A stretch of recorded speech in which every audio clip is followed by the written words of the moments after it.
Search the Sky by Frederik Pohl. I decay. Russ stood on the trader's ramp, overlooking the yards, and the word kept bobbing to the top of his mind. Decay. About all of Halsey's planet, there was the imperceptible reek of decay. The clean, big, bustling, efficient spaceport only made the sensation stronger.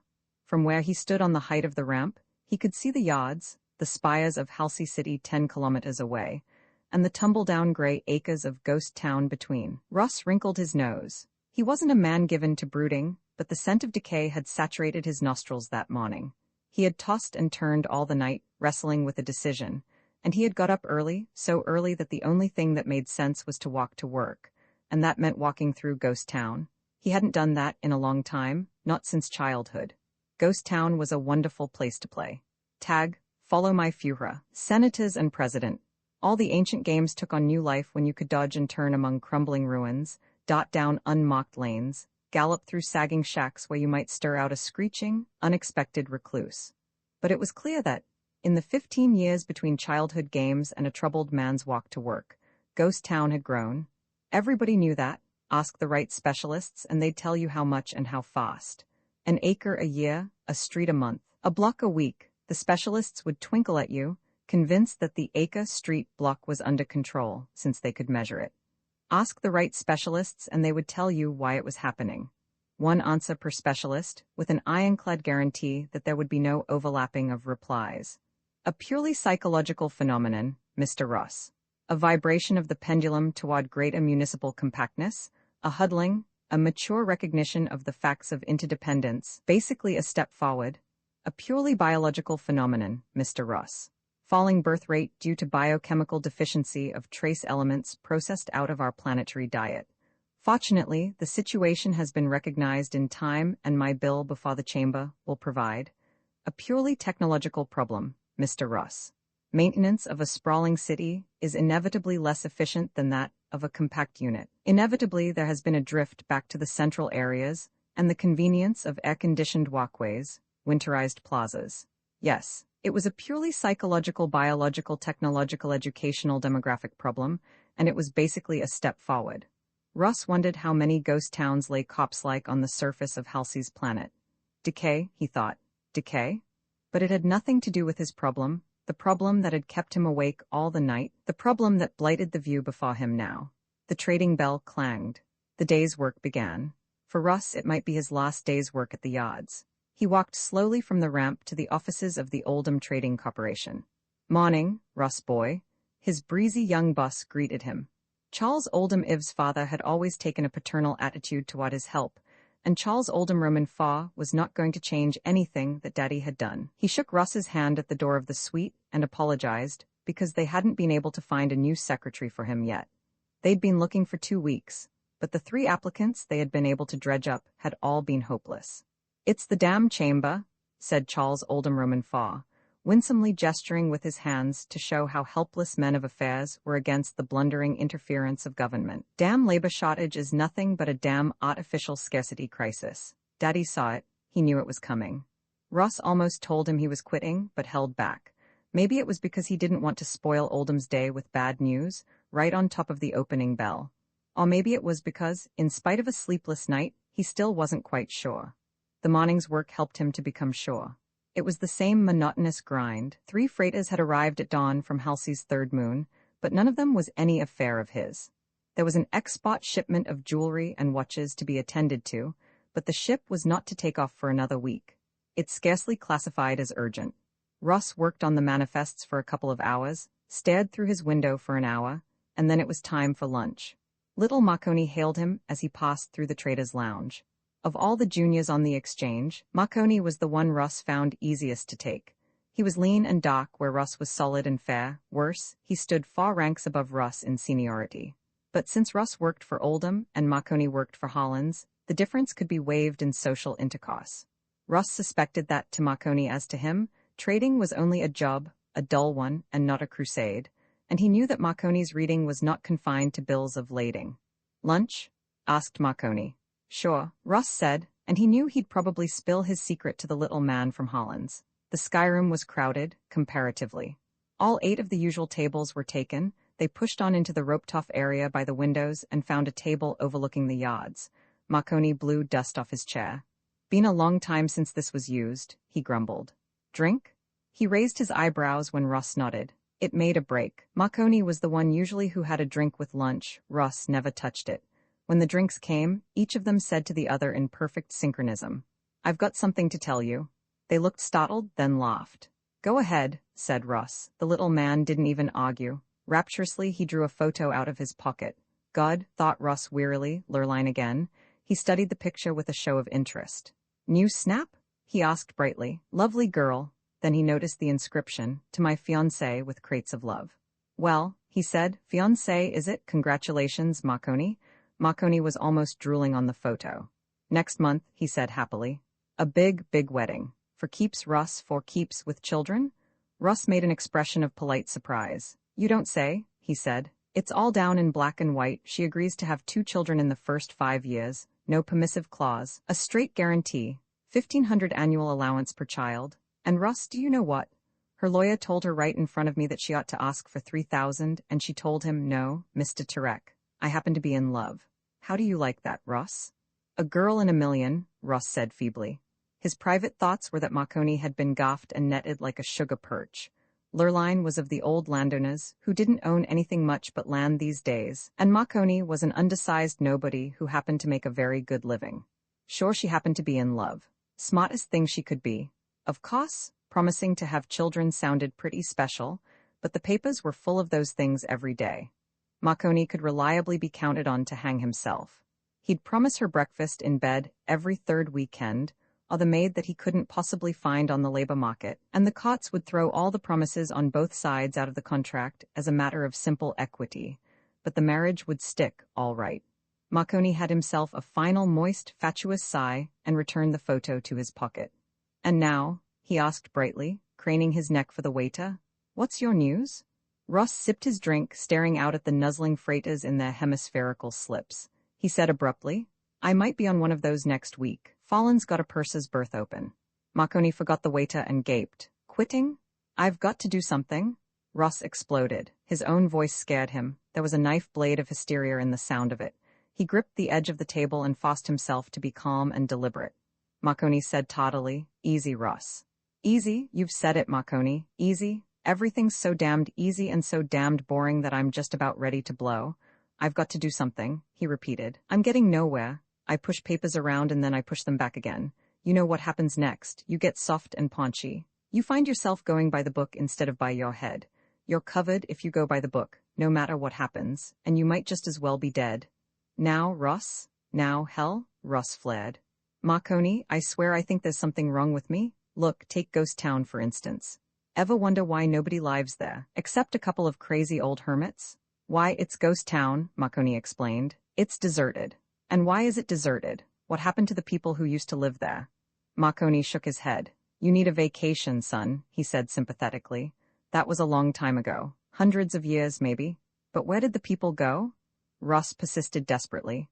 "All of the city was inhabited hundreds of years ago. The city was twice as big as it is now." "How come?" Marconi shrugged. "Dunno." Russ collapsed. "Don't know? You don't know, I don't know, nobody knows. Only thing is, I care, I'm curious. Marconi, I get well moody, depressed, I get to worrying about crazy things. Ghost Town, for one, and why can't they find a secretary for me? And am I really different from everybody else, or do I just think so, and doesn't that mean that I'm insane?" He laughed. Marconi said warmly, "Russ, you aren't the only one. Don't ever think you are. I went through it myself. Found the answer too. You wait, Russ." He paused. Russ said suspiciously, "Yeah?" Marconi tapped the breast pocket with the photo of Lurline.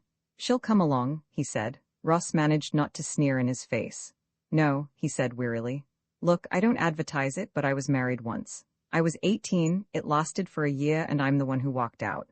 Flat fee settlement, it took me 5 years to pay off the loan, but I never regretted it." Marconi began gravely. "Sexual incompatibility?" Russ cut him off with an impatient gesture. "In that department," he said. "It so happens she was a genius, but, Russ shrugged. "I must have been crazy," he said shortly. "I kept thinking that she was half dead, dying on the vine like the rest of Halsey's planet, and I must still be crazy because I still think so." The little man involuntarily felt his breast pocket. He said gently, "Maybe you've been working too hard." "Too hard?" Russ laughed, a curious blend of true humor and self-disgust. Well, he admitted, I need a change anyhow. I might as well be on a longliner. At least I'd have my spree to look back on. No, Marconi said, so violently that Ross slopped the drink he was lifting to his mouth. Ross looked hard at the little man, hard and speculatively. No then, he said. It was just a figure of speech, of course. But tell me something, won't you, Marconi? Tell you what? Tell me why such a violent reaction to the word longliner, I want to know. Hell, Russ, the little man grumbled. You know what a longliner is, gutter scrapings for crews, nothing for a man like you. I want to know more, Russ insisted. When I ask you what a longliner is, what the crew do with themselves for 2 or 3 centuries, you change the subject.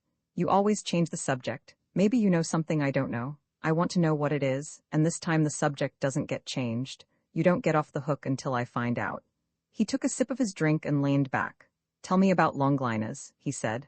I've never seen one coming in. It's been 15 years or so since that bucket from Sirius Roman 4, hasn't it? But you were on the job then. Marconi was no longer a man in love or one of the few people whom Russ considered to be wholly alive, like him.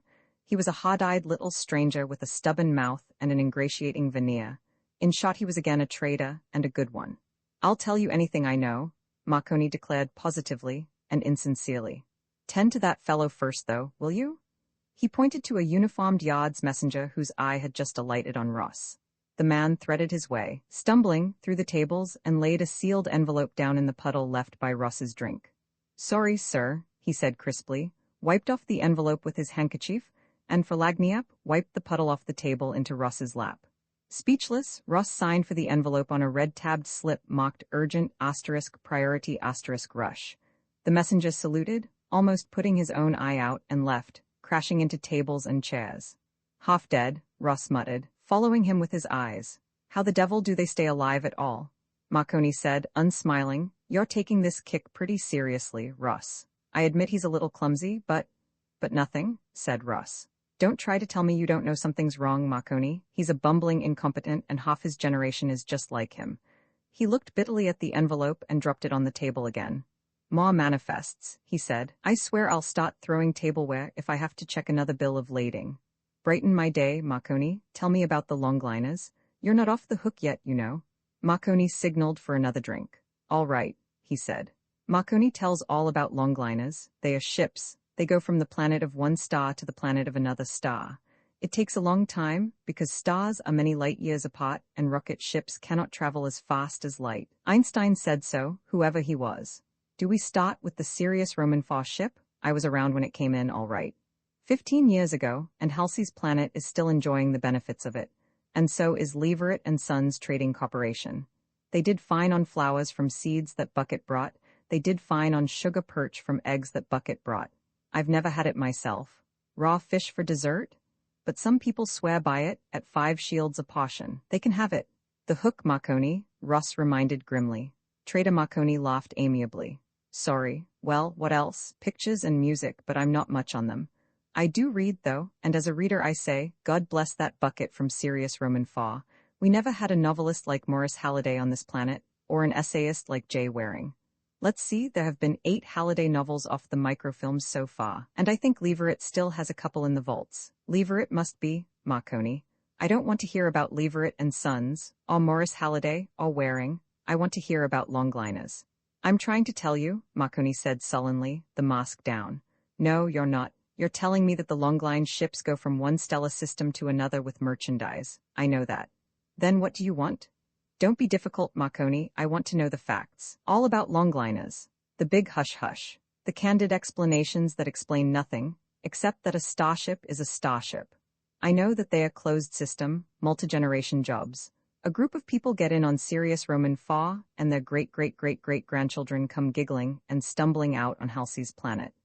I know that every couple of generations your firm, and mine, for that matter, builds one with profits that would be taxed off anyway, and slings it out, stocked with seeds and film and sound tape and patent designs and manufacturing specifications for every new gimmick on the market, in the hope that it'll be back long after we're dead with a similar cargo to enrich your firms and my firm's then current owners. Sounds silly, but as I say, it's tax money anyhow. I know that your firm and mine staff the ships with half a dozen bums of each sex, who are loaded aboard with a dandy case of delirium tremens, contracted from spending their bounty money the only way they know how, and that's just about all I know. Take it from there, Marconi, and be specific. The little man shrugged irritably. That gag's beginning to wear thin, Russ, he complained. What do you want me to tell you? The number of welds in bulkhead 47 of Starship 74? What's the difference?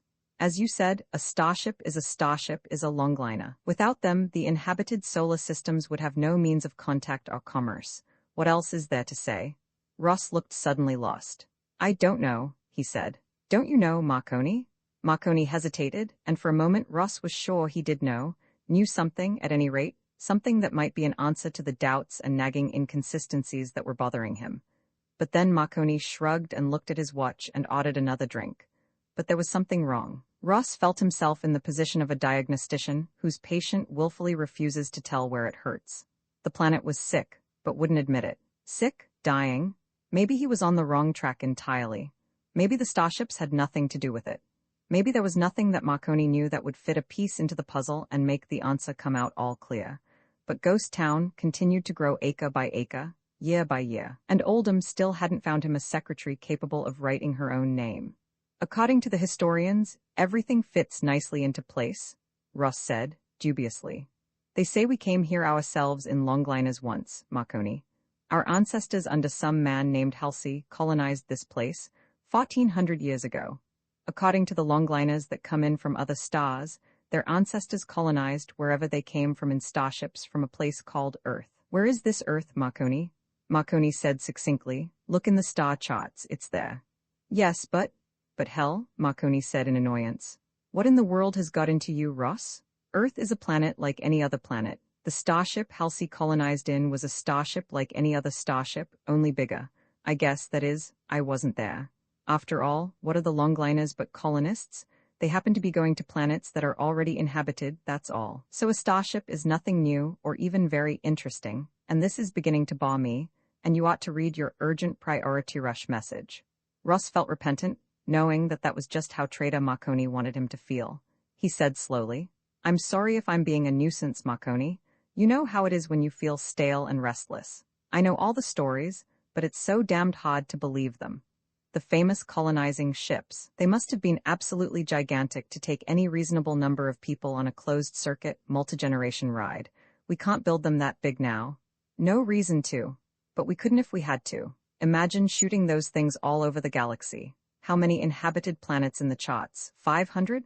1,000? Think of the technology, Marconi. What became of it? We don't need that sort of technology anymore, Marconi explained.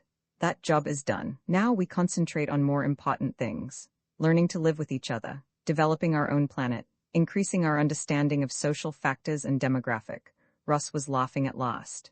Well, Marconi, he said at last, that takes care of that? We sure have figured out how to handle the social factors, all right. Every year there are fewer of them to handle. Pretty soon we'll all be dead, and then the problem can be mocked solved. Marconi laughed too eagerly, as if he'd been waiting for the chance. He said, Now that that's settled, are you going to open your message? Are you at least going to have some lunch? The yard's messenger stumbled up to their table again, this time with an envelope for Marconi. He looked sharply at Russ's unopened envelope and said nothing, pointedly. Russ guiltily picked it up and tore it open. You could act like a sulky child in front of a friend, but strangers didn't understand. The message was from his office. Radar reports high-velocity spacecraft on autocontrols. First approximation trajectory indicates interstellar origin. Probable ETA. Yards 1500. No radio messages received. Don't have to tell you to get on this immediately and give it your best. Oldham. Russ looked at Marconi, whose expression was perturbed.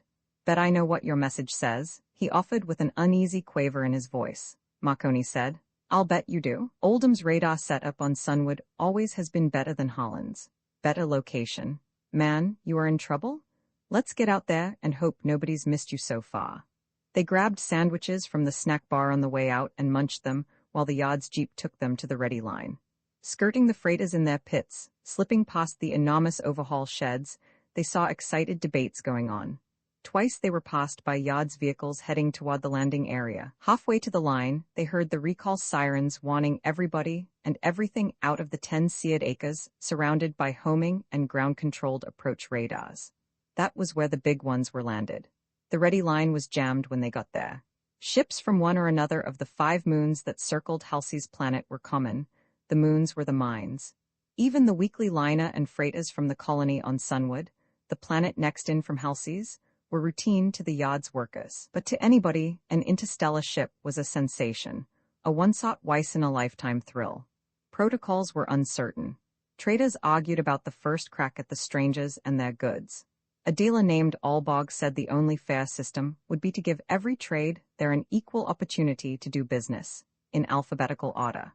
Everybody agreed that under no circumstances should the man from Leverett and Sons be allowed to trade. Everybody, except the man from Leverett and Sons. He pointed out that his firm was the logical choice because it had more and fresher experience in handling interstellar goods than any other.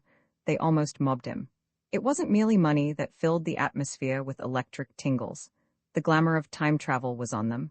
The crew aboard that ship were travelers of time as well as space. The crew that had launched the ship was dust. The crew that served it now had never seen a planet.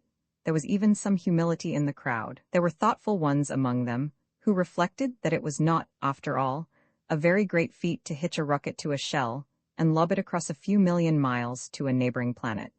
It was eclipsed by the tremendous deed whose climax they were about to witness. The thoughtful ones shrugged and sighed as they thought that even the starship booming down toward Halcy's planet, fitted with the cleverest air replenishers and the most miraculously efficient waste converters, was only a counter in the game whose great rule was the mass-energy formulation of the legendary Einstein, that there is no way to push a material object past the speed of light. A report swept the field that left men reeling in its wake. Radar track confirmed that the ship was of unfamiliar pattern. All hope that it might be a starship launched from this very spot on the last leg of a stupefying round trip was officially dead. The starship was foreign. Wonder what they have, Marconi muttered. Trader? Ross sneered ponderously. He was feeling better. The weight of depression had been lifted for the time being, either by his confession or the electric atmosphere. If every day were like this, he thought vaguely. Let's not kid each other, Marconi was saying exuberantly. This is an event, man. Where are they from? What are they peddling? Do I get a good cut at their wares? It could be 50,000 shields for me in commission alone. Lurline and I could build a tower house on Great Blue Lake with that kind of money, with a whole floor for her parents. Russ, you just don't know what it is to really be in love. Everything changes.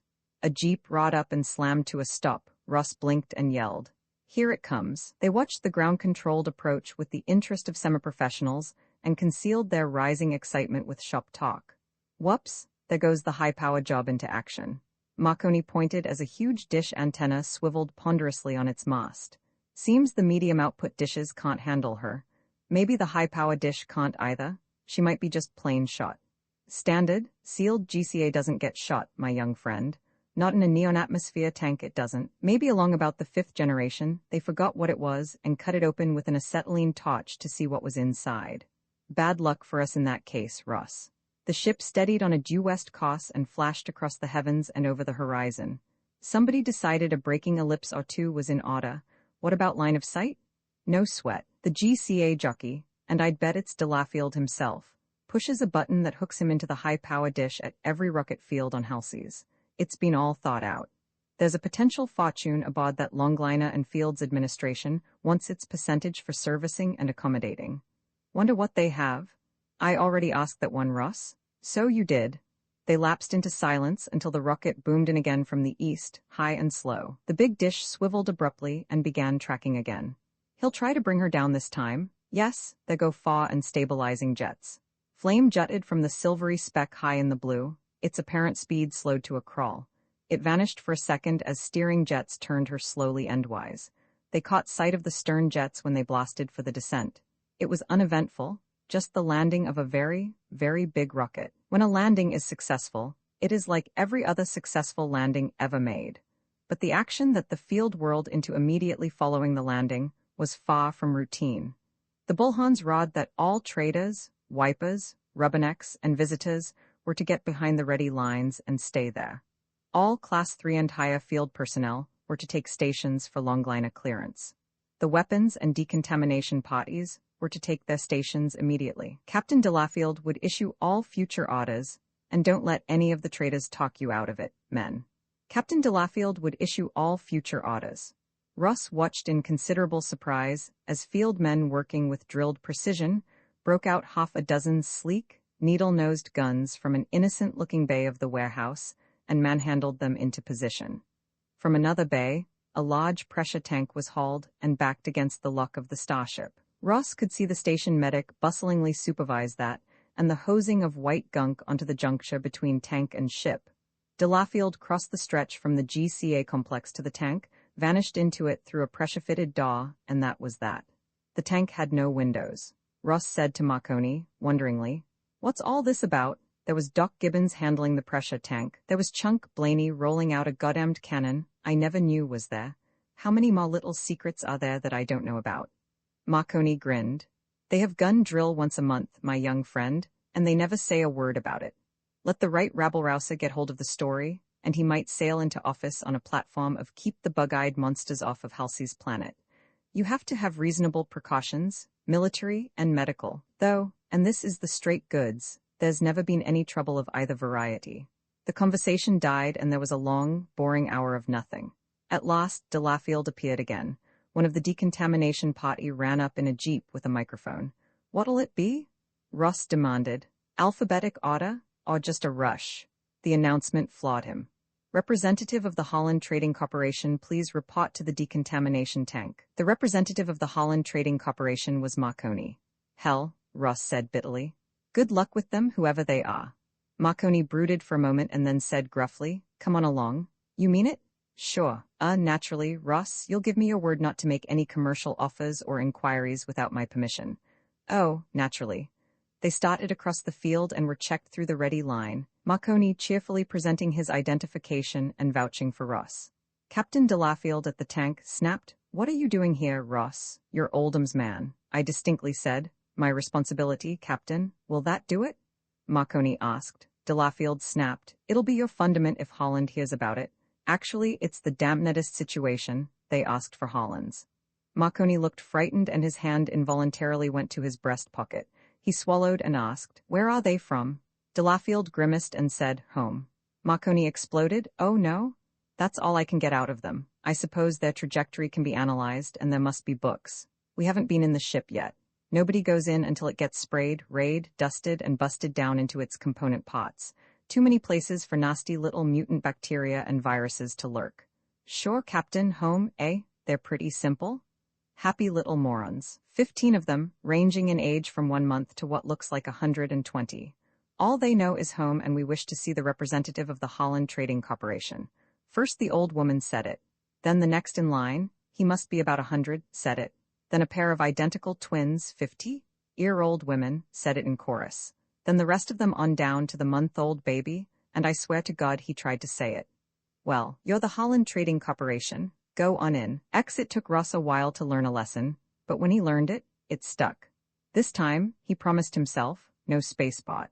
They sneaked into the solar system that held fabulous old Earth from far outside the ecliptic, where the chance of radar detection was least. They came to a relative dead halt millions of miles from the planet and cautiously scanned the surrounding volume of space with their own radar. No ships seemed to be in space. Earth's solar system turned out to be a trivial affair. Only 5 planets, scarcely a half-dozen moons among them. None of the planets except Earth itself was anything like inhabitable. "Hold tight," said Ross grimly. "I'm not so good at this fine navigation." He cautiously applied power along a single vector. The starship leaped and bucked. He corrected with another, and the distant suns swelled in their view plates with frightening rapidity. The alarm beeps bleated furiously, and the automatic cutoff restored all controls to neutral. Ross, sweating, picked himself up from the floor and staggered back to the panel. Helena said carefully, "You're doing fine, Ross, but if you'd like me to take over for a minute." Ross swallowed his pride and stood back. After one wide-eyed stare of shock, she wasn't even calculating. He gripped the loops and closed his eyes and waited for death. There was a punishing bump and his eyes flew open. Helena was looking at him apologetically. "You would have done it better," she lied, "but anyway we're down." Ross lied, "Of course, but I'm glad you had the practice." Where are we?" Helena silently showed him the radar plot. Earth, it seemed, had a confusing multiplicity of continents. They were on one in the northern hemisphere, a large one as Earth's continents went, and smack in the middle of it. It was night on their side of Earth just then, and by the plot, a largish city was only a dozen or so miles away. "Okay," said Ross wearily, landing party away. Helena, you stay here while Bernie and I. Helena said simply. No. Ross stared at her a minute, then shrugged. All right, then Bernie will stay while. I will not, said Bernie. Clearly it was time for a showdown. Ross Rod, who's the captain here anyway? You are, Helena said promptly. As long as I don't have to stay here alone. Yeah, said Bernie. Ross said, oh. He thought for a while and then said, well, let's all go. They thought it was a wonderful idea. Earth wasn't a very unusual planet, lots of green sand and purple vegetation. Either the master star chart was wrong or the gravity meter was off.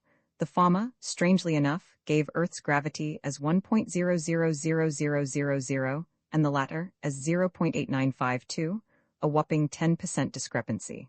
Further, the principal inert gas in Earth's atmosphere was, according to the master chart's planetary supplement, nitrogen, and according to the ship's instruments was indubitably neon. A terrific aurora polaris display constantly flickering in the northern sky bore that out. But the gap between the chart and the facts didn't particularly worry Ross as they swung along overland. So the chart was off, or perhaps things had changed. This was according to Flanny via Whitaker, the place where people knew about the formula, where his questions would be answered. After this, he thought happily, it's off to Halsey's planet and an unspecified glorious future, revered as the savior of humanity instead of a lousy yards clock pushing invoices around. And Helena, he thought sentimentally. He turned to smile at her and found she and Bernie were giggling. Listen, you two, Captain Ross Rod. Haven't you learned anything yet? What's the good of us exploring if we stroll along with our silly heads in the clouds, not paying attention? Do you realize that this place may be as dangerous as Aza or worse? Ross, Helena said. Don't interrupt. What this outfit needs is some discipline, tightening up. You two have got to accept your responsibilities. Keep alert. Be on the lookout. Any single thing out of the ordinary may be a death trap. Watch for? Helena was looking not at Ross but over his shoulder. Bernie was making strangled noises and pointing. Ross turned. Behind him stood a mechanical monstrosity vaguely recognizable as a heavily armed truck, its motor faintly humming. A man leaned darkly from the cab and transfixed them to the ground with a powerful spotlight.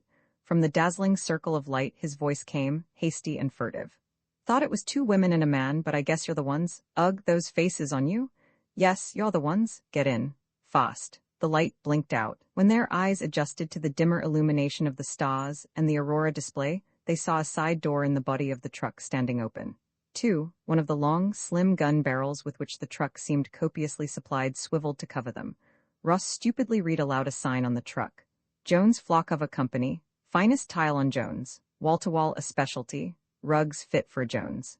Yeah, the man said. Yeah, just don't try to buy any. Get in. For Jones' sake. If I'd have known you were half-wits, I wouldn't have taken this job for $1,000,000 Joneses. Cash. Get in? His voice was hysterical, and the gun covering them moved ominously. If this is a frame, he began to shrill. Get in, Ross said shakily to the others. They climbed in, and the door slammed violently and automatically. Helena began to cry in a preoccupied sort of way, and Bernie began a long, mumbling inventory of his own mental weaknesses, forever getting involved in this crack-brained, imbecilic, feeble-minded.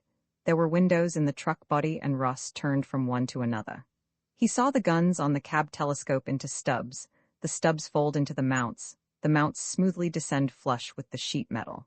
He saw the cursing driver manipulate a dozen levers as the car began to glide across the green sand, purple-dotted with vegetation. Finally, through the rear window, he saw 3 figures racing across the sand waving their arms, rapidly being left behind.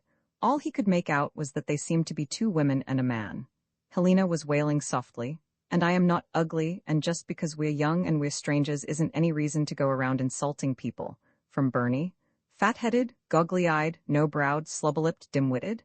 Shut up, Ross said softly, before I bang both your heads together. They stared. Thank you. We've got to think. What's this spot we're in? What can we do about it? I don't have any FTL contact name for Earth, and obviously this fellow picked us up by mistake. I saw 2 women and a man, remember what he said. Just now trying to catch up with us. He seems to be some kind of criminal. Otherwise, why a disguised gun carrier? Why flaw coverings but don't try to buy any? And Jones seems to be the name of the local political subdivision, the name of the local deity and the currency. That's important. It points to a rigid one-man dictatorship, Jones, of course, or possibly his dynasty. What course of action should we take? Kick it around. Helena, what do you think? He shouldn't have said we were ugly, she pouted. Isn't that important? Women, Russ said grimly, if you'll kindly forget the trivial affront to your vanity, perhaps we can figure something out. Helena said stubbornly, but he shouldn't, we're not. What if they just think we are because they all look alike and we don't look like them? Russ collapsed. After a long pause during which he tried and almost failed to control his temper, he said slowly, "Thank you, Helena. You're wrong, of course, but it was a contribution. You see, you can't build up such a wild, far-fetched theory from the few facts available." His voice was beginning to choke with anger.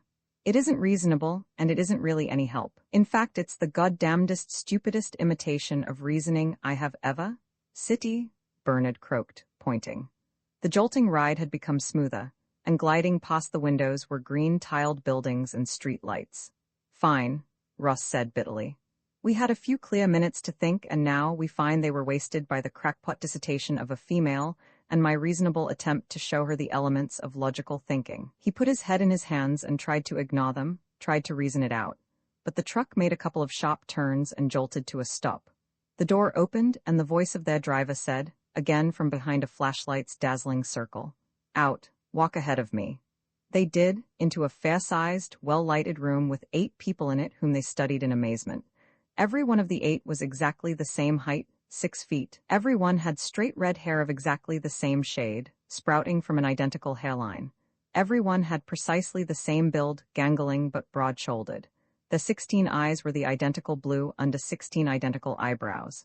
Head to toe, they were duplicates. One of them spoke in exactly the same voice as the truck drivers. "So you want to be Joneses, do you?" he said. "Absolutely impossible. But we took their money. Give it back. Reasonable changes." "Yes, but look at them." "We can't give it back. Look what we spent already." "Anyway, Sam." It sounded like Sam to Russ. "Anyway, Sam, look at some of the work you've done already. You can do it? I doubt if anybody else could, but you can." Russ felt his eyes crossing and gave up the effort of trying to tell which Jones was speaking to which.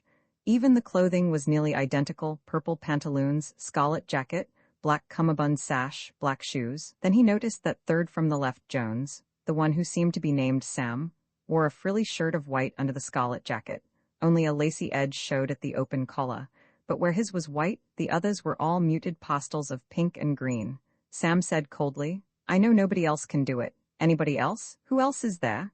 A Jones with a frill of chartreuse pursed his lips. "Well," he said thoughtfully, "there's Northside Tim Jones." "Northside Tim Jones," Sam mimicked. 8 of his jobs are in the stockade right now. Paraffin, for Jones's sake. He still uses paraffin to mold a face. "I know, Sam, but after all, these people need help. If you won't do it for them, what's left?" Sam shrugged morosely. "Well," he said. Then he shook his head, sighed, and came forward to look at the 3 travelers. With an expression of revulsion, he said, "Strip." Russ hesitated. "Hold it," he said sharply to Helena, already half out of her coveralls. "Sir, there may have been some mistake. Would you mind explaining just what you propose to do?" "The usual thing," Sam said irritably. "Fix your hair, build up your frames, level you off at standard Jones height. The works, though I must say," he added bitterly, "I never saw such unpromising specimens in my life. How the Jones have you managed to stay out of trouble this long? Whose garrets have you been hiding in?" Russ licked his lips. "You mean," he said, "you want to make us look more like you gentlemen, is that it?" "I want?" Sam repeated in bafflement. Over his shoulder he rawed, "Ben, what kind of creeps are you saddling me with?" Ben, looking worried, said, "Holy Jones, Sam, I don't get it either. It was a perfectly normal deal. This guy came up to me in Jones's joint and made a pitch. He knew the setup all right, and he had the money with him. 600 Joneses, cold cash, and it wasn't funny money either." His face clouded. "I did think, though," he mentioned, "that he said 2 women and 1 man, but Paul Jones picked them up right at the rendezvous, so it must have been the right ones." He glowered suspiciously at Russ and the others. "Come to think of it," he said, "maybe not. Tell you what, Sam, you just sit tight here for 20 minutes or so." And he hurried out of the room. One of the other Joneses said curtly, "Sit down." Russ, Bernie, and Helena found chairs lined up against a wall. They sat. A different Jones rummaged in a stack of papers on a table. He handed something to each of them. "Relax," he advised. Obediently, the 3 spacefarers opened the magazines he gave them.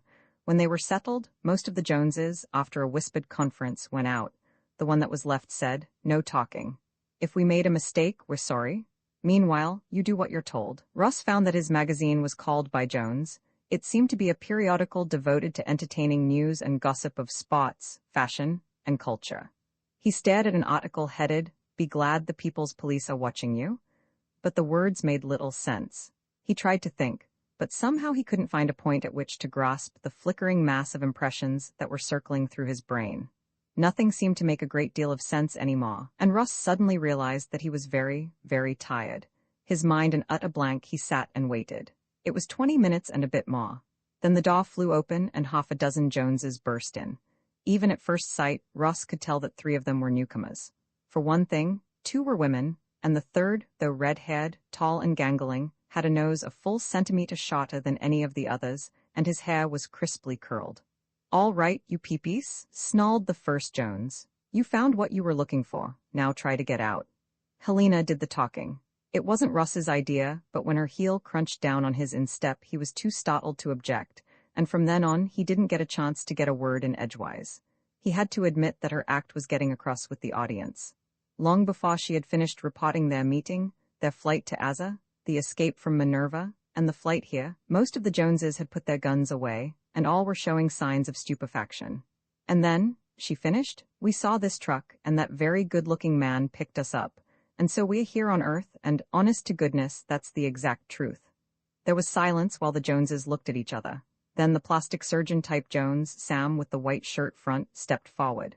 "Hold still, my dear," he ordered. Helena bravely stood rigid while the surgeon raked searchingly through the roots of her hair, peered into her eyes, expertly traced the configuration of her ribs. He stepped back, shaken. "One thing is for sure," he told the others, "they're not peepees. Not with those bones, they'd never get in." Ben Jones beat his forehead and moaned. "How do I get into these things?" he demanded. One of the female Joneses said shrilly, "We didn't expect anything like this. We're honest Jones-fearing Joneses and—" "Shut up?" Ben Jones roared. "What about the other 2, Sam? They all right too?" "Oh, for Jones's sake, Ben," Sam said disgustedly. "Just look at them, will you? Do you think the police would take in a 5-inch height deviation like that one?" He pointed to Bernie, "or a half-bald scarecrow like that." Ross, stung, opened his mouth to object, but swiftly closed it again. Nobody was paying much attention to him anyhow, except as Exhibit A. "So what do we do?" Ben demanded. Sam shrugged. "The first thing we do," he said wearily, "is to take care of our clients here. We get them out of the way, and then we decide what to do next." He looked around at the other Joneses. "If you 3 will come this way," he said, "we'll finish up your job and get you back home. I needn't remind you, of course, that if you should happen to mention anything you've seen here tonight to the peepees it would." His voice was cut off by the closing door before Russ could catch the nature of the threat. Ben Jones stayed behind, scowling to himself. "You people got any Joneses?" he demanded abruptly. "You mean money?" "Not any at all," Helena said honestly. Russ could have kicked her. Ben Jones growled deep in his throat. "Always it happens to me?" he complained. "I suppose we're going to have to feed you too." "Well," Helena said diffidently, "we haven't eaten in a long time." Ben Jones swore to his god, whose name was Jones, but he stepped to the door and ordered food. When it came, it was surprisingly good.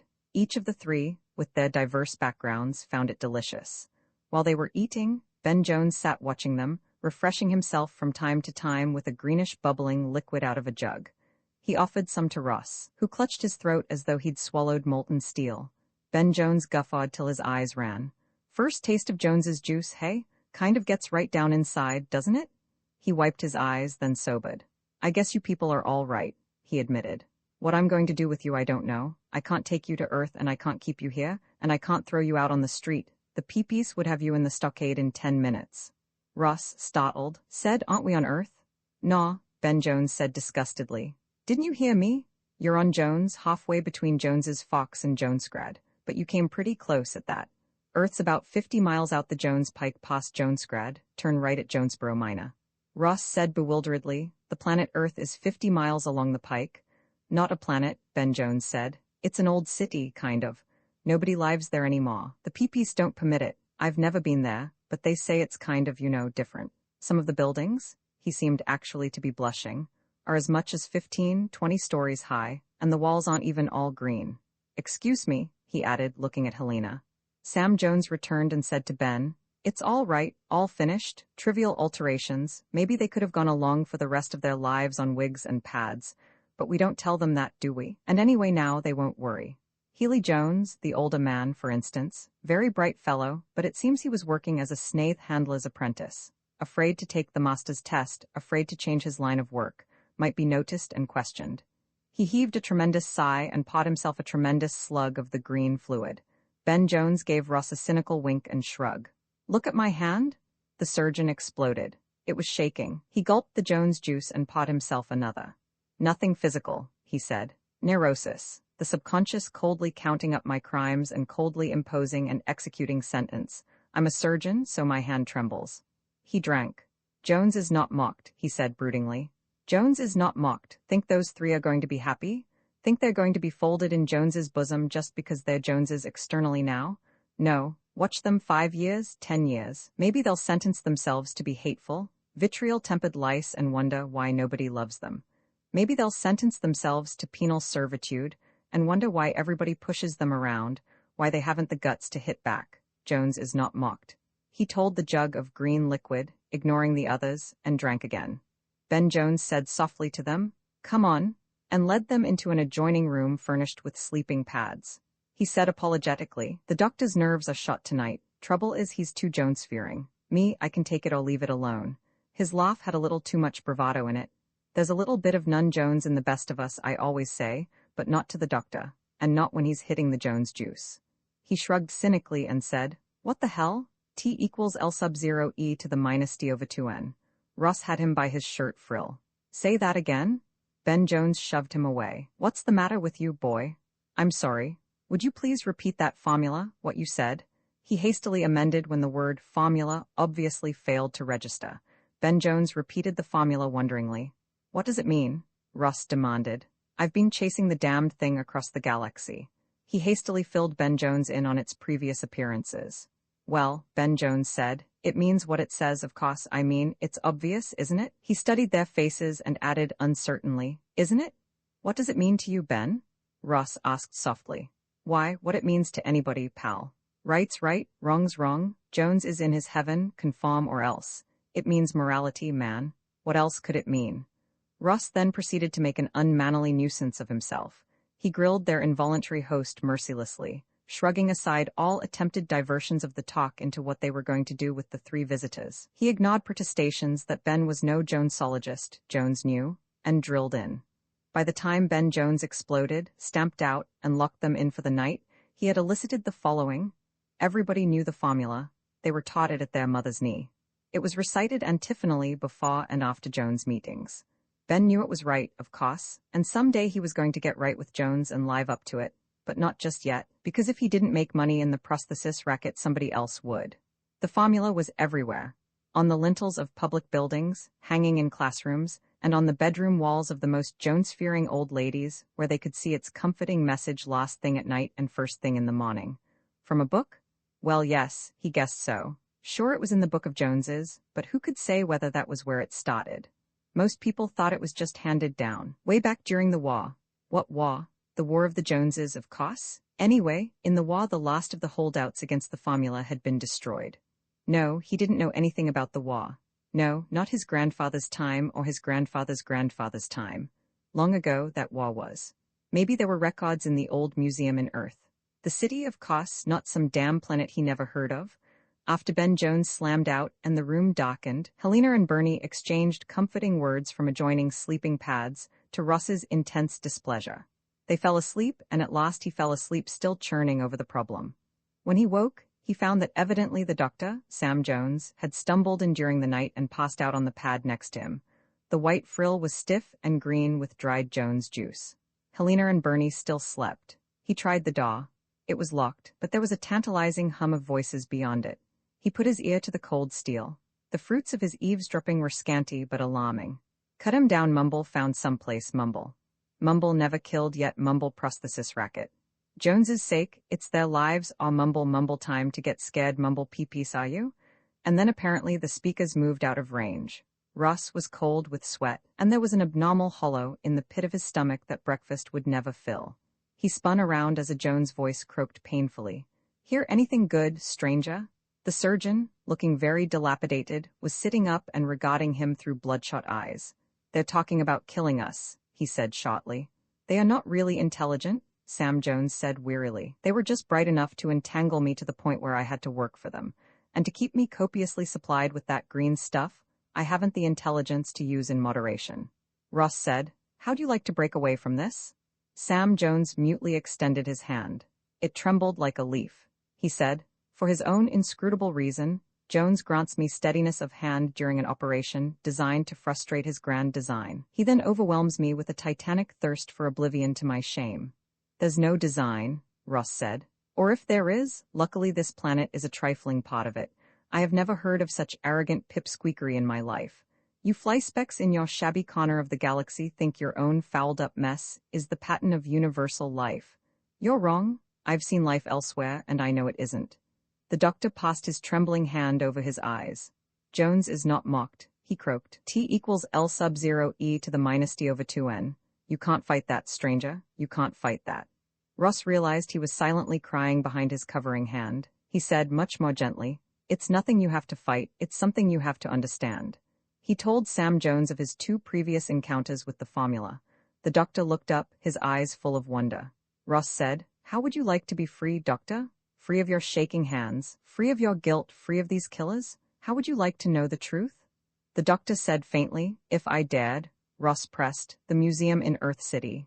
Get me records, facts, anything about the War of the Joneses. If there's any meaning to the formula, it'll have to lie in that. It seems there was a battle about its interpretation, and we know who won. Let's find out what the other side said. Get me in there." He was thinking of the disgraceful war of fanaticism that had marred his own planet's history. The doctor's weak Jones' jaw was firming up, though his eyes were still haunted. "Stall your killer friends, doctor," Ross urged. "Tell them you can use us for experiments that'll cut the cost of the operations. That ought to bring them around, and get me the facts." "To be free," the doctor said wistfully. He said after a pause, "I'll try." But, and wrapped a code series on the steel daw. "Roman 11, the doctor said with weak belligerence. "Who do you think I am? Jones? I had to leave your friends behind. I had enough trouble getting those hoods to let me take you along. After all, I'm not a miracle worker." Ross said sullenly, Okay. He glowered out of the car window and spat out a tendril of red hair that had come loose from the fringe surrounding his mouth. The trouble with a false beard was that it itched, worse than the real article, worse than any torment Ross had ever known. But at least Ross, externally and at extreme range, was enough of a Jones to pass a casual glance. And what would Helena and Bernie be thinking now? He hadn't had a chance to whisper to them. They'd been just waking when the doctor dragged him out. Ross put that problem out of his mind. There were problems enough right on hand. He cautiously felt his red wig to see if it was on straight. The doctor didn't seem to look away from his driving, but he said, "Leave it alone. That's the first thing the peepees look for, somebody who obviously isn't sure if his hair is still on or not. It won't come off."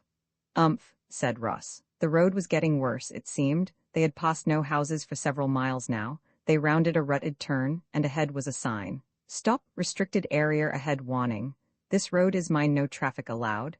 Detour trespassers beyond this point will be shot without further notice. Decree #445 People's Commissariat of Culture and Solidarity." The doctor spat contemptuously out the window and Rod passed. Ross said, "Hey?" "Oh, relax," said the doctor.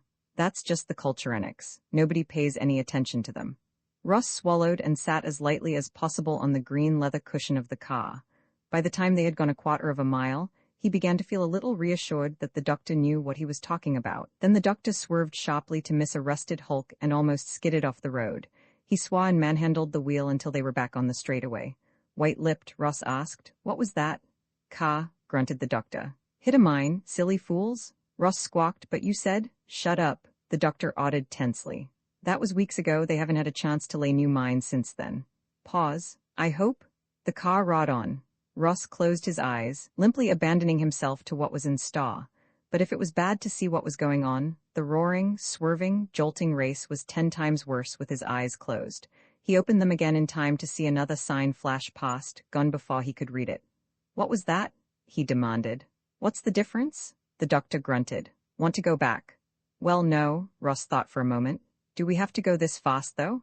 "If we want to get there, crossed a peepee's radar screen 10 miles back. They'll be chasing us by now." "Oh, I see," Ross said weakly. "Look, Doc, tell me one thing. Why do they make this place so hard to get to?" "Taboo area," the doctor said shortly. "Not allowed." "Why not allowed?" "Because it's not allowed. Don't want people poking through the old records." "Why not just put the old records in a safe place or burn the damn things up?" Because they didn't, that's why. Shut up. Expect me to tell you why the peepees do anything? They don't know themselves. It isn't Jonesly to destroy, I guess. Ross shut up. He leaned against the window, letting the air rush over his head. They were moving through forest, purplish squatty trees with long, rustling leaves.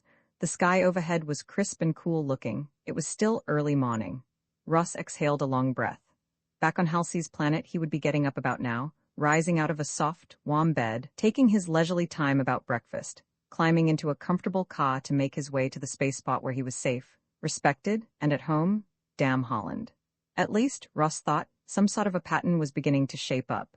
The planets were going out of communication, each for its own reason, but wasn't there a basic reason for the reasons that was the same in each case?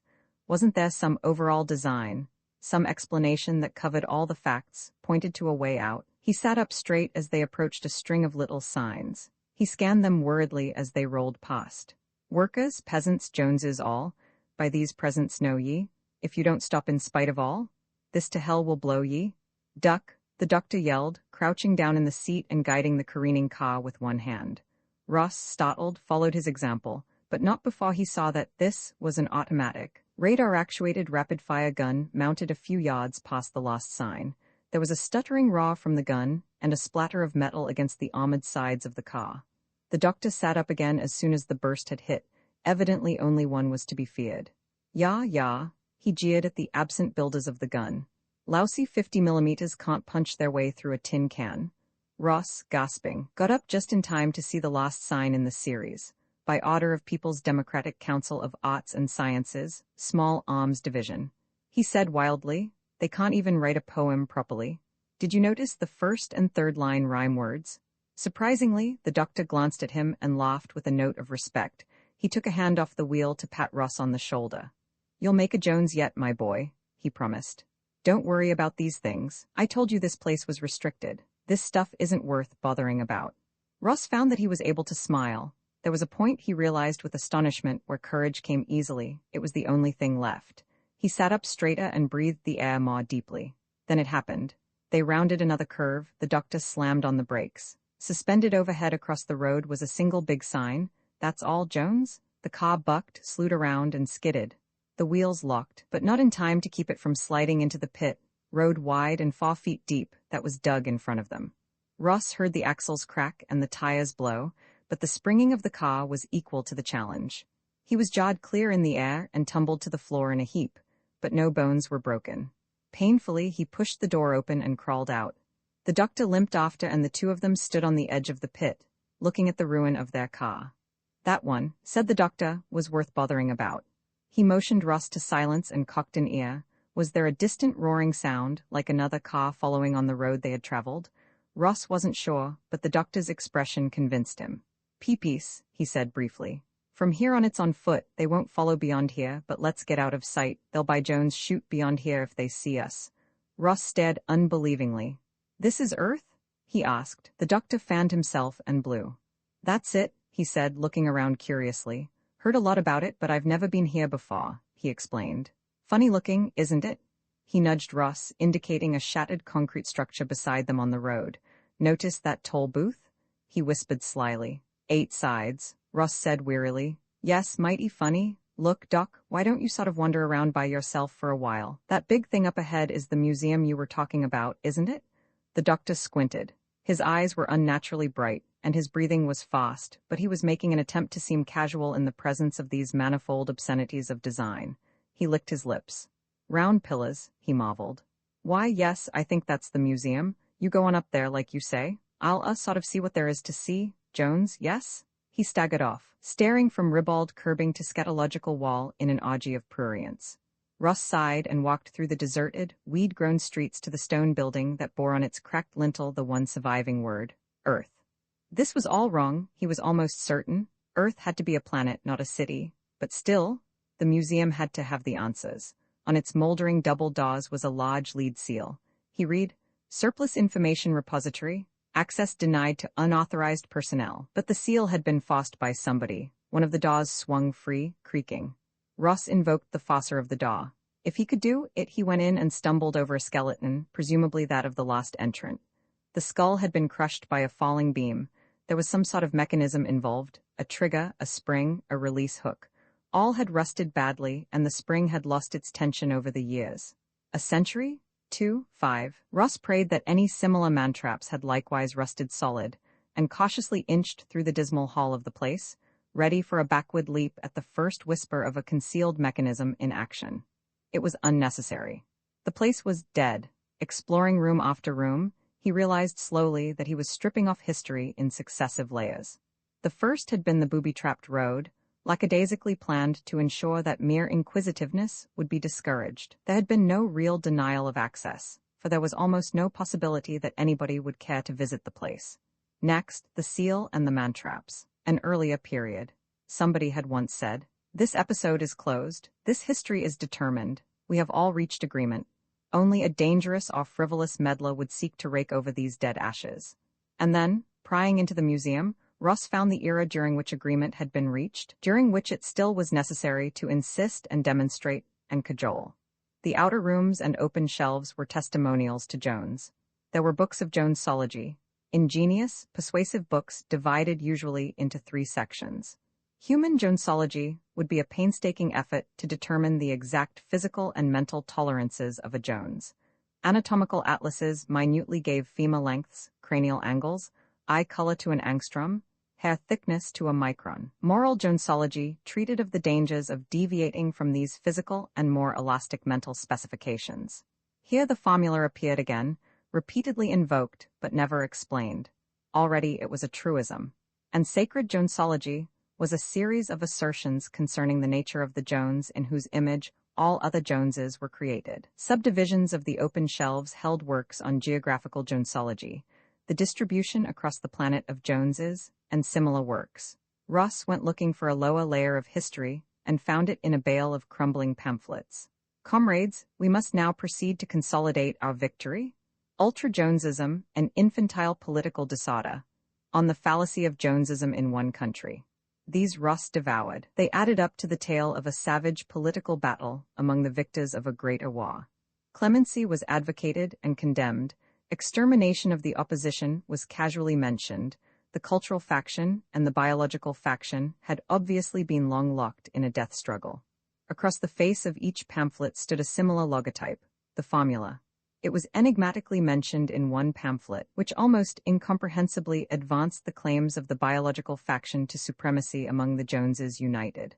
Let us never forget, comrades, that the initiation of the great struggle was not caused by our will, or by the will of our sincere and valiant opponents, the culturists. The inexorable law of nature, LT equals low minus T2N, was the begetter of that holocaust from which our planet has emerged purified. Was it now? The entrance to a musty, airless wing had once been bricked up. The mortar was crumbling, and a few bricks had fallen. Above the arched doorway, a sign said Military Archives. On the floor was a fallen metal plaque, whose inscription said simply Dead Storage. He kicked the loose bricks down and stepped through. That was it. The place was lightless, except for the daylight filtering through the violated archway. Ross hauled maps and orders, and period newspapers and military histories and handbooks into the corridor in armfuls, and spread them on the floor. It took only minutes for him to realize that he had his answer. He ran into the street and shouted for the doctor. Together they pawed over the papers, occasionally reading aloud choice bits, wonderingly. The simplest statement of the problem they found was in the paper-backed "Why We Fight" pamphlet issued for the enlisted men of the Provisional North Continent Government Army. "What is a Jones?" the pamphlet asked rhetorically.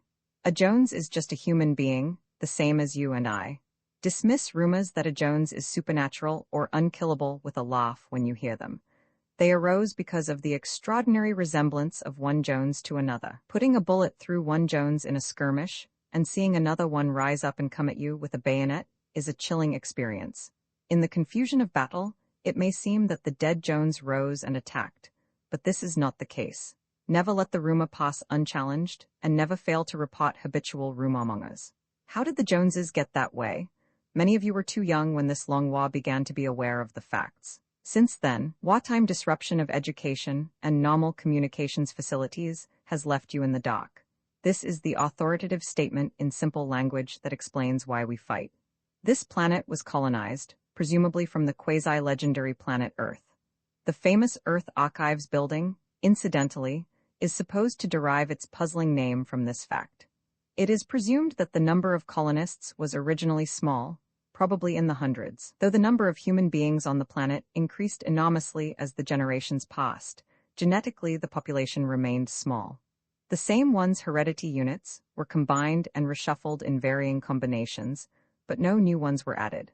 Now, it is a law of genetics that in small populations, variations tend to smooth out, and every member of the population tends to become like every other member. So-called unfixed genes are lost as the generations pass. The end product of this process would theoretically be a population in which every member had exactly the same genes as every other member. This is a practical impossibility, but the Joneses whom we fight are a tragic demonstration of the fact that the process need not be pushed to its ultimate extreme to dislocate the life of a planet and cause endless misery to its dwellers. From our very earliest records, there have been Joneses. It is theorized that this gangling red-headed type was well represented aboard the original colonizing ship, but some experts believe one Jones type and the workings of chance would be sufficient to produce the unhappy situation of type dominance. Some 25 years ago, Joneses were everywhere among us and not, as now, withdrawn to South Continent and organized into a ruthless aggressor nation. They made up about 30% of the population, and had become a closely knit organization devoted to mutual help. They held the balance of political power in every election from the municipal to the planetary level, and virtually monopolized production and finance. There were fanatics and rabble-rousers among them who readily exploited a rising tide of discontent over a series of curbing laws, finally pushed through by a planetary majority, united at last in self-defense against the rapacity and ruthless self-interest of the Joneses. The Joneses withdrew en masse to South Continent. Some sincerely wished them well, others scoffed at the secession as a sulky and childish gesture. Only a handful of citizens guessed the terrible truth and were laughed at for their pains. 5 years after their withdrawal, the Joneses returned across the Vandermeer Peninsula, and the war had begun. A final word. There has been much loose talk among the troops about the slogan of the Joneses, which goes LT equals L0E-T/2N. Some uninformed people actually believe it is an invocation which gives the Joneses supernatural power and invulnerability. It is not. It is merely an ancient and well-known formula in genetics, which quantitatively describes the loss of unfixed genes from a population. By mouthing this formula, the Joneses are simply expressing in a compact way their ruthless determination that all genes, except theirs, shall disappear from the planet and the Joneses alone survive. In the formula, LT means the number of genes after the lapse of T years. L0 means the original number of genes, E means the base of the natural system of logarithms, and N means number of generations. The surgeon said slowly and with wonder, "So that was my God." He stretched out his hands before him. The fingers were rock steady.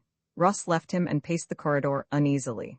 Fine. Now he knew. Lost genes in genetically small populations.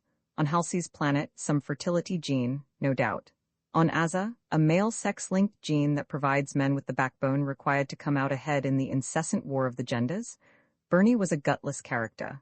Here, all too many genes determining somatotype. On the planets that had dropped out of communication, who knew? Scientific thought genes, sex drive determining genes.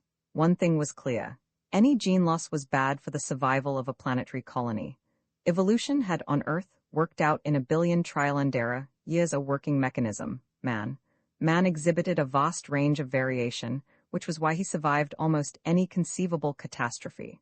Reduce man to a single type and he is certain to succumb, sooner or later, to the inevitable disaster that his one type cannot cope with.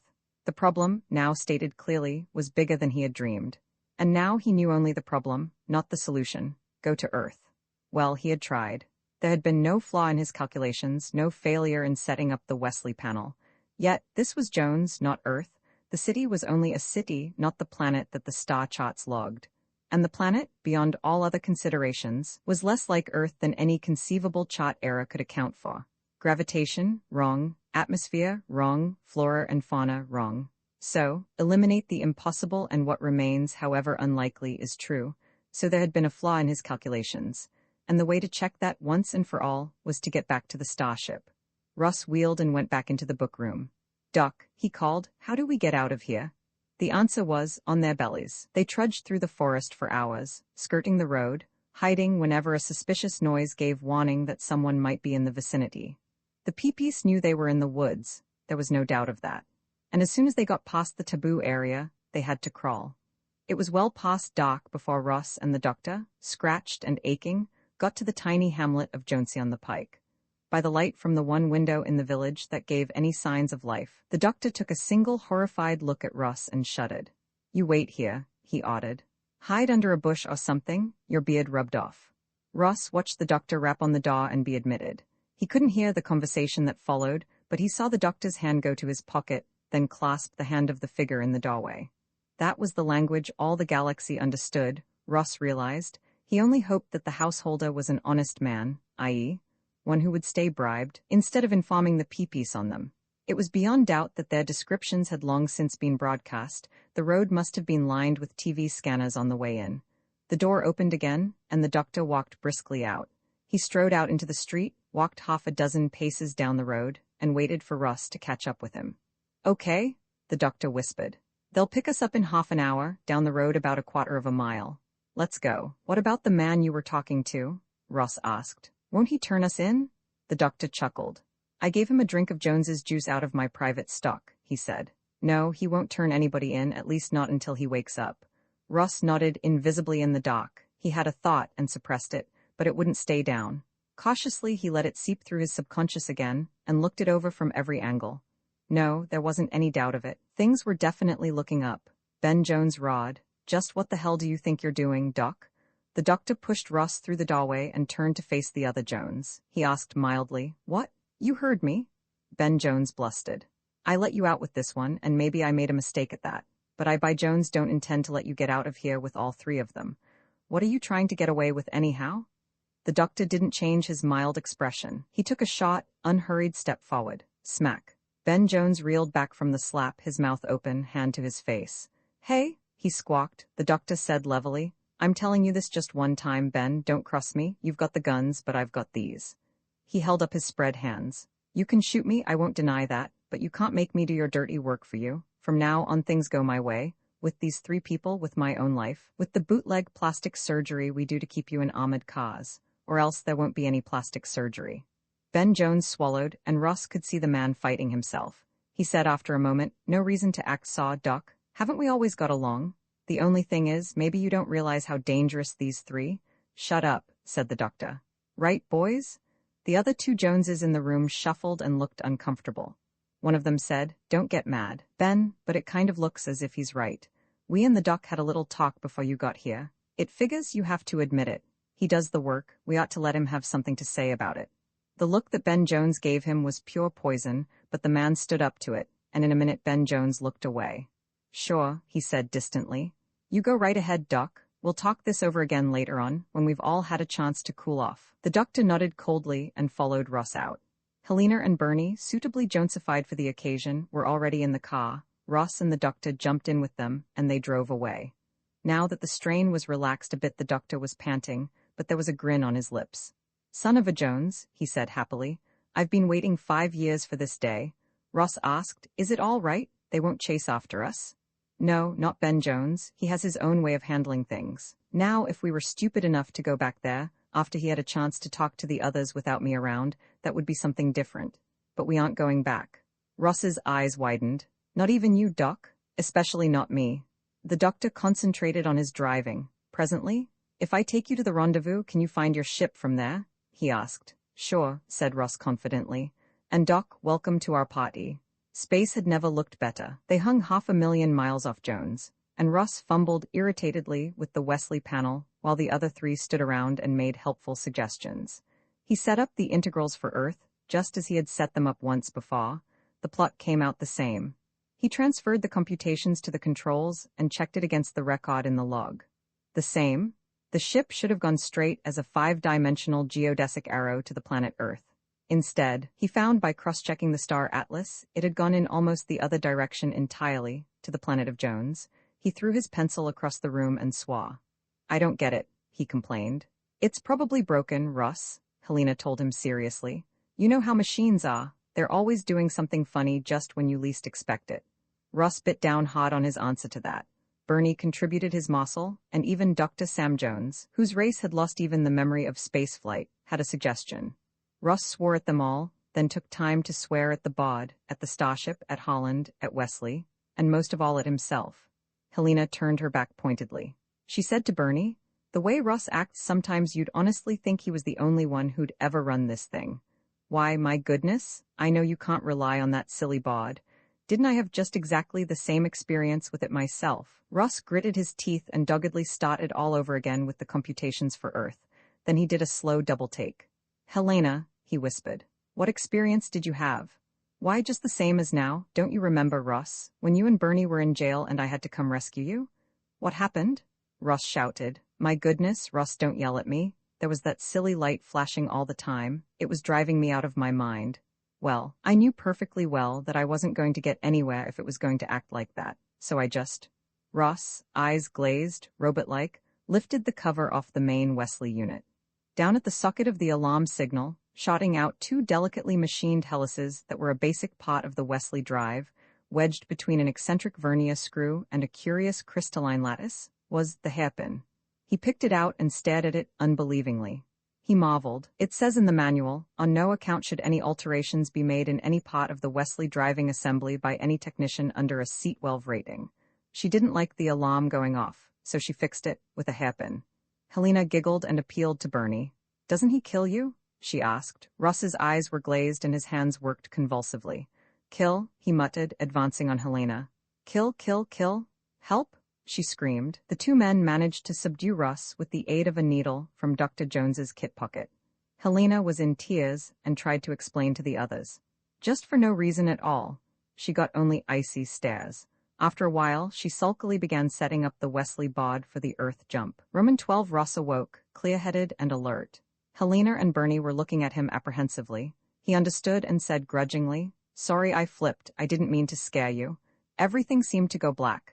They smothered him with relieved protestations that they understood perfectly and Helena wouldn't stick hairpins into the Wesley drive ever again. Even if the ship hadn't blown up. Even if she had rescued the men from Minerva. "Anyway," she said happily, "we're off Earth. At least it's supposed to be Earth, according to the charts." He unkinked himself and studied the planet through a vision screen at its highest magnification. The apparent distance was 1 mile. Nothing was hidden from him. "Golly," he said, impressed, "science makes you realize what backwood gropers we were." Obviously they had it down there on the pleasant, cloud-flecked, green and blue planet. Science, white, towering cities whose spires were laced by flying bridges, and inexplicably decorated with something that looked like cooling fins. Huge, super-streamlined vehicles lazily crossing the roads and skies, long, linked pontoon cities slowly heaving on the breasts of the oceans. "Science," Russ said reverently. "We're here." Flanny was right. Helena, Bernie, Doc. Maybe this is the parent planet of us all, and maybe it isn't. But the people who built those cities must know all the answers. "Helena, will you please land us?" "Sure, Russ. Shall I look for a space spot?" Russ frowned. "Of course. Do you think these people are savages? We'll go in openly and take our problem to them. Besides, imagine the radar setup they must have. We'd never sneak through even if we wanted to." Helena casually fingered the controls. There was the sickening swoop characteristic of her ship handling, several times repeated. As she jerked them wildly across the planet's orbit, she explained over her shoulder, "I had the darndest time finding a really big space spot on that little radar thing. Oops. But there's a nice-looking one near that coastal city. That was close. There was one, sorry, Russ, on a big lake inland, but I didn't like. Now everybody be very quiet. This is the hard part and I have to concentrate." Russ hung on. Helena landed the ship with her usual timber-shivering crash. "Now," she said briskly, "we'd better allow a little time for it to cool down. This is nice, isn't it?" Russ dragged himself, bruised, from the flaw. He had to agree. It was nice. The landing field, rimmed by gracious, light buildings, with the cooling fins, was dotted with great, silvery ships. They didn't, Russ thought with a twinge of irritation, seem to be space vessels, though. Leave it to Helena to get them down at some local airport. Still, the ships also, he noticed, were liberally studded with the fins. He peered at them with puzzlement and a rising sense of excitement. Certainly they had a function, and that function could only be some sort of energy receptor. Could it be, dared he imagine, that it was the long-dreamed-of cosmic energy tap? What a bonus that would be to bring back with him. And what other marvels might this polished technology have to give them? Bernie distracted him. He said, "Hey, Ross, here comes somebody."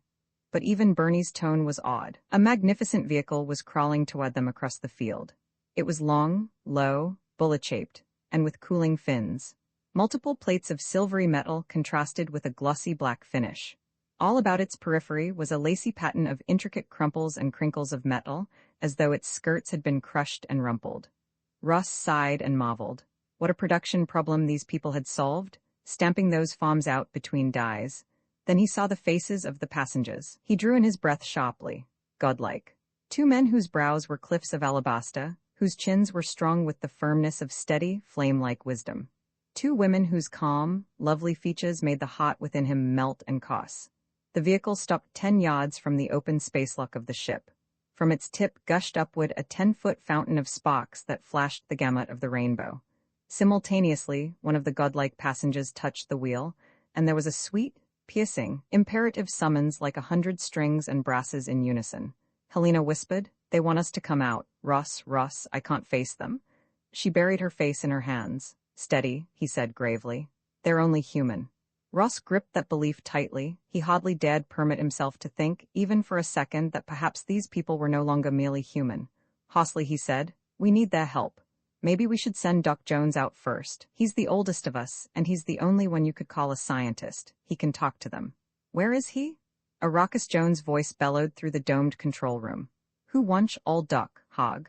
Who wunsch goo old Doc?" Good old Doc staggered into the room, obviously loaded to the gills by a very enjoyable backslide. He began to sing. In AJ 732, a Jones from Jones's Valley, he wandered into Jones's town to hold a Jonesist rally. He shocked the gents and ladies both. His talk was most disturbing. He spoke of 7-sided daws and purple-colored curbing. Jones's eyes focused on Helena. He flushed. "Am deeply sorry," he mumbled. Unforgivable vulgarity. Momentarily, Efforgot ladies were present. Again that sweet summons sounded. "Pull yourself together, Doctor," Ross begged. "This is Earth.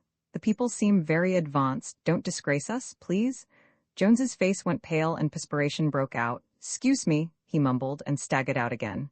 Ross closed the door on him and said, "We'll leave him. He'll be all right. Nothing's going to happen here."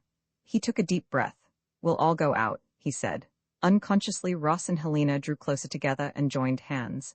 They walked together down the unfolding ramp and approached the vehicle.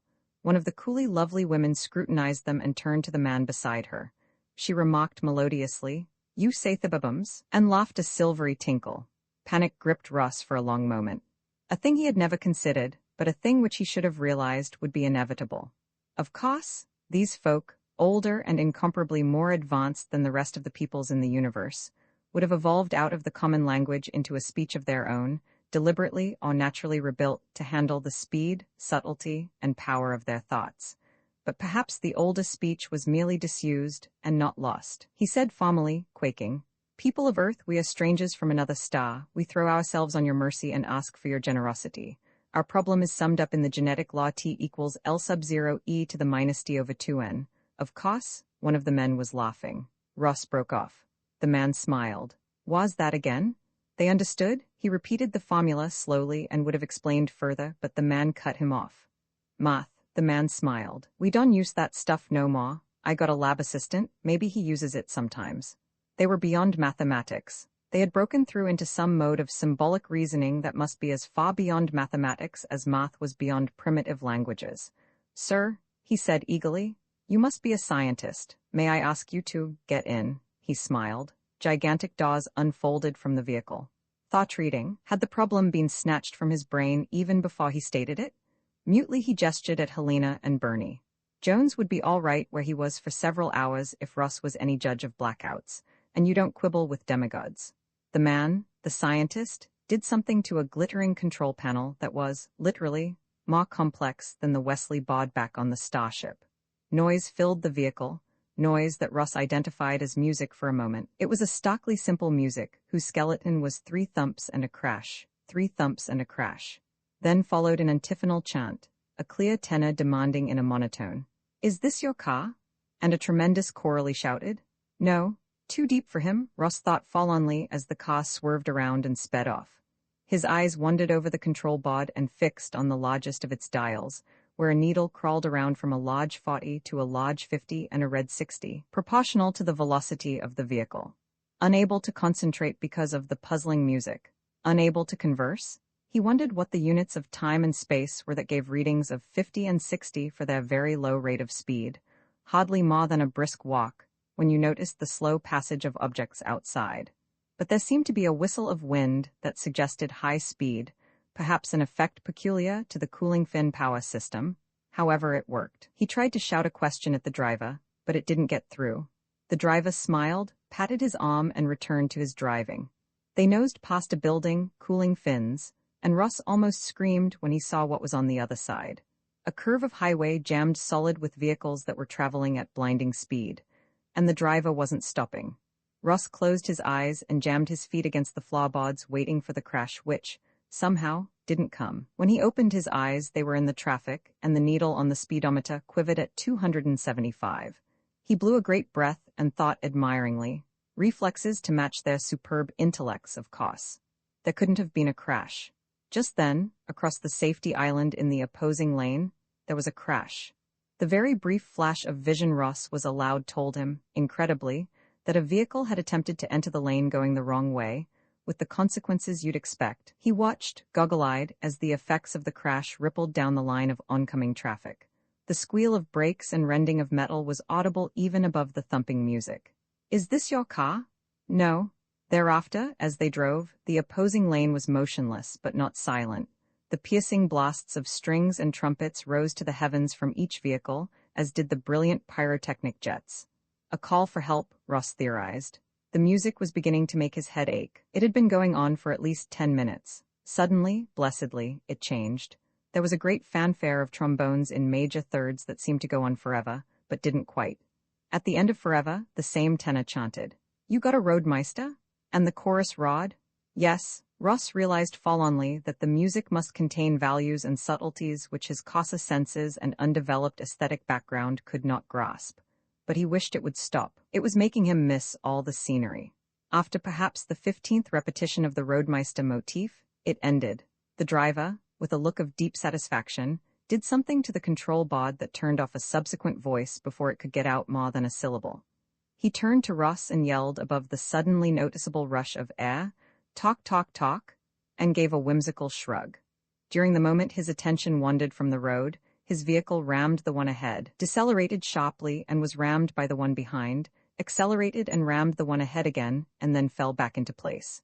Ross suddenly realized that he knew what had caused those crumples and crinkles around the periphery of the car. "Subtle," the driver yelled. "Indirection, sneak it in." "What?" Ross screamed. "The commersh," the driver yelled. It meant nothing to Ross, and he felt miserable because it meant nothing. He studied the roadside unhappily and almost beamed when he saw a sign coming up. Not advertising, of course, he thought.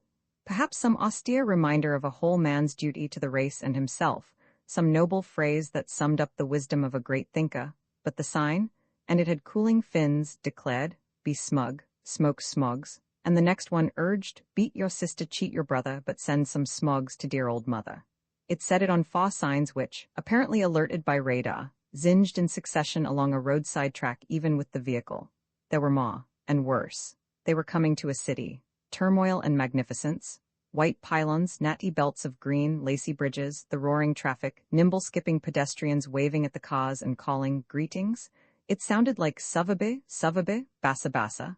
The shops were packed and radiant, dazzling. Ross wondered fleetingly how one parked here, and then found out. A car pulled from the curb and 100 cars converged on the spot, shrilling their sweet message and spouting their gay sparkles. "There's two." There were a pair of jolting crashes as it shouldered 2 other vehicles aside and parked, 2 wheels over the curb and on the sidewalk. "Savababassa," shouted drivers, and the man beside Ross gaily repeated the cry. The vehicle's doors opened, and they climbed out into the quick tempo of the street. It was loud with a melodious babble from speaker horns visible everywhere. The driver yelled cheerfully at Russ, "Come on, party." He followed, dazed and baffled, assailed by sudden doubts and contradictions. It was a party, all right, 20 floors up a shimmering building in a large, handsome room whose principal decorative motif seemed to be cooling fins. Perhaps 20 couples were assembled. They turned and applauded as they made their appearance. The vehicle driver, standing grandly at the head of a short flight of stairs leading to the room, proclaimed, "I got these rocket flyers like on the piece of paper you guys read me. Right off the field. 20 points, how about that?" A tall, graying man with a noble profile hurried up and beamed. "Good show, Joe. I knew we could count on you to try for the high-point combo. You was always a real spot. You got the fish?" "Sure we got the fish." Joe turned and said to one of the lovely ladies, "Elna, show him the fish." She unwrapped a 10-pound sodfish and proudly held it up while Ross, Bernie, and Helena stared wildly. The profile took the fish and poked it. "Real enough, Joe. You done great. Now if the rocket flyers here are okay, you're okay, then you got 20 points in the prize. You're a rocket flyer, ain't you, Busta?" Ross realized he was being addressed. He croaked, "Men of Earth, we come from a far distant star in search of," the profile said. "Just a minute, Busta, just a minute, you ain't from Earth?" "We come from a far distant star in search of," "Stick to the point, Busta. You ain't a rocket flyer from Earth, none of you?" "No," Ross said. He furtively pinched himself. It hurt, therefore he must be awake, or crazy. The profile was sorrowfully addressing a downcast Joe. "You should have asked them, Joe, you really should have. Now you don't even get the 3 points for the sodfish because you went and tried for the combo. It really is a pity. Didn't you ask them at all?" Joe blustered. "He did say something, but I figured a rocket flyer was a rocket flyer and they come out of a rocket." His lower lip was trembling. Both of the ladies of his party were crying openly. "We tried," Joe said, and began to blubber. Ross moved away from him in horrified disgust. The profile shook its head, turned and announced, "Owing to an unfortunate mistake, the search group of Dr. Joseph Mulcahy, SCD, PhD, got disqualified for the combination. They only got 3 points, so that's all the groups in and who got the highest." "I got 15, I got 15, screamed a gorgeous brunette in a transport of joy.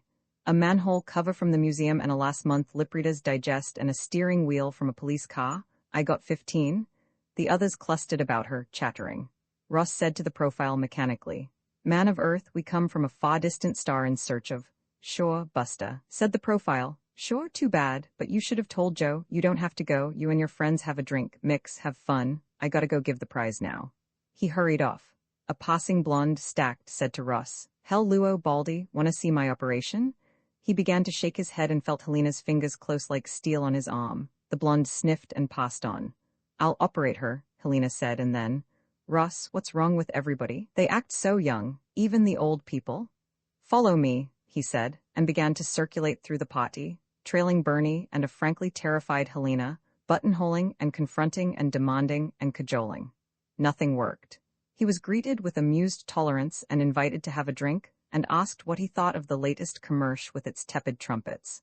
Nobody gave a damn that he was from a far distant star except Joe, who sullenly watched them wonder and finally swaggered up to Ross. "I figured something out," he said grimly. "You made me lose." He brought up a roundhouse right, and Ross saw the stars and heard the birdies. Bernie and Helena brought him to on the street. He found he had been walking for some 5 minutes with a blanked-out mind. They told him he had been saying over and over again, "Men of Earth, I come from a far distant star." It had got them ejected from the party. Helena was crying with anger and frustration. She had also got a nasty scare when one of the vehicles had swerved up onto the sidewalk and almost crushed the 3 of them against the building wall. "And," she wailed, "I'm hungry and we don't know where the ship is and I've got to sit down and go someplace." "So do I," Bernie said weakly. "So did Russ." He said, "Let's just go into this restaurant. I know we have no money. Don't nag me please, Helena. We'll oughta eat, not pay, and get arrested." He held up his hand at the protests. "I said get arrested. The smartest thing we could do? Obviously somebody's running this place, and it's not the Stoops we've seen. The quickest way I know of to get to whoever's in charge is to get in trouble, and once they see us we can explain everything." It made sense to them. Unfortunately, the first restaurant they tried was coin-operated, from the front door on. So were the 2nd to 7th. Ross tried to talk Bernie into slugging a pedestrian so they could all be jugged for disturbing the peace, but failed. Helena noted at last that the women's wear shops had live attendants who, presumably, would object to trouble. They marched into one of the gaudy places, each took a dress from a rack and methodically tore them to pieces. A saleslady approached them dithering and asked tremulously, "What for did you do that? Didn't you like the dresses?" "Well, yes, very much," Helena began apologetically. "But you see, the fact is—" "Shut up," Ross told her. He said to the saleslady, "No, we hated them. We hate every dress here. We're going to tear up every dress in the place. Why don't you call the police?" "Oh," she said vaguely. "All right," and vanished into the rear of the stall. She returned after a minute and said, "He wants to know your names." "Just say 3 desperate strangers," Russ told her. "Oh, thank you." She vanished again. The police arrived in 5 minutes or so. An excited elder man with many stripes on his arms strode up to them excitedly as they stood among the shredded ruins of the dresses. "Where'd they go?" he demanded. "Did you see what they looked like?" "We're them, we tore these dresses up. You'd better take them along for evidence." "Oh," the cop said. "Okay, go on into the wagon, and no funny business, hear me?" They offered no funny business. In the wagon, Ross expounded on his theme that there must be directing intelligences and that they must be at the top. Helena was horribly depressed because she had never been arrested before, and Bernie was almost jaunty. Something about him suggested that he felt at home in a patrol wagon. It stopped, and the elderly stripe-wearer opened the door for them. Ross looked on the busy street for anything resembling a station house and found none. The cop said, "Okay, you people, get going, and let's don't have no trouble or I'll run you in." Ross yelled in outrage, "This is a frame-up? You have no right to turn us loose. We demand to be arrested and tried." "Wise guy," sneered the cop, climbed into the wagon and drove off. They stood forlornly as the crowd eddied and swirled around them. "There was a plate of sandwiches at that party," Helena recalled wistfully, "and a ladies' room." She began to cry. "If only you hadn't acted so darn superior, Ross. I'll bet they would have let us have all the sandwiches we wanted." Bernie said unexpectedly, "She's right, watch me." He buttonholed a pedestrian and said, "Duh." "Yeah?" asked the pedestrian with kindly interest. Bernie concentrated and said, "Duh, I yam losted. I yam broke. I losted all my money. Gimme some money, mister, please." The pedestrian beamed and said, "That is real tough luck, buddy. If I give you some money, will you send it to me when you get some more? Here is my name wrote on a card." Bernie said, "Sure, mister, I will send the money to you." "Then," said the pedestrian, "I will give you some money because you will send it back to me. Good luck, buddy." Bernie, with quiet pride, showed them a piece of paper that bore the interesting legend $20. "Let's eat," Ross said, awed. A machine on a restaurant door changed the bill for a surprising heap of coins, and they swaggered in, making beelines for the modest twin doors at the rear of the place. Close up, the doors were not very modest, but after the initial shock, Ross realized that there must be many on this planet who could not read at all.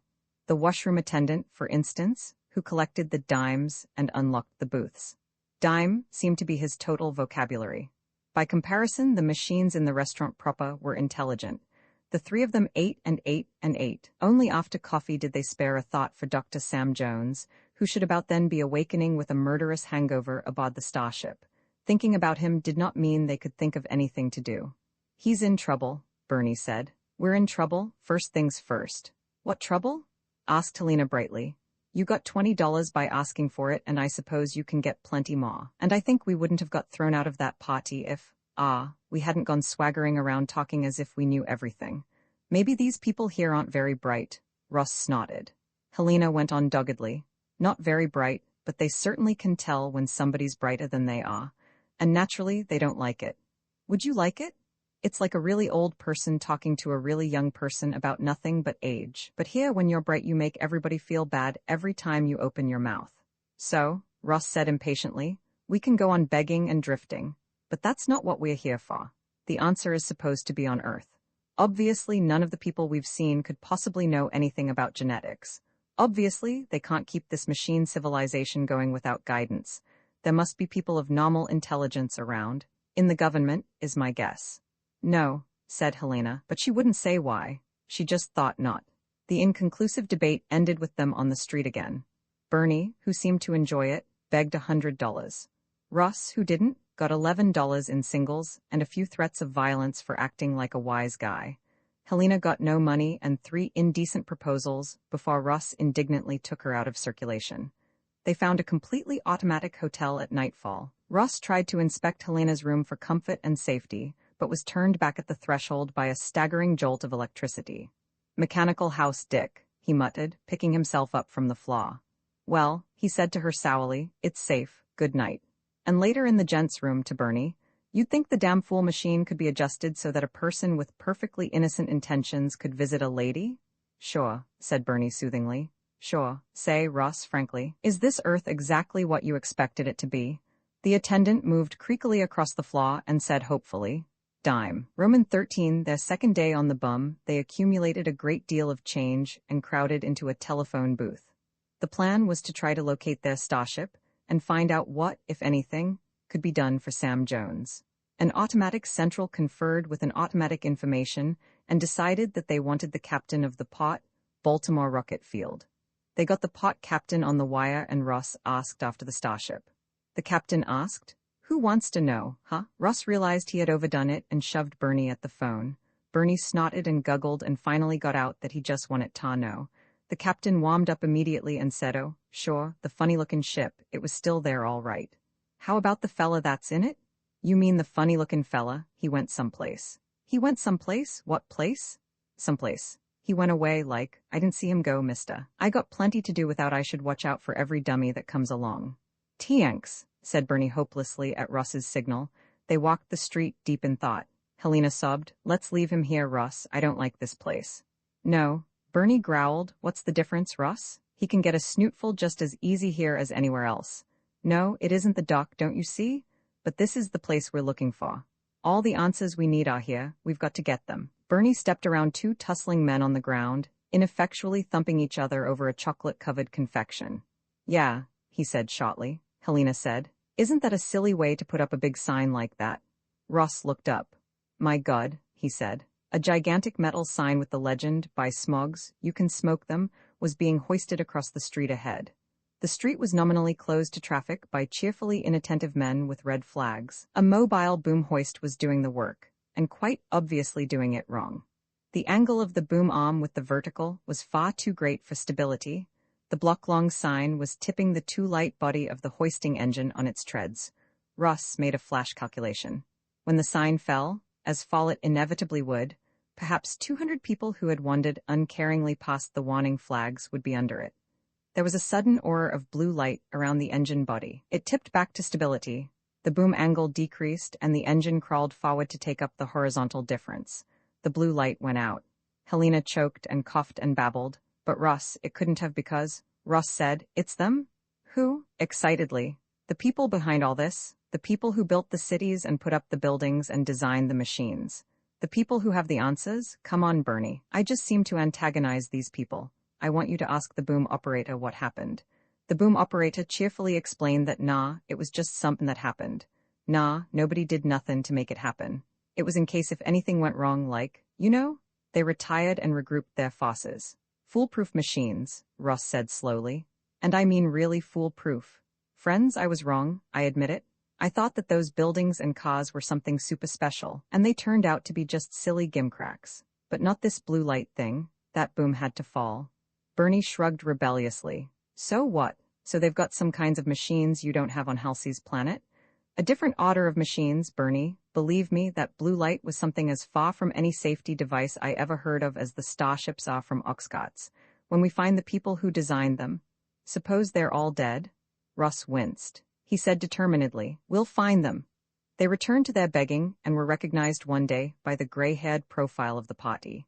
He didn't remember just who they were or where they were from or where he had met them, but he enthusiastically invited them to yet another party. He told them he was Henry Matson, owner of an airline. Ross asked about accidents and blue lights.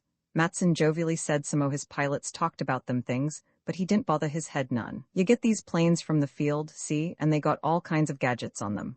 Come on to the party?" They went because Henry promised them another guest, Sanford Eisner, who was a wealthy aircraft manufacturer. But he didn't bother his head none either. Them rockets was hard to make. You had to feed the patterns like into the master jigs just so, and boy, if you got 'em in backwards it was a mess. "Where'd you get the patterns?" "Look, mister, we always had the patterns. And don't spoil the party, will ya?" The party was a smasher. They all woke with headaches on Matson's deep living room rug. "You did fine, Russ," Helena softly assured him. "Nobody would have guessed you were any smarter than anybody else here. There wasn't a bit of trouble." Russ seemed to have a hiatus in his memory.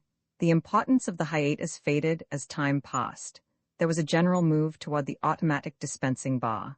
It seemed to be regulated by a time clock. No matter what you dialed first thing in the morning, it ruthlessly pawed a double rye with Worcestershire and Tabasco and plopped a fair imitation of a raw egg into the concoction. It helped. Along about noon something clicked in the bar's innards.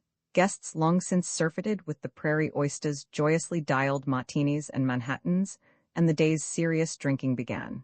Ross fuzzily tried to trace the bar's supply. There were nickel pipes that led heaven knew where, some vast depot of fermentation tanks and stills, fed grain and cane by crawling harvest monsters. Grain and cane planted from seed, the harvest monsters carefully culled from the crop for the plow and drag and drill and fertilize and cultivate monsters. His head was beginning to ache again. A jovial martina drinker who had something to do with a bank. Rod, hey, fellas, I got an idea what we can do. Let's go on over to my place. So they all went, and that disposed of another day.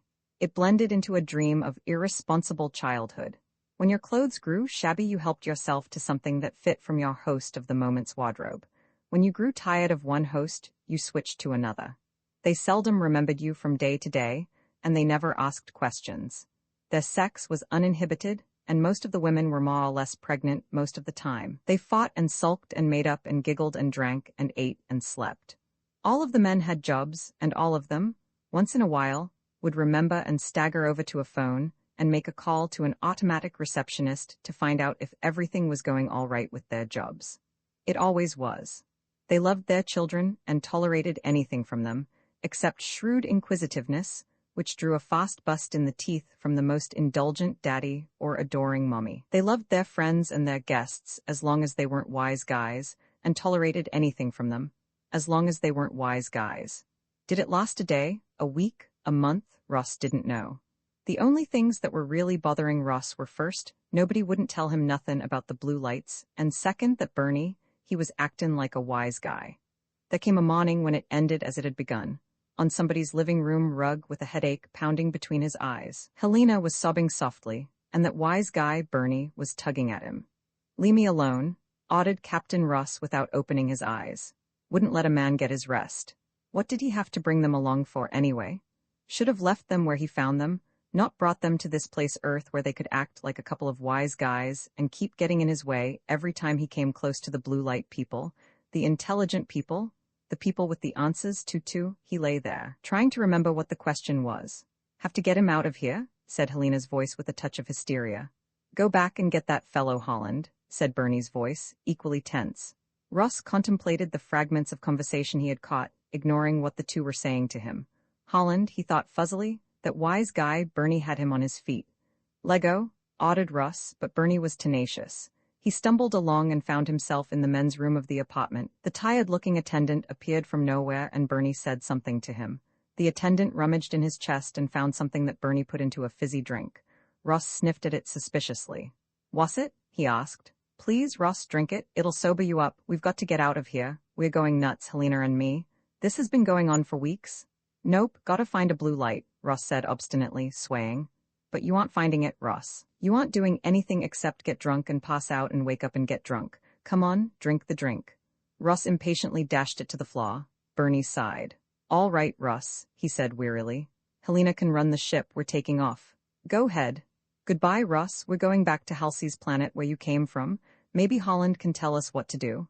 "Go ahead, that wise guy," Ross sneered. The attendant was watching dubiously as Bernie slammed out and Ross peered at himself in a mirror. "Dime?"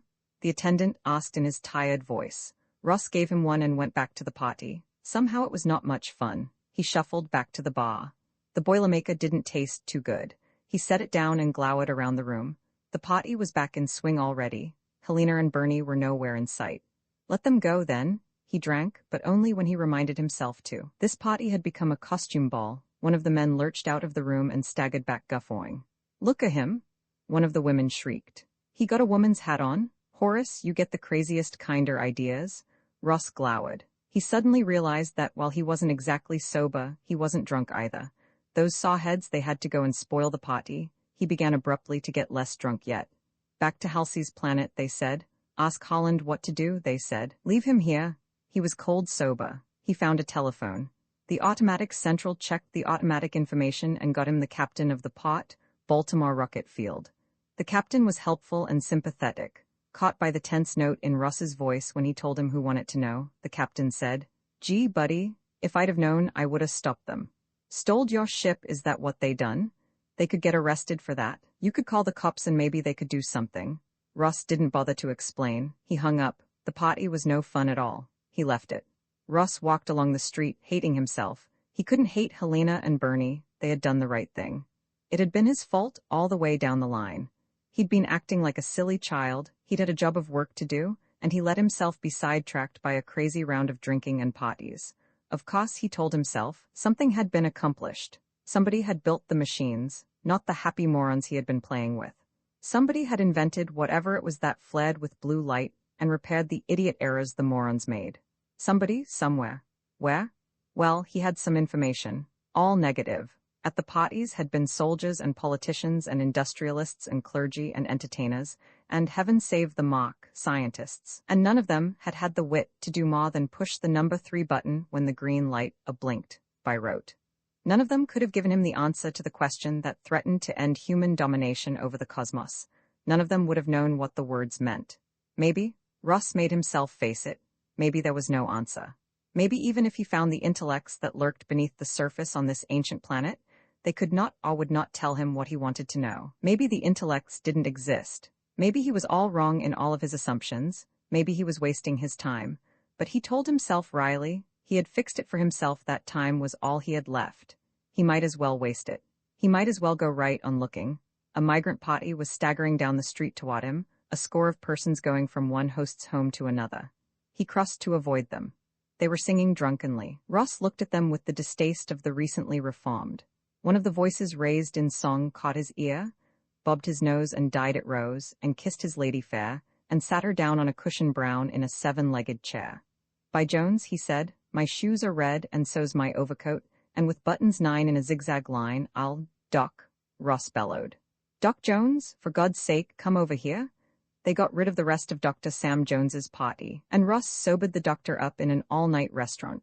It wasn't hard, the doctor had had plenty of practice. Ross filled him in, carefully explaining why Bernie and Helena had left him. Doc Jones filled Ross in. He didn't have much to tell. He had come to in the ship, waited around until he got hungry, fallen into a conversation with a rocket pilot on the field, and that was how his round of parties had begun. Like Ross, Doc, in his sober moments, had come to the conclusion that Earth was run by person or persons unseen. He had learned little that Ross hadn't found out or deduced. The blue lights had bothered him too. He'd asked the pilot about it, and found out about what Ross had. There appeared to be some sort of built-in safety device which kept the inevitable accidents from becoming unduly fatal. How they worked, he didn't know, but he had an idea. It sounds a little ridiculous, I admit, he said, embarrassed, but I think it might work. It's a radio program. A radio program? I said it sounded ridiculous. They call it What's Biting You, and one of the fellows was telling me about it. It seems that you can appear before the panel on the program with any sort of problem, any sort at all, and they guarantee to solve it for you. There's some sort of bond posted. I don't know much about the details, but this man assured me that the bond was only a formality. They never failed. Of course, Doc finished, hearing his own proposal with a touch of doubt. I don't know whether they ever had any problem like this before, but... Yeah, said Russ. What have we got to lose? They got into the program. It took the techniques of a doubler on an army chow line and a fair amount of brute strength, but they got to the head of the queue at the studio and wedged themselves inside. Doc came close to throttling the man who prowled through the studio audience, selecting the lucky few who would get on stage, but they got on. The theme music swelled majestically around them, and a chorus crooned, "What's biting you, hun?" It was repeated 3 times with crashing cymbals under the hun. Ross listened to the beginning of the program and cursed himself for being persuaded into such a harebrained tactic. But he had to admit the program offered the only possibility in sight. The central figure was a huge, jovially grinning figure of papier-mâché, smoking a smog and billowing smoke rings at the audience. An announcer, for some obscure reason in blackface, interviewed the disturbed derelicts who came before Smiley Smog, the papier-mâché figure, and propounded their problems to Smiley in a sort of doggerel. And in doggerel, the answers came back.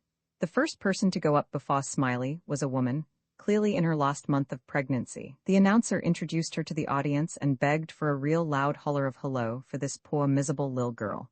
"All right, honey," he said. "You just step right up here and let old Uncle Smiley take care of your troubles for you. Let's go now. What's bitten you?" She sobbed. "It's like I'm gonna have a baby." "How do you like that?" the announcer screamed. "She's gonna have a baby? What do you say to that, folks?" The audience shrieked hysterically.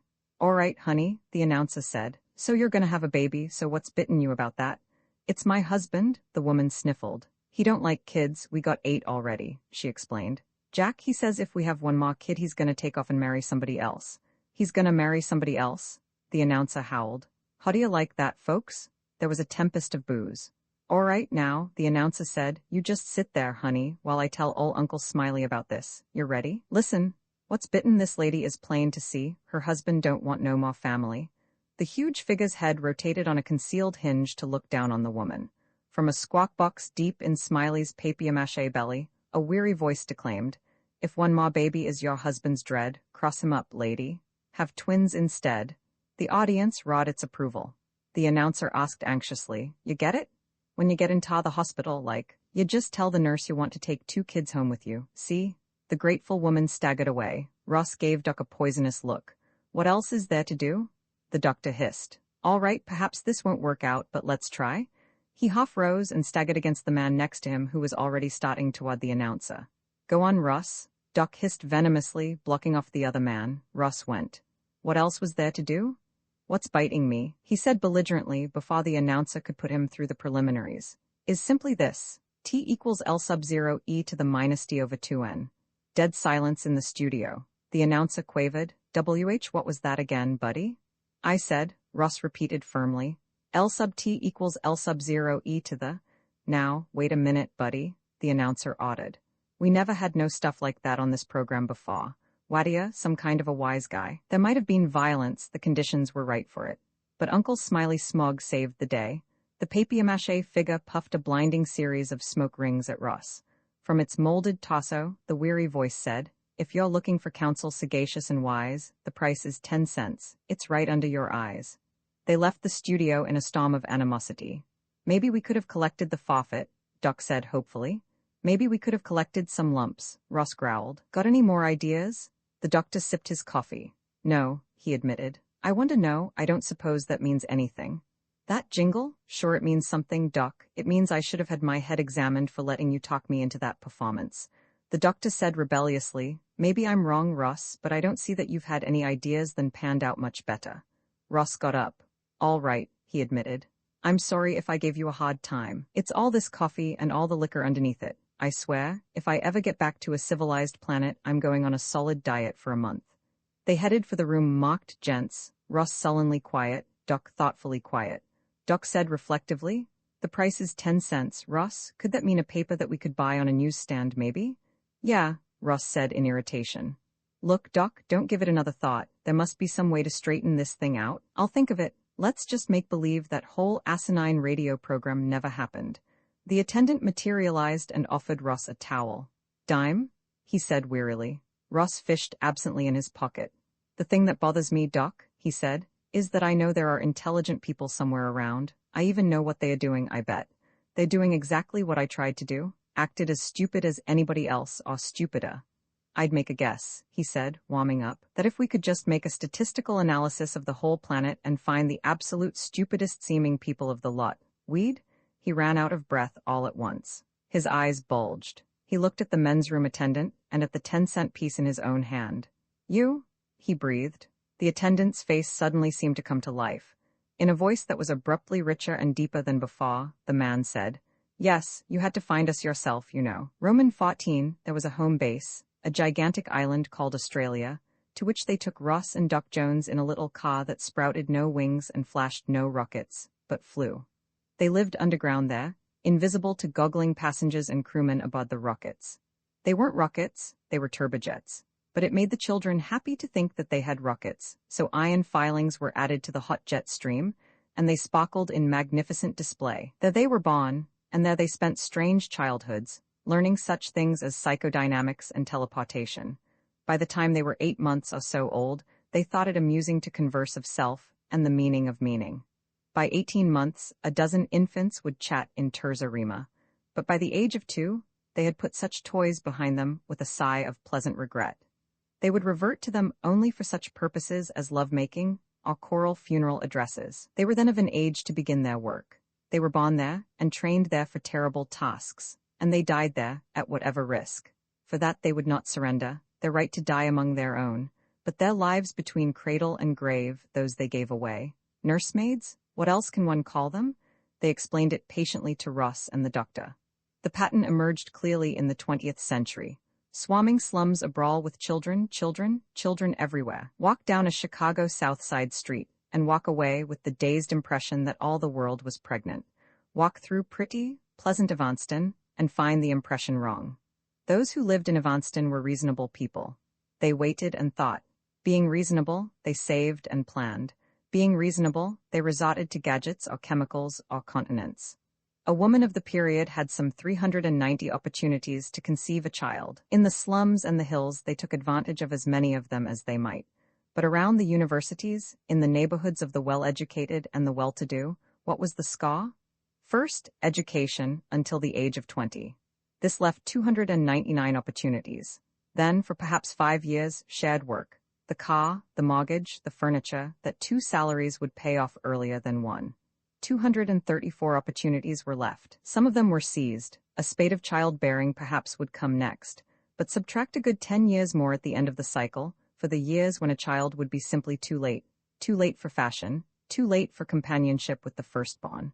We started with 390 opportunities. We have perhaps 144 left. Is that the roster complete? No. There is the battle of the budget? No, not right now. Not until the summer place is paid for. And more.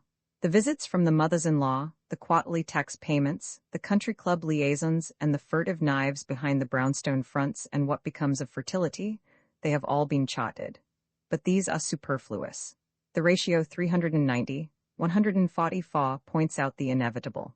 As 390 outweighs 144, so the genes of the slovenly and heedless outweigh the thoughtful and slow to act. We tampered with the inevitable. The planet teemed and burst. The starships went forth. The strong, bright, quick ones went out in the ships. 2 sorts were left, the strong ones who were not bright, the bright ones who were not strong. We are the prisoners of the planet, we cannot leave. The children, the witless ones outside, can leave, but who would have them? Ross peered into the shifting shadows. But, he said, you are the masters of the planet. Masters, we are slaves, fully alive only here where we are born and die. Abstracted and as witless as they when we are among them. Well, we might be. For each of us, square miles to stand guard over. Our minds roving across the traps we dare not ignore, ready to leap out and straighten these children's toppling walls of blocks, ready to warn the child that sharp things cut and hot things burn. The blue lights, did you think they were machines? They were us? You're torturing yourselves? Ross exploded. Let them die. Let 10 billion children die, we are not such monsters. Ross was humbled before their tragedy. Diffidently he spoke of Halsey's planet, Raggansworld, Asa Jones. He warmed to the task and was growing, he thought, eloquent when their smiles left him standing ashamed. I don't understand, he said, almost weeping. The voice corrected him. You do, but you do not yet know that you do. Consider the facts, your planet, sterile and slowly dying. The planets you have seen. One sterile because it is imprisoned by ancients, one sterile under an indriven matriarchal custom, one sterile because all traces of divergence have been wiped out. Earth, split into an incurable dichotomy, the sterility of brainless health, the sterility of sick intellect. Humanity, then, imprisoned in 1,000 sterile tubes, cut off each from the other, dying. We feared war, and so we isolated the members with a wall of time. We have found something worse to fear. What if the walls are cracked? Crack the walls? How? Is it too late? Somehow the image of Helena was before him. Is it too late? They gently mocked. Surely you know. How? Perhaps you will ask her. The image of Helena was blushing. Ross's heart leaped. As simple as that? For you, yes. For others there will be lives spent over the lathes and milling machines, eyes gone blind in calculating and refining trajectories, daring ones lost screaming in the hots of stars, or gibbering with hunger and pain as the final madness closes down on them, stranded between galaxies. There will be martyrs to undergo the worst martyrdom of all, which is to say, they will never know of it. They will be unhappy traders and stock chasers, grinding their lives to smooth dull blanks against the wearying routine, so that the daring ones may go forth to the stars. But for you, you have seen the answer. Old blood runs thin. Thin blood runs cold. Cold blood dies. Let the walls crack. There was a murmuring in the shadows that Ross could not hear, then the voice again, saying a sort of goodbye. We have had a great deal of experience with children, so we know that they must not be told too much. There is nothing more you need be told. You will go back now. Ross dared interrupt. But our ship, the others have taken it away. again the soundless laughter. The ship has not been taken far. Did you think we would leave you stranded here? Russ peered hard into the shadows, but only the shadows were there, and then he and Jones were in the shadows no longer. Russ. Helena was hysterical with joy. Even Bernie was stammering and shaking his head incredulously. Russ, dearest, we thought, and the ship acted all funny, and then it landed here and there just wasn't anybody around and I couldn't make it go again. It will go now, Russ promised. It did. They sealed ship. He took the controls and they hung in space, looking back on a blue-green planet with a single moon. There were questions, but Russ put an end to questions. He said, "We're going back to Halsey's planet." Holland wanted an answer. "We've found it, we'll bring it to him." The FTL families have kept their secret too well. No wars between the planets, but stagnation worse than wars. And Holland's answer is this: he will be the first of the FTL traders. He'll build FTL ships, and he'll carelessly let their secrets be stolen. We'll bridge the galaxy with FTL transports, and we'll pack the ships with a galaxy of crews. New genes for old, hybrid vigor for dreary decay. Do you see it?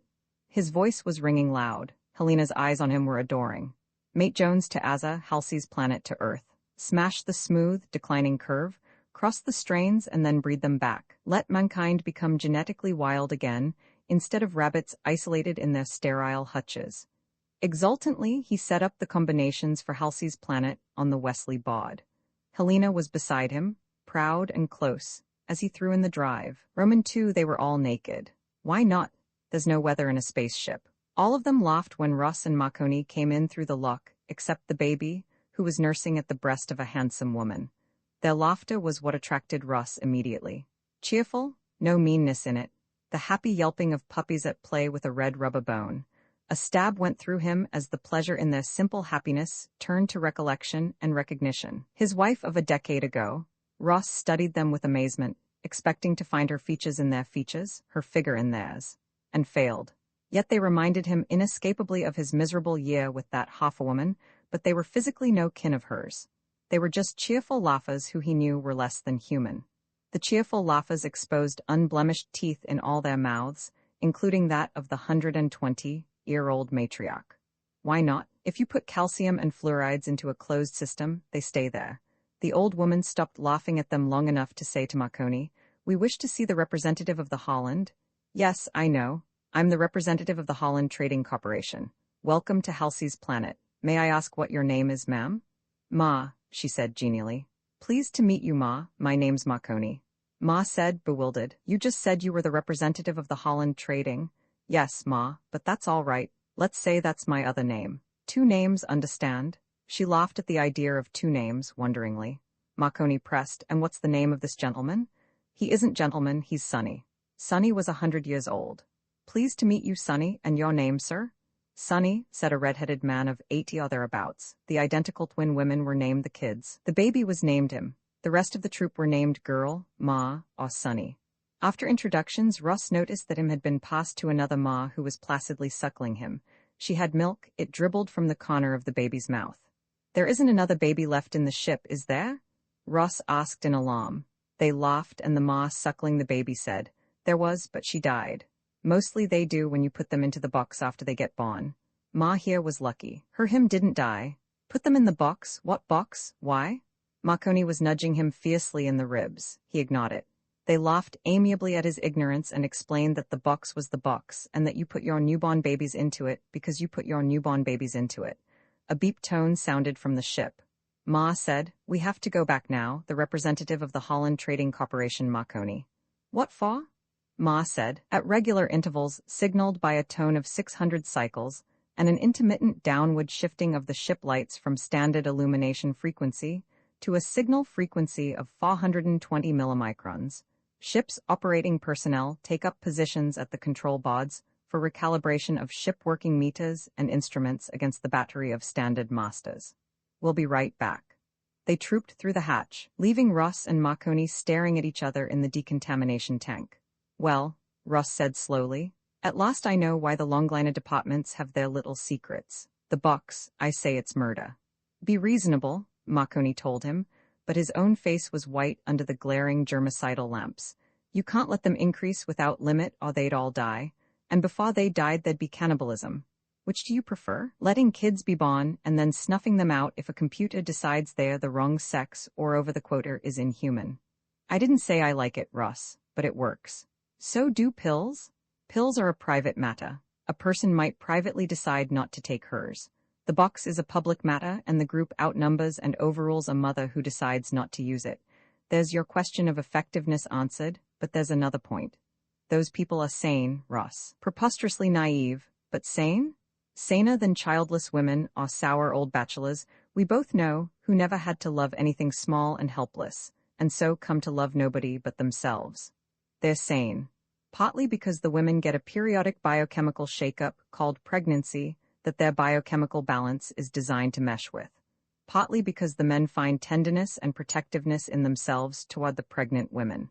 Mostly, I think, because it's something to do. Can you imagine the awful monotony of life in the ship? The work is sheer rote and repetition.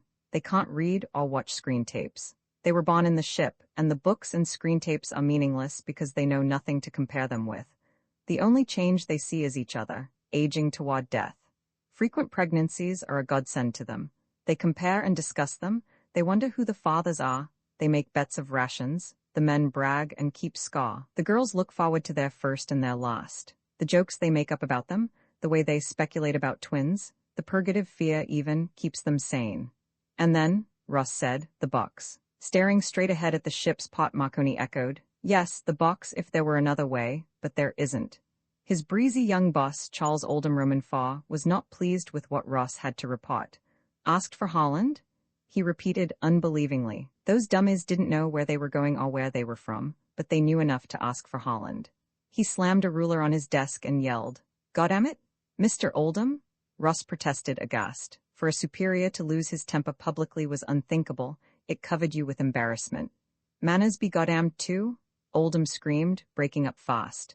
What do you know about the state of our books? What do you know about the overhead I inherited from my loving father? What the hell do you know about the down curve in sales?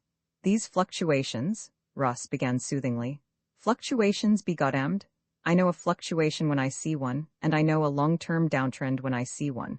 And that's what we're riding, right into bankruptcy, fellow. And now these goddamned dummies blow in from nowhere, with a consignment exclusively for Holland. I don't know why I don't get to hell out of this stupid business and go live in a shack on Great Blue Lake, and let the planet go ahead and rot. Ross's horror at the unseemly outburst was eclipsed by his interest at noting how similarly he and Oldham had been thinking. Sir, he ventured, I've had something on my mind for a while. It can wait. Oldham growled, collecting himself with a visible effort, so there went his chance to resign. What about customs? I know Holland hasn't got enough cash to lay out. Who has?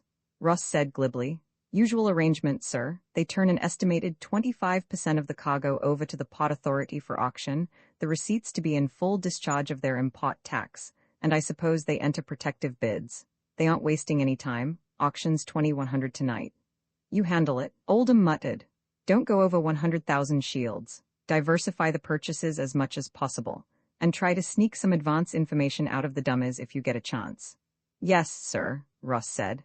As he left, he saw Oldham taking a plastic bottle from a wall cabinet, and that, thought Ross as he rode to the free pot, was the first crack he had ever seen in the determined optimism of the trading firm's top level.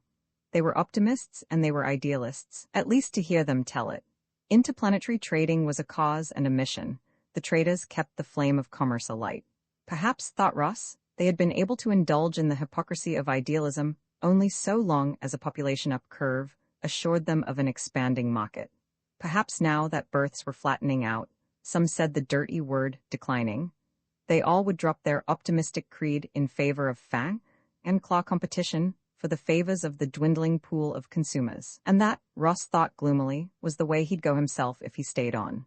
Junior trader to senior trader to master trader, growing every year more paranoidally suspicious of his peers, less scrupulous in the chase of the shield, but he was getting out, of course. The purse's birth awaited. And then, perhaps, the awful depressions he had been enduring would lift off him.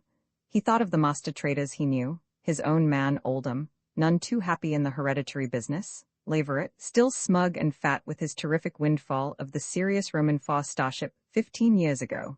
Marconi's boss Holland. Holland broke the sequence all to hell. It just wasn't possible to think of Holland being driven by avarice and fear. He was the oldest of them all, but there was more zest and drive in his parchment body than in the rest of them combined. In the auction hall, Ross found a seat near the velvet ropes. One of the professional bidders lounging against a wall flicked him an almost imperceptible signal, and he answered with another. That was that. He had his man, and a good one. They had often worked together in the commodity pits, but not so often or so exclusively that the bidder would be instantly known as his. Inside the enclosure, Marconi, seated at a bare table, labored over a sheaf of papers with one of the Sonnies from the ship. Sonny was wriggling in coveralls, the first clothes he had ever worn. Ross saw they hadn't been able to get shoes onto him. Who else did he know? Captain Delafield was sitting solemnly within the enclosure. Win Fraley, the hottest auctioneer on the pot, was studying a list, his lips moving. Every trading firm was represented. The heads of the smaller firms were there in person, not daring to delegate the bidding job. Plenty of pot personnel, just there for the excitement of the first longliner in 15 years, even though it was well after close of the business day. The goods were in sealed cases against the back wall as usual. Ross could only tell that some of them were perforated and therefore ought to contain living animals. Only the one Sonny from the starship crew was there. Presumably the rest were back on the ship. He wouldn't be able to follow Oldham's orders to snoop out the nature of the freight from them. Well, damn Oldham. Damn even the auction, Ross thought to himself. His mood of gloom did not lift. The auction was a kind of letdown. All that turmoil and bustle, concentrated in a tiny arc around the velvet ropes, contrasted unpleasantly with the long, vacant rows of dusty seats that stretched to the back of the hall. Maybe a couple of centuries ago Ross would have enjoyed the auction more. But now, all it made him think of was the thing he had been brooding about for a night and a day, the slow emptying of the planet, the decay. But, as usual, no one else seemed to notice or to care. Captain Delafield consulted his watch and stood up. He rapped the table. In accordance with the rules of the Trade Commission and the appropriate governing statutes, he droned, certain merchandise will now be placed on public auction. The Holland Trading Corporation, consignee, agrees and consents to divest itself of merchandise from consignment 97W, amounting by estimate of the customs authorities to 25% of the total value of all merchandise in said consignment. All receipts of this auction are to be entered as excise duties paid by the consignee on said merchandise, said receipts to constitute payment in full on excise on consignment 97W. The clock will record. If any person here present wishes to enter an objection, let him do so, thank you. He glanced at a slip of paper in his hand. I am requested to inform you that the Holland Trading Corporation has entered with the clock a protective bid of 5,000 shields on each item. There was a rustle in the hall. 5,000 shields was a lot of money. Your auctioneer, Win Fraley, said Captain Delafield, and sat down in the first row of seats. The auctioneer took a long, slow swallow of water, his eyes gleaming above the glass at the audience. Theatrically he tossed the glass to an assistant, smacked his hands together, and grinned. Well, he boomed genially, I don't have to tell you gentlemen that somebody's going to get rich tonight. Who knows, maybe it'll be you. But you can't make money without spending money, so without any further ado, let's get started. I have here, he rapped out briskly, item number 1. Now you don't know, and I don't know exactly what item number 1 contains, but I can tell you this, they wouldn't have sent it 231 lights if they didn't think it was worth something. Let's get this started with a rush, folks, and I mean with a big bid to get in the right mood. After all, the more you spend here, the less you have to pay in taxes, he laughed. You ready? Here's the dope, item number 1. His assistant slapped a cotton at the extreme left of the line. Weight 215 grams, net, 15 cubic centimeters, 1 microfilm reel included. Reminds me, he reminisced, of an item just about that size on the Sirius Roman Foss shipment. Turned out to be Marajane seeds, and I don't suppose I have to tell anybody here how much Mr. Leverett made out of Marajanes. I bet every one of us has been smoking them ever since. What do you say, Mr. Leverett? You did all right last time. Want to say 10,000 as a first big bid on item number 1? 9,000? Do I hear? One of the smaller traders, not working through a professional bidder, not even decently delegating the work to a junior, bid 7,500 shields. Like the spokesman for the other big traders, Ross sat on his hands during the early stages. Let the small fry give themselves a thrill and drop out. The big firms knew to a fraction of a shield how much the small ones could afford to bid on a blind purchase, and the easiest way to handle them was to let them spend their budgets in a hurry. Of course the small traders knew all this, and their strategy, when they could manage it, was to hold back as long as possible. It was a matter of sensing emotion rather than counting costs, of recognizing the fraction of a second in which a little fellow made up his mind to acquire an item and bidding him up, of knowing when he'd gone his limit and letting him have it at a ruinous price. It was an art, and Ross, despising it, knew that he did it very, very well. He yawned and pretended to read a magazine while the first 6 items went on the block. The little traders seemed desperate enough to force the price up without help. He bid on item 7 partly to squeeze a runt trader and partly to test his liaison with his professional bidder. It was perfect. The pro caught his signal, a bawd inspection of his fingernails, while seeming to peek clumsily at the man from Leverett's. Ross let the next 2 pass and then acquired 3 items in rapid succession. The fever had spread to most of the bidders by then. They were starting at 10,000 and up. 1 or 2 of the early birds had spent their budgets and were leaving, looking sandbagged, as indeed they had been. Ross signaled take 5 to his professional and strolled out for a cup of coffee. On the way back he stopped for a moment outside the hall to look at the stars and breathe. There were the familiar constellations, the Plowman, the Rocket Fleet, Marilyn Monroe. He stood smoking a cigarette and yearning toward them until somebody moved in the darkness near him. "Nice night, Ross," the man said gloomily. It was Captain Delafield.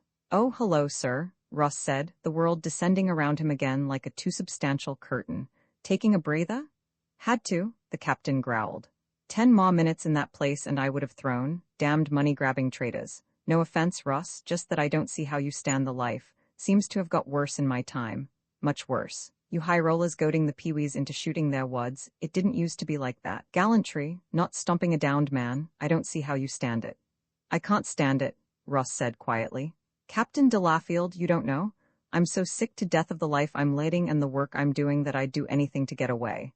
Mr. Fallon offered me a purser's spot on his ship. I've been thinking about it very seriously." "Purser?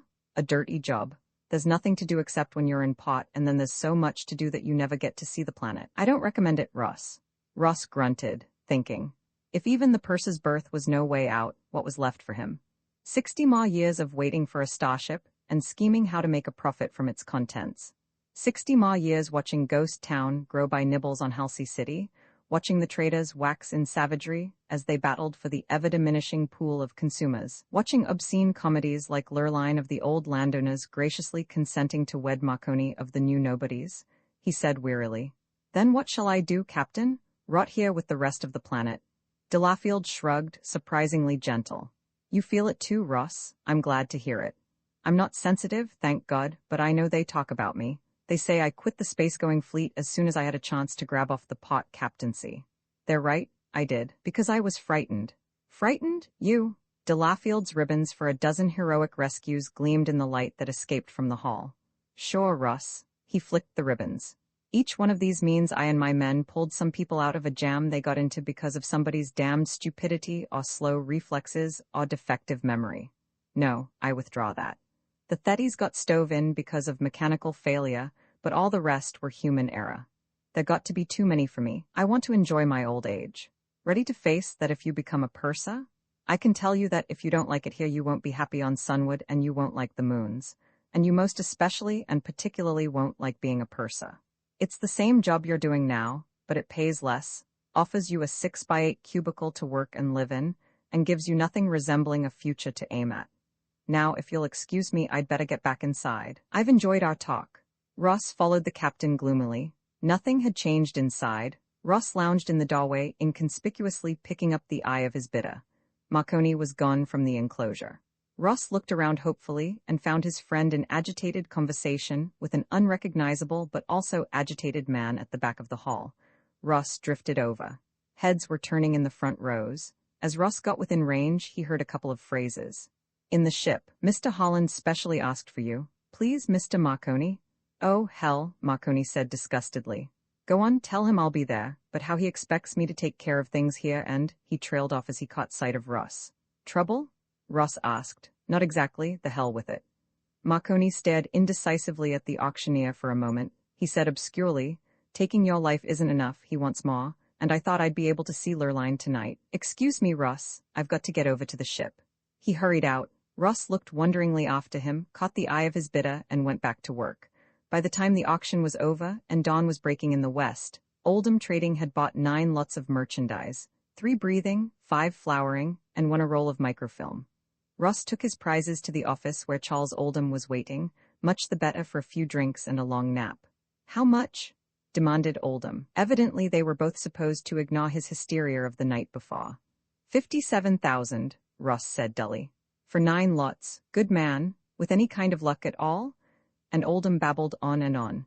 He wanted Ross to stay and view the microfilm projection, stand by for a report from a zoologist and a botanist on the living acquisitions. He pleaded weariness, and Oldham became conciliatory to the wonderful young up-and-comer who had bid in the merchandise at a whopping bargain price. Ross dragged himself from the building, into a cab and home. Morosely, undressing, he lit a cigarette and brooded. Well, that was it. What you'd been waiting for since you were a junior apprentice. The starship came, you had the alien prizes in your hands, and you realized they were as tawdry as the cheap gimcracks you export every week to Sunwood. He stared out the window, over Ghost Town to the field. The sun was high over the surrounding mountains. He imagined he could pick out the reflected glimmer from the starship a dozen miles away. Marconi at least got to examine the ship. Marconi might be there now. He'd been headed that way when Ross saw him last, and evidently not enjoying it much. Ross wondered vaguely if anybody really enjoyed anything. He stubbed out his cigarette. As he fell asleep, he was remembering what Delafield had told him about the moons and the planet Potts. His dreams were of the cities of other planets, and every one of them was populated by aloof Delafields and avaricious Oldhams. Roman 3, wake up, Ross, Marconi was saying, juggling him. Come on, wake up. Ross thrust himself up on an elbow and opened his eyes. He said with a tongue the size of his forearm in a dust-lined mouth. What time is it? What the hell are you doing here, for that matter? It's around noon. You've slept for 3 hours, you can get up. Ross automatically reached for a cigarette. The smoke got in his eyes and he rubbed them. It dehydrated and seared what little healthy tissue appeared to be left in his mouth. But it woke him up a little. What are you doing here? He demanded. Marconi's hand was involuntarily on his breast pocket again, the one in which he carried Lurline's picture. He said harshly, You want a job, topside, better than Purser? He wasn't meeting Ross's eye. His gaze roved around the apartment and lighted on a coffee maker. He filled it and snapped it on. Get dressed, will you? He demanded. Ross sat up. What's this all about, Marconi? What do you want anyway? Marconi, for his own reasons, became violently angry. You're the damnedest question-asker I ever did meet, Ross. I'm trying to do you a favor. What favor? Ross asked suspiciously. You'll find out. You've been bellyaching to me long enough about how dull your poor little life is. Well, I'm offering you a chance to do something big and different. And what do? You crawfish. Are you interested or aren't you? I told you, it's a space job and a big one. Bigger than being a purser for Fallen. Bigger than you can imagine. Ross began to struggle into his clothes, no more than half comprehending, but stimulated by the magic words. He asked, puzzling sleepily over what Marconi had said, What are you sore about? His guess was that Lurline had broken a date, but it seemed to be the wrong time of day for that. Nothing, Marconi said grumpily. Only I have my own life to live. He pawed 2 cups of coffee. He wouldn't answer questions while they sipped the scalding stuff. But somehow Ross was not surprised when, downstairs, Marconi headed his car along the winding road through Ghost Town that led to the yards. Every muscle of Ross's body was stiff and creaky. Another 6 hours of sleep would have been a wonderful thing.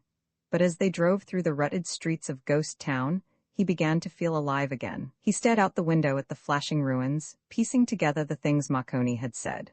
Watch it? He yelled, and Marconi swerved the car around a tumbled wall. Ross was shaking, but Marconi only drove faster. This was crazy. You didn't race through Ghost Town as though you were on the pleasure parkways around the Great Blue Lake. It wasn't safe. The buildings had to fall over from time to time. Nobody, certainly, bothered to keep them in repair, and nobody bothered to pick up the pieces when they fell, either, until the infrequent road-mending teams made their rounds. But at last, they were out of Ghost Town, on the broad highway from Halsey City to the Pot. The administration building and car park was just ahead. It was there that Marconi spoke again. I'm assuming, Ross, that you weren't snowing me when you said you wanted thrills, chills, and change galore. That's not the way I put it, but I wasn't snowing you. You'll get them. Come on. He led Ross across the field to the longliner, past a gaggle of laughing, chattering Sonnies en masse. He ignored them. The longliner was a giant of a ship, a blunt torpedo 100 meters tall. It had no pots, naturally enough, The designers of the ship certainly didn't find any reason for its idiot crew to look out into space, and landings and takeoffs would be remote-controlled. 200 years old it was, but its metal was as bright, its edges as sharp, as the newest of the moon freighters at the other end of the hard stand.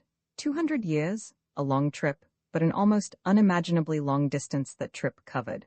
For the star that spawned it was undoubtedly almost as far away as light would travel in 2 centuries' time.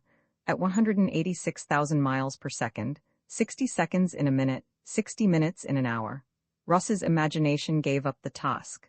It was far. He stared about him in fascination as they entered the ship. He gaped at sterile, gray-walled cubicles, each of which contained the same chair and cot, no screen or projector for longliners. Ross remembered his rash words of the day before about shipping out on a longliner, and shuddered. "Here we are," said Marconi, stopping before a closed door. He knocked and entered. It was a cubicle like the others, but there were reels stacked on the floor and a projector. Sitting on the cot in a just-awakened attitude was old man Holland himself. Beady-eyed, Ross thought, watchful. Holland asked, "Ross?" "Yes, sir," Marconi said. There was tension in his voice and attitude. "Do you want me to stay, sir?" Holland growled. "Good God, no, you can get out. Sit down, Ross." Ross sat down. Marconi, carefully looking neither to right or left, went out and closed the door. Holland stretched, scratched, and yawned. He said, "Ross, Marconi tells me you're quite a fellow. Sincere, competent, a good man to give a tough job to. Namely, his junior fourth trader?" Ross asked, bewildered. "A little more dramatic than that, but we'll come to the details in a minute. I'm told you were ready to quit Oldham for a purse's berth. That's ethical. Would you consider it unethical to quit Oldham for Holland?" "Yes, I think I would." "Glad to hear it. What if the work had absolutely nothing to do with trading and never brings you into a competitive situation with Oldham?" "Well," Ross scratched his jaw. "Well, I think that would be all right. But a junior fourth's job, Mr. Holland?" The flaw bucked and surged under him. He gasped. "What was that?" "Blastoff, I imagine," Holland said calmly. "We're taking off. Better lie down." Ross flopped to the floor. It was no time to argue, not with the first stage pumps thundering, and the preheaters roaring their threat of an imminent foggy thrust. It came like thunder, slapping Ross against the floor plates as though he were glued to them. He felt every tiny wrinkle in every weld he lay on, and one arm had fallen across a film reel. He heaved and succeeded in levering it off the reel. It thwacked to the floor as though sandbags were stacked meters high atop it. Blackout came very soon. He awoke in free fall. He was orbiting aimlessly about the cubicle. Holland was strapped to the cot, absorbed in manipulating the portable projector, trying to thread a free-floating film. Ross bumped against the old man. Holland abstractedly shoved him off. He careened from a bulkhead and flailed for a grip. "Oh," said Holland, looking up. "Awake?" "Yes, awake," Ross said bitterly. "What is all this? Where are we?" The old man said formally, "Please forgive my cavalier treatment of you. You must not blame your friend Marconi. He had no idea that I was planning an immediate blast-off with you. I had an assignment for him which he preferred not to accept. Not to mince words, Ross, he quit." "Quit his job?" The old man shook his head. "No, Ross, quit much more than the job of working for me. He quit on an assignment which is, I am sorry if it sounds melodramatic, absolutely vital to the human race." He suddenly frowned. I think," he added weakly. "Bear with me, Ross. I'll try to explain as I go along. But you see, Marconi left me in the lurch. I needed him and he failed me. He felt that you would be glad to take it on, and he told me something about you." Holland glowered at Ross and said, with a touch of bitterness, "A recommendation from Marconi, at this particular point, is hardly any recommendation at all. But I haven't much choice, and besides, I took the liberty of calling that pompous young fool you work for." "Mr. Holland," Ross cried, outraged. "Oldham may not be any prize, but really? Oh, you know he's a fool. But he had a lot to say about you, enough so that, if you want the assignment, it's yours. As to the nature of the assignment itself," Holland hesitated, then said briskly, "the assignment itself has to do with a message my organization received via this longliner." "Yes, a message? You'll see. It has also to do with certain facts I've found in its log which, if I can ever get this damned thing working, there we are." He had succeeded in threading the film. He snapped on the projector. On the screen appeared a densely packed block of numerals, rolling up and being replaced by new lines as fast as the eye could take them in. Holland said, "Notice anything?" Ross swallowed. "If that stuff is supposed to mean anything to me," he declared, "it doesn't." Holland frowned, but Marconi said, "Well, never mind." He snapped off the projector. That was the ship's log, Ross. It doesn't matter if you can't read it, you wouldn't, I suppose, have had much call for that sort of thing working for Oldham. It is a mathematical description of the routing of this ship, from the time it was space-launched until it arrived here yesterday. It took a long time, Ross. The reason that it took a long time is partly that it came from far away. But even more, there is another reason. We were not this ship's destination, not the original destination. We weren't even the first alternate, or the second alternate. To be exact, Ross, we were the seventh choice for this ship. Ross let go of his stanchion, floated a yard, and flailed back to it. That's ridiculous, Mr. Holland, he protested. Besides, what has all this to do with, bear with an old man, said Holland, with an amused gleam in his eye. There was very little he could do but bear with him. Ross thought sourly. Go on, he said. Holland said professorially. It is conceivable, of course, that a planet might be asleep at the switch. We could believe it, I suppose, if it seemed that the first-choice planet somehow didn't pick the ship up when this longliner came into radar range. In that event, of course, it would orbit once or twice on automatics, and then select for its first alternate target, which it did. It might be a human failure in the GCA station. Once. He nodded earnestly. Once, Ross, not 6 times, no planet passes up a trading ship. Mr. Holland, Ross exploded, it seems to me that you're contradicting yourself all over the place. Did 6 planets pass this ship up, or didn't 6 planets pass this ship up? Which is it? And why would anybody pass a longliner up anyhow? Holland asked. Suppose the planets were vacant? What? Ross was shaken. But that's silly, I mean. Even I know that the star charts show which planets are inhabited and which aren't. And suppose the star charts are wrong. Suppose the planets have become vacant, the people have died off, perhaps, their culture decayed. Decay? Death and decay. Ross was silent for a long time. He took a deep breath. He said at last, sorry, I won't interrupt again. Holland's expression was a weft of triumph and relief. 6 planets passed this ship up. Remember Leverett's ship 15 years ago. 3 planets passed that one before it came to us. 9 different planets, all listed on the traditional star charts as inhabited, civilized, equipped with GCA radars, and everything else needed. 9 planets out of communication, Ross. Decay, thought Ross. Aloud he said, tell me why. Holland shook his head. No, he said strongly, I want you to tell me. I'll tell you what I can. I'll tell you the message that this ship brought to me. I'll tell you all I know. All I've told Marconi that he isn't man enough to use, and the things that Marconi will never learn as well. But why 9 planets that used to be pretty much like our own planet are now out of communication, that you'll have to tell me. Forward rockets boomed. The braking blasts hurled Ross against the forward bulkhead. Holland rummaged under the cot for space suits. He flung one at Ross. Put it on, he ordered. Come to the airlock. I'll show you what you can use to find out the answers. He slid into the pressure suit, dived weightless down the corridor, Ross zooming after. They stood in the airlock, helmets sealed. Wordlessly, Holland opened the petcocks, heaved on the lock door. He gestured with an arm. Floating alongside them was a ship like none Ross had ever seen before. Roman IV picture Leif's longboat bobbing in the swells outside Ambrose Light, while the 20th century liners steam past. A tiny, ancient thing, related to the new giants only as the Eohippus resembles the Hoss. The ship that Holland revealed was fully as great a contrast. Ross knew spaceships as well as any grounder could, both the lumbering interplanet freighters and the titanic longliners. But the ship that swung around Halsey's planet was a midget. Fueled rocket ships must be huge. Its jets were absurdly tiny, clearly incapable of blasting away from planetary gravity. Its entire hull length was unbroken and sheer. Did the pilot dare fly blind? The coupling connections were being rigged between the ships. Come aboard, said Holland, spryly wriggling through the passage. Ross, swallowing his astonishment, followed. The ship was tiny indeed.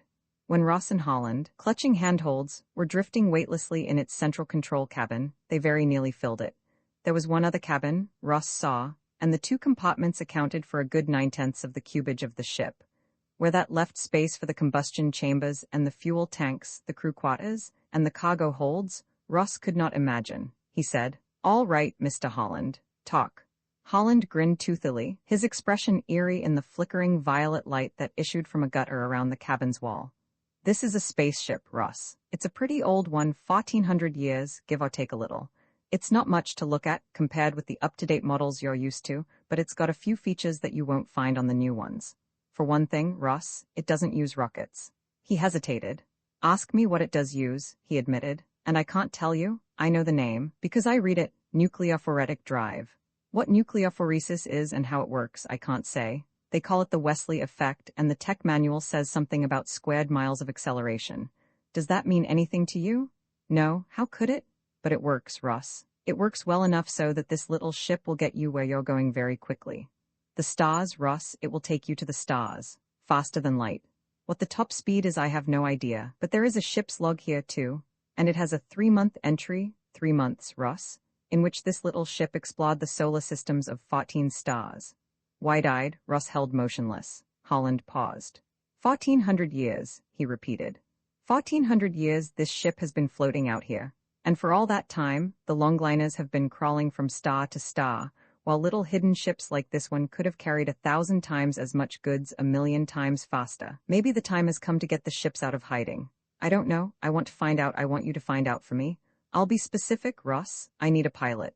I'm too old, and Marconi turned it down. Someone has to go out there. He gestured to the blind hull and the unseen stars beyond, and find out why 9 planets are out of communication. Will you do it? Russ opened his mouth to speak, and 1,000 questions competed for utterance. But what he said, barely aloud, was only, yes, the far-off stars, more than 1,000 million of them in our galaxy alone. By far the greatest number of them drifted alone through space, all with only a stellar companion as utterly unlivable by reason of heat and crushing gravity as themselves. Fewer than 1 in a million had a family of planets, and most even of those could never become a home for human life. But out of 1,000 million, any fraction may be a very large number, and the number of habitable planets was in the hundreds. Ross had seen the master charts of the inhabited universe often enough to recognize the names as Holland mentioned them. Tau Ceti Roman II, Earth, the 8 inhabitable worlds of Capella. But to realize that this ship, had touched down on each of them, and on 100 more, was beyond astonishment. It was a dream thing, impossible but unquestioned. Through Holland's burning, old eyes, Ross looked back through 14 centuries, to the time when this ship was a scout vessel for a colonizing colossus. The lumbering giant drove slowly through space on its one-way trip from the planet that built it. Was it semi-mythical Earth? The records were not clear, while the tiny scout probed each star and solar system as it drew within range. While the mother ship was covering a few 100 million miles, the scout might flash across parsecs to scan half a dozen worlds. And when the scout came back with word of a planet where humans could survive, they christened it with the name of the scout's pilot, and the chartroom labored, and the ship's officers gave orders, and the giant's nose swerved through a half a degree and began its long, slow deceleration. Why slow? Ross demanded. Why not use the faster-than-light drive for the big ships? Holland grimaced. I've got to answer that one for you sooner or later, he said, but let me make it later. Anyway, that's what this ship was. A faster-than-light scout ship for a real longliner. What happened to the longliner, the records don't show. My guess is the colonists cannibalized it to get a start in constructing homes for themselves. But the scout ship was exempted. The captain of the expedition had it put in an orbit out here, and left alone. It's been used a little bit, now and then. My great-grandfather's father went clear to 40 Eridani when my great-grandfather was a little boy, but by and large it has been left alone. It had to be, Russ. For one thing, it's dangerous to the man who pilots it. For another, it's dangerous to the galaxy. Holland's view was anthropomorphic. The danger was not to the immense and uncaring galaxy, but to the sparse fester of life that called itself humanity. When the race abandoned Earth, it was a gesture of revulsion. Behind them, they left a planet that had decimated itself in wars. Ahead lay a cosmos that, in all their searches, had revealed no truly sentient life. Earth was a crippled world, the victim of its playing with nuclear fission and fusion. But the techniques that gave them a faster-than-light drive gave them as well a weapon that threatened solar systems, not cities, that could detonate a sun as readily as uranium could destroy a building. The child with his forbidden matches was now sitting atop a munitions dump. The danger was no longer a seared hand or blinded eye, but annihilation, and the decision had been made, secrecy. By what condign struggles the secrecy had been enforced, the secrecy itself concealed. But it had worked. Once the radiating colonizers had reached their goals, the nucleophoretic effect had been obliterated from their records, and except for a single man on each planet from their minds. Why the single man? Why not bury it entirely? Holland said slowly. There was always the chance that something would go wrong, you see. And it has. Ross said hesitantly. You mean the 9 planets that have gone out of communication? Holland nodded. He hesitated. Do you understand it now? he asked. Ross shook his head dizzily. I'm trying, he said. This little ship, it travels faster than light. It has been circling out here, how long? 1400 years. And you kept it secret? You and your ancestors before you because you were afraid it might be used in war? He was frowning. Not afraid it would be used, Holland corrected gently. We knew it would be used. Ross grimaced. Well, why tell me about it now? Do you expect me to keep it secret all the rest of my life? I think you would, Holland said soberly. But suppose I didn't? Suppose I blabbed all over the galaxy and it was used in war? Holland's face was suddenly, queerly gray. He said, almost to himself, it seems that there are things worse than war. Abruptly he smiled. Let's find Ma. They returned through the coupling and searched the longliner for the old woman. A Sonny told them, Ma usually hangs around the meter room, likes to see them blinking. And there they found her. Hello, Holland, she smiled, flashing her superb teeth. Did you find what you were looking for? Perfect, Ma, I want to talk to you under the seal. She looked at Russ. Him? She asked. I vouch for him, Holland said gravely. Wesley, she answered. The limiting velocity is c. But c2 is not a velocity, Holland said. He turned to Russ. Sorry to make a mystery, he apologized. It's a recognition formula. It identifies one member of what we call the Wesley families or its messenger to another. And these people are messengers. They were dispatched a couple of centuries ago by a Wesley family whose ship, for some reason, no longer could be used. Why? I don't know why. Try your luck. Maybe you can figure it out. Ma, tell us the history again. She knitted her brows and began to chant slowly. In great-grandfather's time, the target was Clyde, rocketry firm, and Oz on the side. If we hadn't have seen them direct, we'd have missed them. There wasn't a blip from the whole damn system. That was the first. Before great-grandfather's day was done, we cut the orbit of Cyanus 1. The contact there was Trader McHugh, but the sons o' bitches missed us too. That was the second. My grandpa lived to see the green of Target 3 through the high-powered screen. But where in hell was Builder Carruthers? They let us go by like all the others. That was the... Ma, said Holland. Thanks very much, but would you skip to the last one? Ma grinned. The Holland trading cop was lost with the fuel down low and going fast. I'm glad it was me who saw the day when they brought us down on GCA. I told him the message. He called it a mystery. But anyway, this is the end of the history, and it's about time. The message, please, Holland said broodingly. Ma took a deep breath and rattled off. T equals L sub 0 e to the minus d over 2n. Russ gaped. That's the message? Used to be Ma to it, Ma said cheerfully. That's all there is now, though. The darn thing doesn't rhyme or anything. I guess that's the most important part. Anyway, it's the hottest. It's not as bad as it seems, Holland told Russ. I've asked around. It makes a very little sense. It does? Well, up to a point, Holland qualified. It seems to be a formula in genetics. The notation is peculiar, but it's all explained, of course. It has something to do with gene loss. Now, maybe that means something and maybe it doesn't. But I know something that does mean something. Some member of a Wesley family, a couple of 100 years ago, thought it was important enough to want to get it across to other Wesley families. Something's happening. Let's find out what it is, Russ.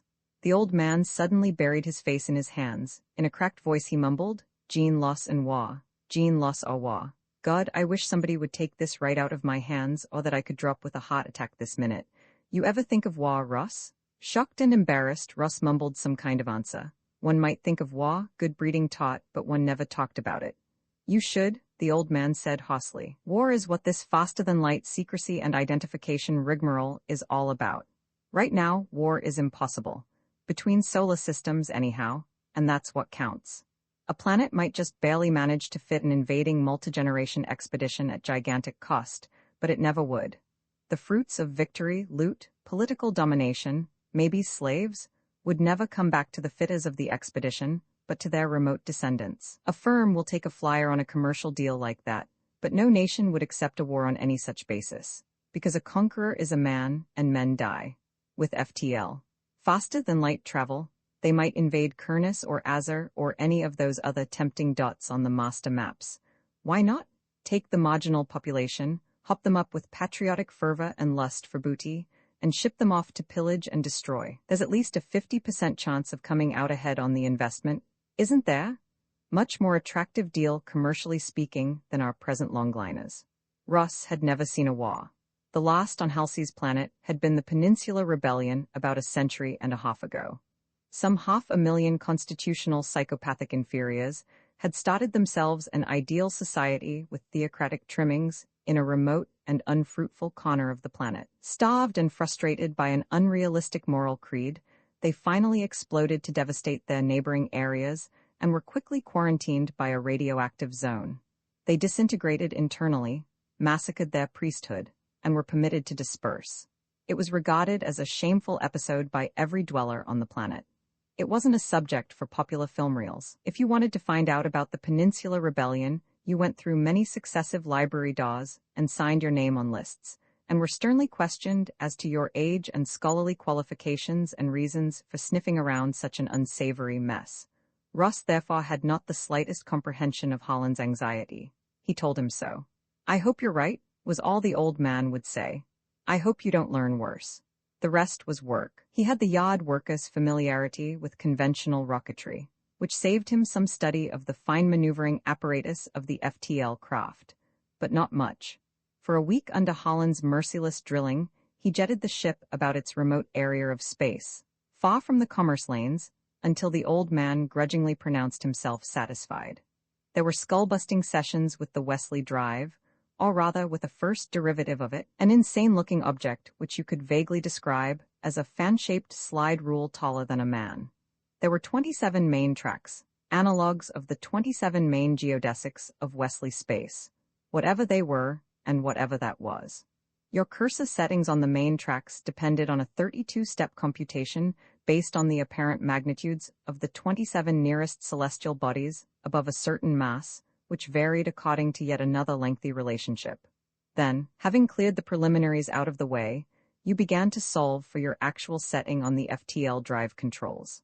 Somehow he mastered it, while Holland, driving himself harder than he drove the youth who was to be his exploring eyes and ears, coached him and cursed him and, somehow, kept his own complicated affairs going back on Halsey's planet. When Ross had finally got the theory of the Wesley Drive in some kind of order in his mind, and had learned all there was to learn about the other worlds, and had cut his few important ties with Halsey's planet, he showed up in Holland's planet-based office for a final, repetitive briefing. Marconi was there. He had trouble meeting Ross's eyes, but his handclasp was firm and his voice warmly friendly, and a little envious. "The very best, Ross," he said.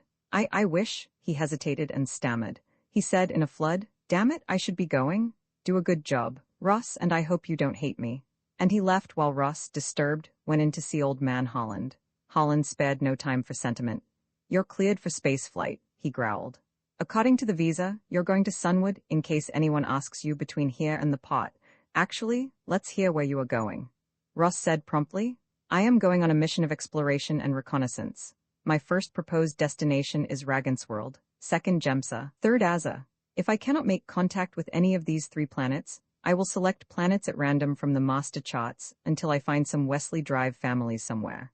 The contacts for the first 3 planets are, on Ragansworld, Foley Associates, on Gemsa, the Franklin Foundation, on Aza, Cavallo Machine Tool Company.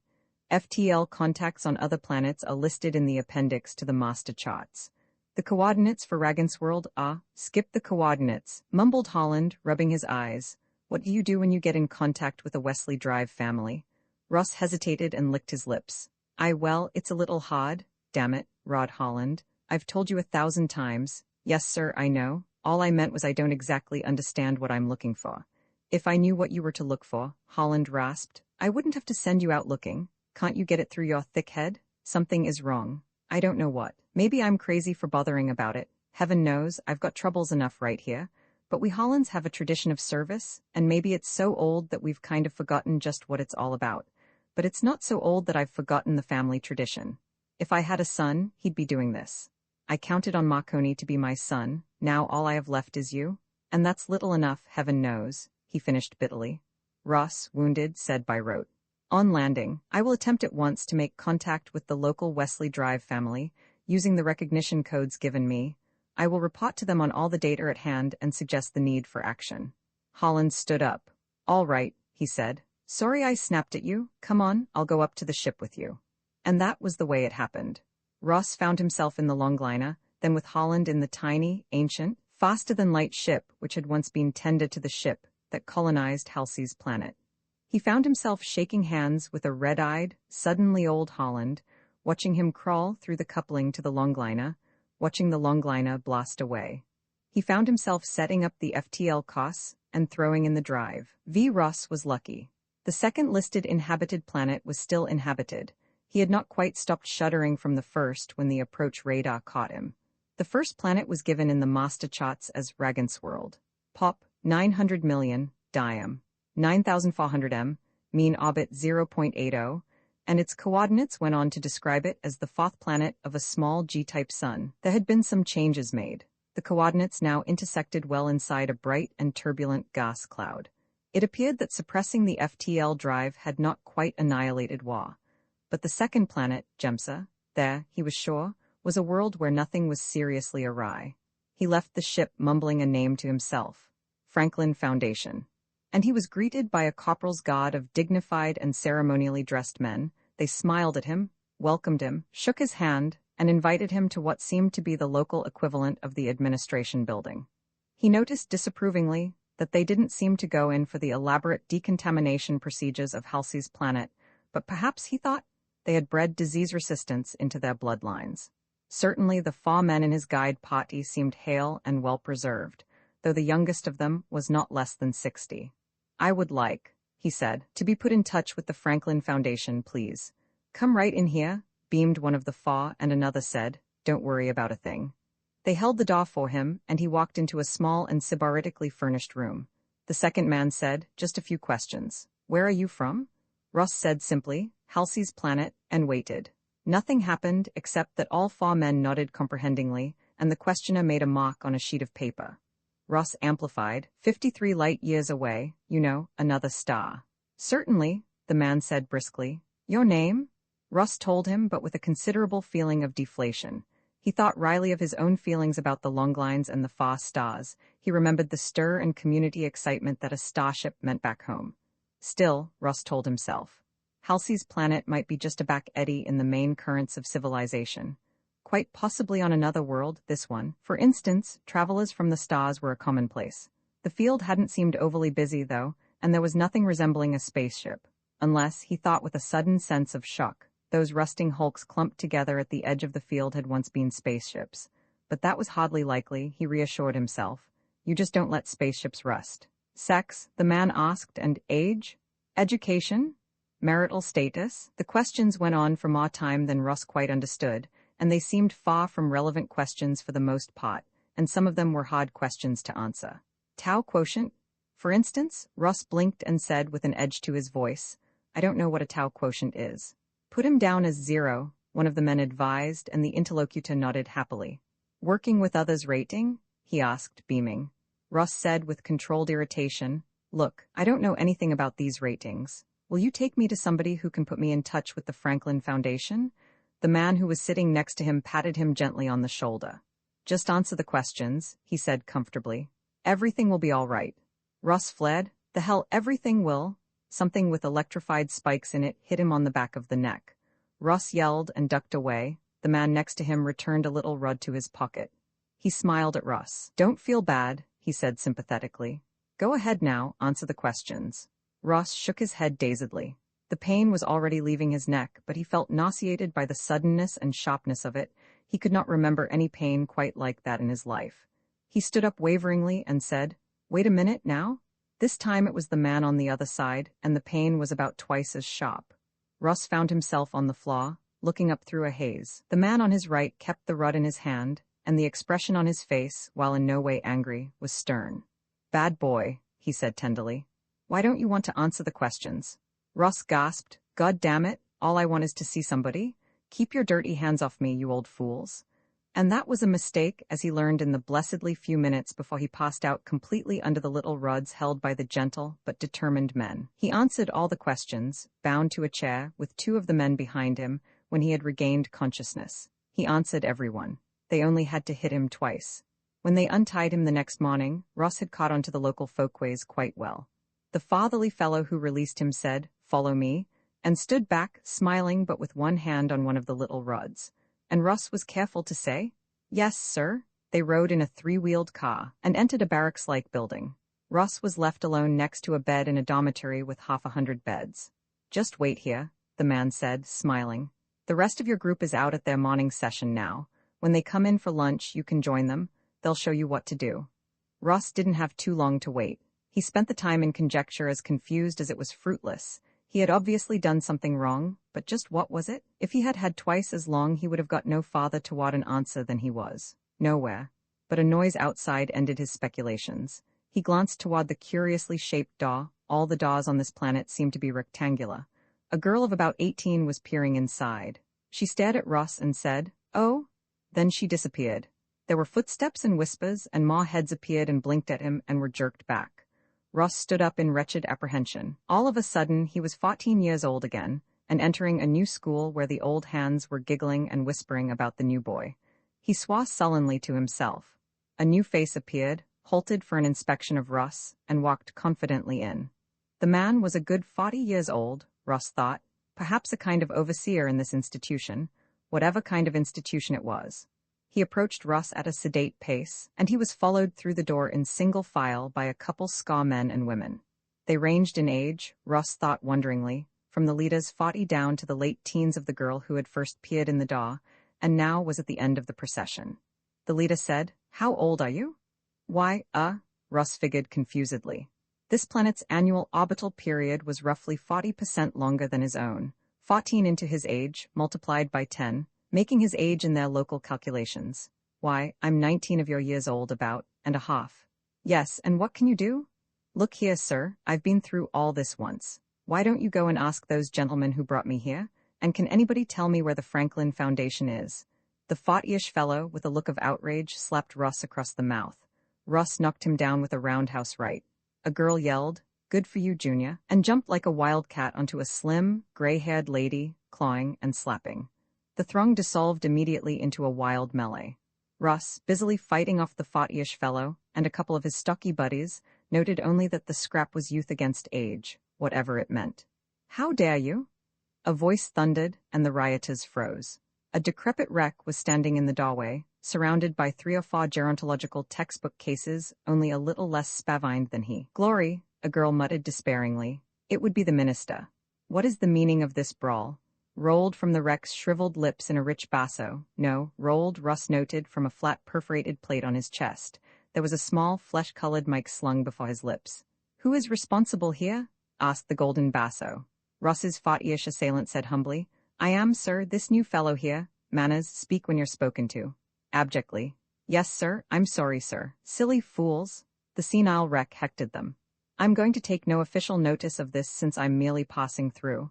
Luckily for you, this is no formal inspection, but you've lost your lunch hour with your asinine pranks. Now get back to your work and never let me hear of a disgraceful incident like this again from Junior Unit 23.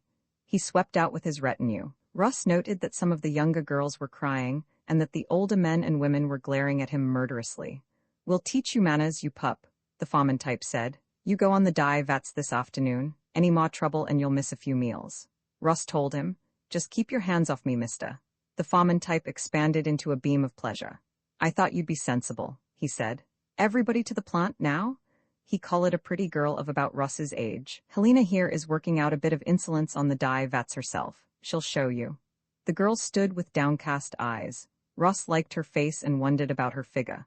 Whatever it was like, it was covered from neck to knee by a loose shirt, but the older women wore fitted clothes. The foreman type led a grand procession through the door. Helena told Russ, "I guess you'd better get in front of me in line. I go here?" She slipped in deftly, and Russ understood a little more of what went on here. The procession was in order of age. He had determined to drift for a day or two, not that he seemed to have much choice. The Franklin Foundation, supposedly having endured a good many years, would last another week while he explored the baffling maws of this place and found out how to circumvent them and find his way to the keepers of FTL on this world. Nobody would go anywhere with his own ship, not without first running up a setting for the Wesley Drive. The line filed into a factory whose like Russ had never before seen. He had a fair knowledge of an eye for industrial processes. It was clear that the place was an electric cable works. But why was the concrete floor dangerously cracked and sloppily patched? Why was the big enameling oven rumbling and stinking? Why were the rolling mills in a far corner, unsupplied with guards and big, easy-to-hit emergency cutoffs? Why was the light bad and the air full of lint? Why did the pickling tank fume and make the workers around it cough hackingly? Most pointed of all, Why did the dye vats to which Helena let him stink and slop over? There were grimy signs everywhere, including the isolated bay where braiding cod was dyed the standard code colors. The signs said things like, "Age is a privilege and not a right. Age must be earned by work. Gratitude is the index of your progress to maturity." Helena said girlishly as she took his arm and hooked him out of the moving line. "He is stinkful. Believe me, I'm not going to talk back again. After all, one's maturity is measured by one's acceptance of one's environment, isn't it?" "Yeah," said Russ. "Listen, Helena, have you ever heard of a place called the Franklin Foundation?" "No," she said. "First you climb up here, golly, I don't even know your name." "Russ." "All right, Russ. First you climb up here and make sure the yarn's running over the rollers right. Sometimes it gets twisted around and then it breaks. Then you take one of the thermometers from the wall and you check the vat temperature. It says right on the thermometers what it should be for the different colors. If it's off, you turn that gas tap up or down, just a little. Then you check the wringer rolls where the yarn comes out. Watch your fingers when you do. The yarn comes in different thicknesses on the same thread, so you have to adjust the wringer rolls so too much dye doesn't get squeezed out. You can tell by the color. It shouldn't be lighter after it goes through the rolls. But the yarn shouldn't come through sloppy and drip dye on the floor while it travels to the bobbin. There was some more, equally uncomplicated. He took the yellow and green vats, she took the red and blue. They had worked in the choking stench and heat for perhaps 3 hours before Russ finished one temperature check and descended to adjust a gas tap. He found Helena, spent and gasping, on the floor, hidden from the rest of the shop by the bulky tanks. "Heat knock you out?" he asked briskly. "Don't try to talk, I'll tote you over by the wall away from the burners. Maybe we'll catch a little breeze from the windows there." She nodded weakly. He picked her up without too much trouble, carried her 3 yards or so to the wall, still isolated from the rest of the shop. She was ripely curved under that loose shirt, he learned. He set her down easily, crouching himself, and did not take his hands away. It's been a long time, he thought, and she was responding? Whether she knew it or not, there was a drowsy smile on her face and her body moved a little against his hands, pleasurably. She was breathing harder. Ross did the sensible thing and kissed her. Wildcat. Ross reeled back from her fright and anger, his face copiously scratched. "I'm dreadfully sorry," he sputtered. "Please accept my sincerest." The flare-up of rage ended. She was sobbing bitterly, leaning against the wall, wailing that nobody had ever treated her like that before, that she'd be set back 3 years if he told anybody, that she was a good, self-controlled girl, and he had no right to treat her that way. And what kind of degenerate was he, not yet 20 and going around kissing girls when everybody knew you went crazy from it? He soothed her from a distance. Her sobbing dropped to a bilious croon as she climbed the ladder to the yellow vat, tears still on her face, and checked its temperature. Russ, wondering if he were already crazy from too much kissing of girls, mechanically resumed his duties. But she had responded. And how long had they been working? And wasn't this shift ever going to end? All the shifts ended in time. But there was a catch to it. There was always another shift.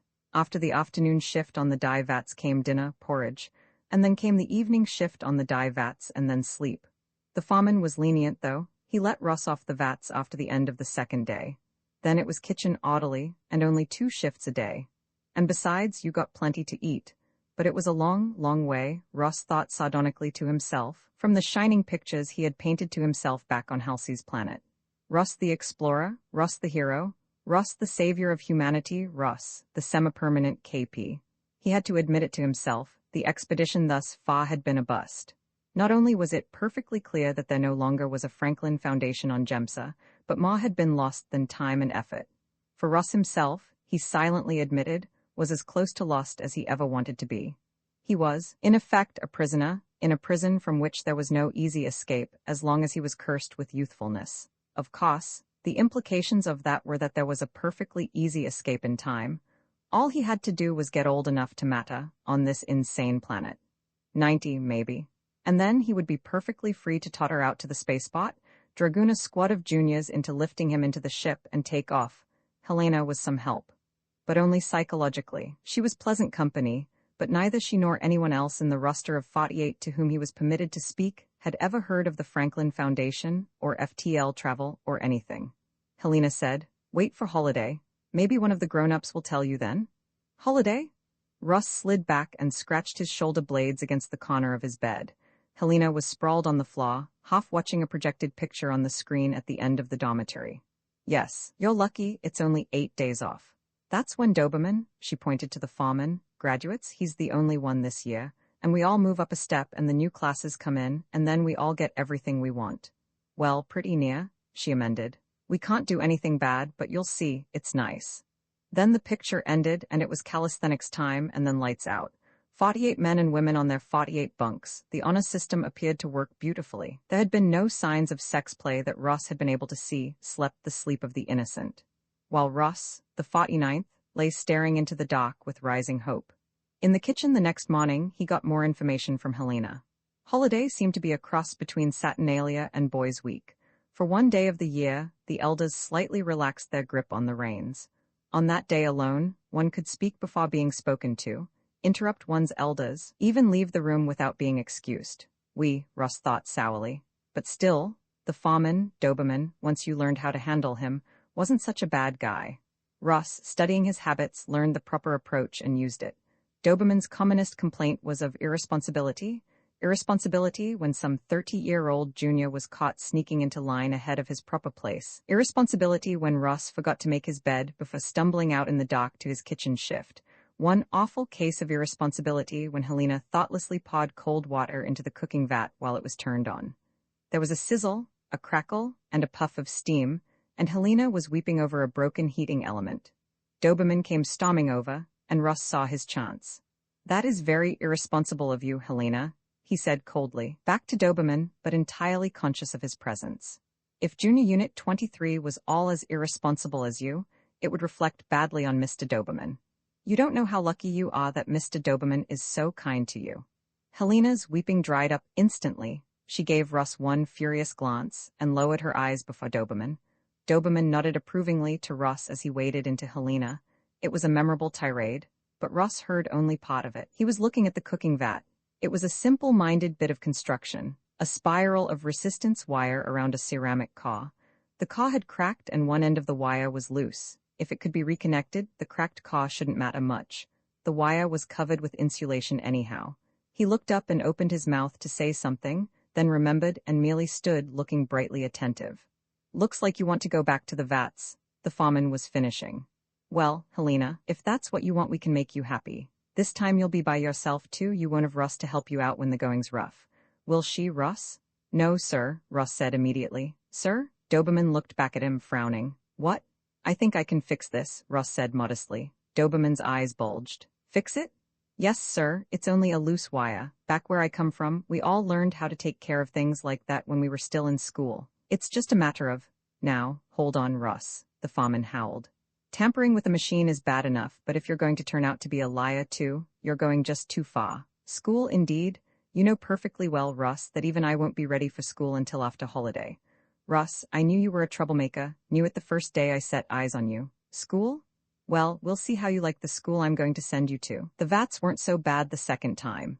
Even though the porridge was cold for 2 days, until somebody got around to delivering a different though equally worn-out cooking vat. Helena passed out from the heat 3 times, and when, on the 3rd time, Ross, goaded beyond endurance, kissed her again, there were no hysterics. VI from birth to puberty, you were an infant. From puberty to Doberman's age, a junior. For 10 years after that you went to school, learning the things you had neither the need nor the right to know before. And then you were of age. Being of age meant much, much more than voting, Ross found out. For one thing, it meant freedom to marry. After the enforced sexlessness of the junior years and the directed breeding via artificial insemination of the scholars, it meant a healthy head start on seniority, which carried with it all offices and all power. It meant freedom. As a bare beginning, it meant the freedom to command any number of juniors or scholars. On Ross's last punitive day in the dye vats, a happy ancient commandeered the entire staff to help set shrubs in his front lawn. A good dozen acres of careful landscaping it was, and the prettiest sight Ross had seen on this ugly planet. When they got back to the dye vats, the yellow and blue had boiled over, and broken strands of yarn had fouled all the bobbins. Doberman raged at the juniors. But then Doberman's raging came to an end forever. It was the night before holiday, and there was a pretty ceremony as he packed his kit and got ready to turn Junior Unit 23 over to his successor. Everyone was scrubbed, and though a certain amount of license in regard to neatness was allowed between dinner and lights out, each bunk was made and carefully smoothed free of wrinkles.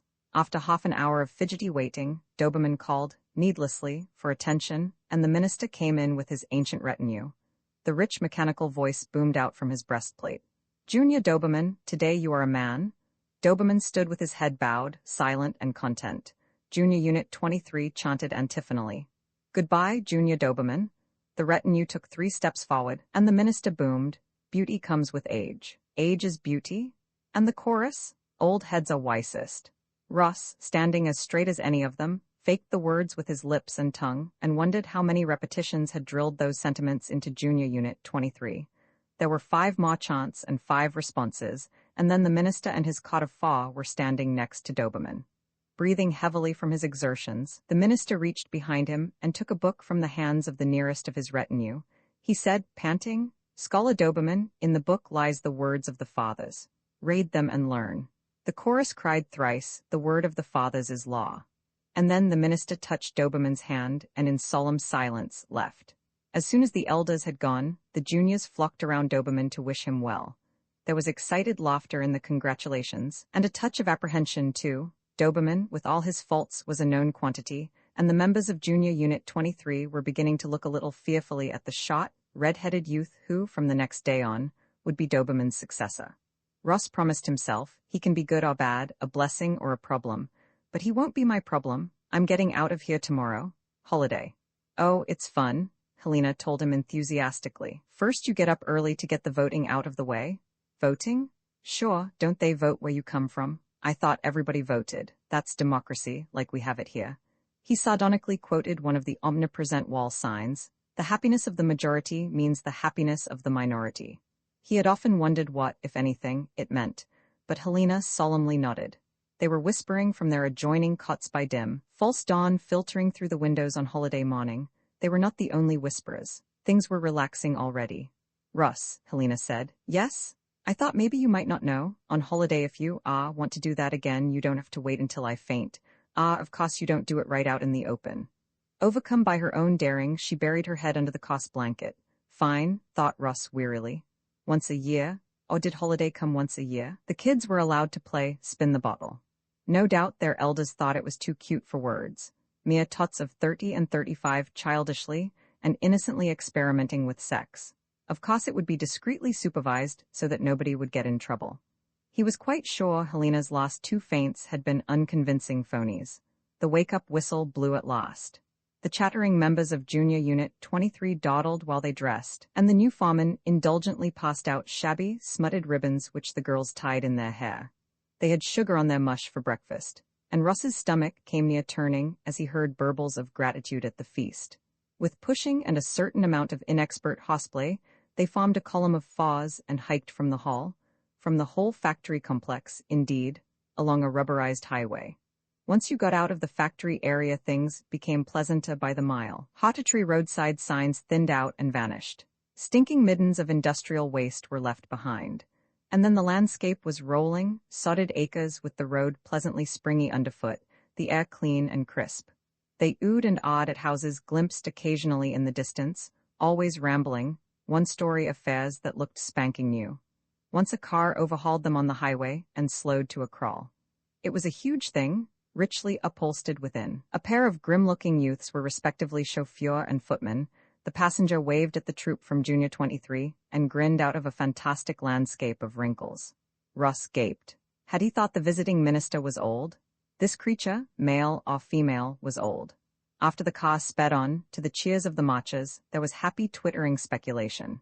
Junior 23 didn't recognize the citizen who had graciously waved to them, but they thought he or she was wonderful. So dignified, so distinguished, so learned, so gracious, so democratic. Wasn't it sweet of him? Helena burbled. And I'm sure he must be somebody important connected with the voting, otherwise he'd just vote from home. Russ's feet were beginning to hurt when they reached the suburban center. To the best of his recollection, they were no more than 8 or 10 kilos from the field and his starship. Backtrack on the road to the suburban center about 3 kilos, take the fork to the right, and that would be that. Junior 23 reached a pitch of near-ecstasy marveling at the low, spacious buildings of the center. Through sweeping, transparent windows, they saw acres of food and clothing in the shopping center. The drive-in theater was an architectural miracle. The Civic Center almost finished them off, with its statue of equal justice under the law, a dignified beldame whose chin and nose almost met, leaning on a gem-crusted crutch, and civic virtue, in a motorized wheelchair equipped with an emergency oxygen tent, Lindbergh Carroll auxiliary blood pump, and an artificial kidney. Merry oldsters were everywhere in their cars and wheelchairs, gaily waving at the kids. Only one untoward incident marred their provoking tour of inspection. A thick-headed young man mistakenly called out a cheerful "Life and wisdom, ma'am," to a beaming oldster. "Ma'am, is it?" The oldster roared through his throat mic and amplifier in an unmistakable baritone. "I'll ma'am you, you wise punk." He spun his wheelchair on a shield, threw it into high and rod down on the offender, running him over. The boy covered himself as well as he could, while the raging old man backed over him again and ran over him again. His ordeal ended when the oldster collapsed forward in the chair, hanging from his safety belt. The boy got up with tire marks on him and groaned, "Oh Lord, I've hurt him."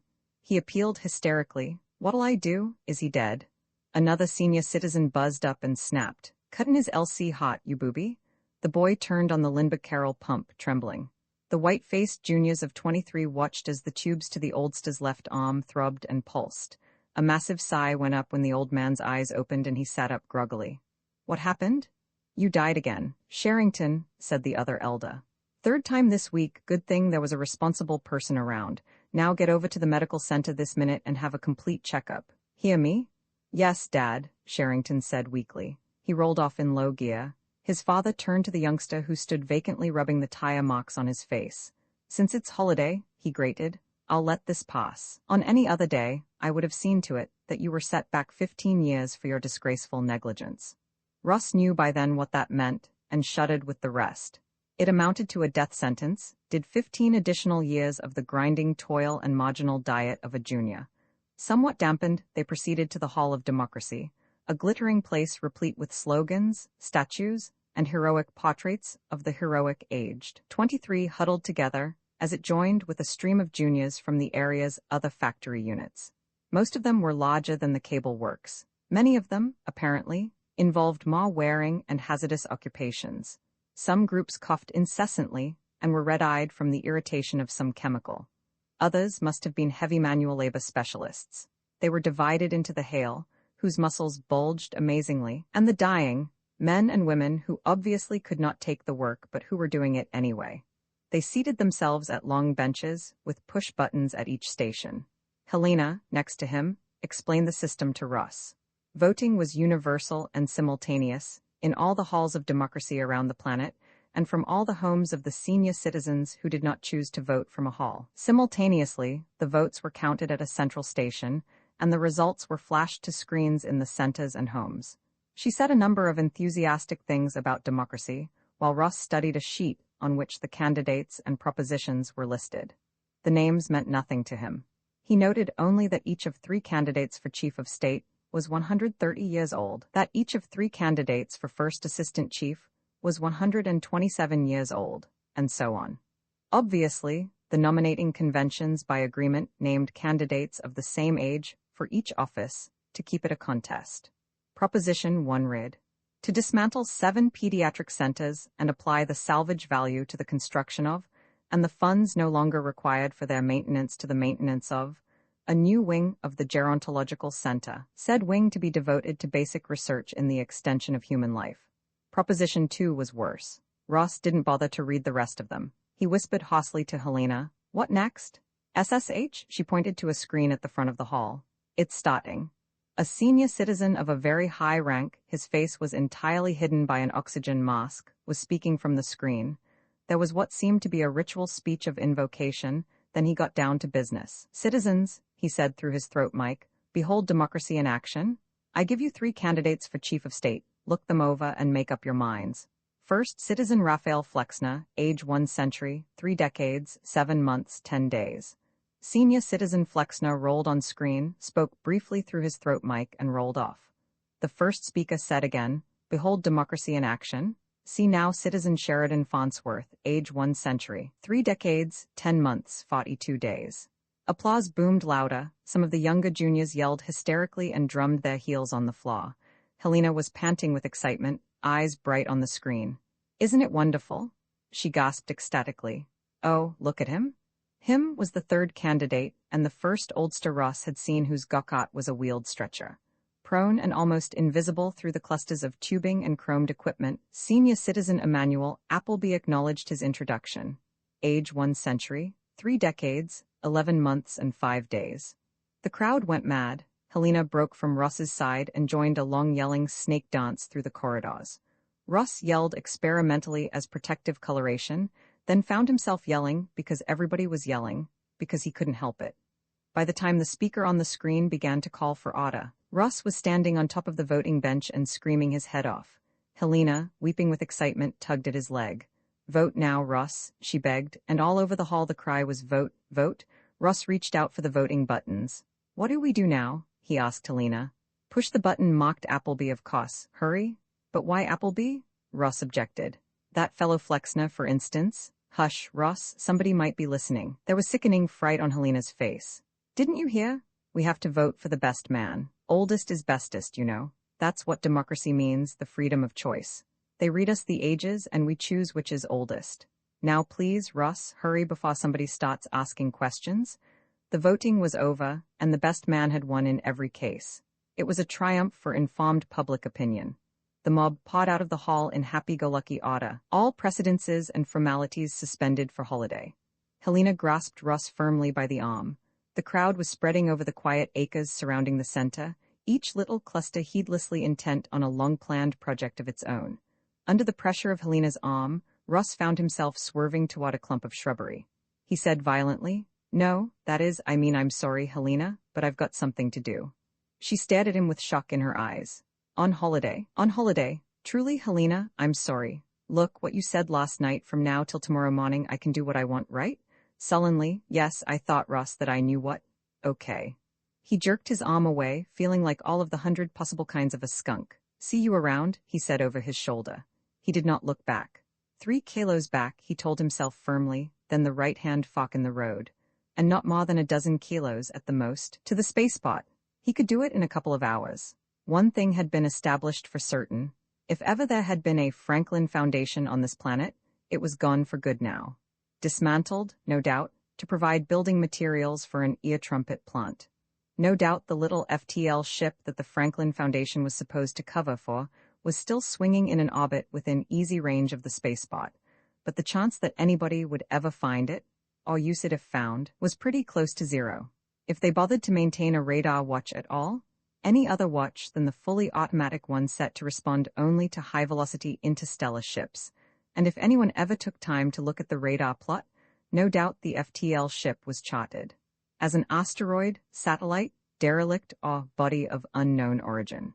Certainly no one of these smug oldsters would take the trouble to investigate. The only problem to solve on this planet was how to get off it, fast. On the road ahead of him was what appeared to be a combination sex orgy and free-for-all.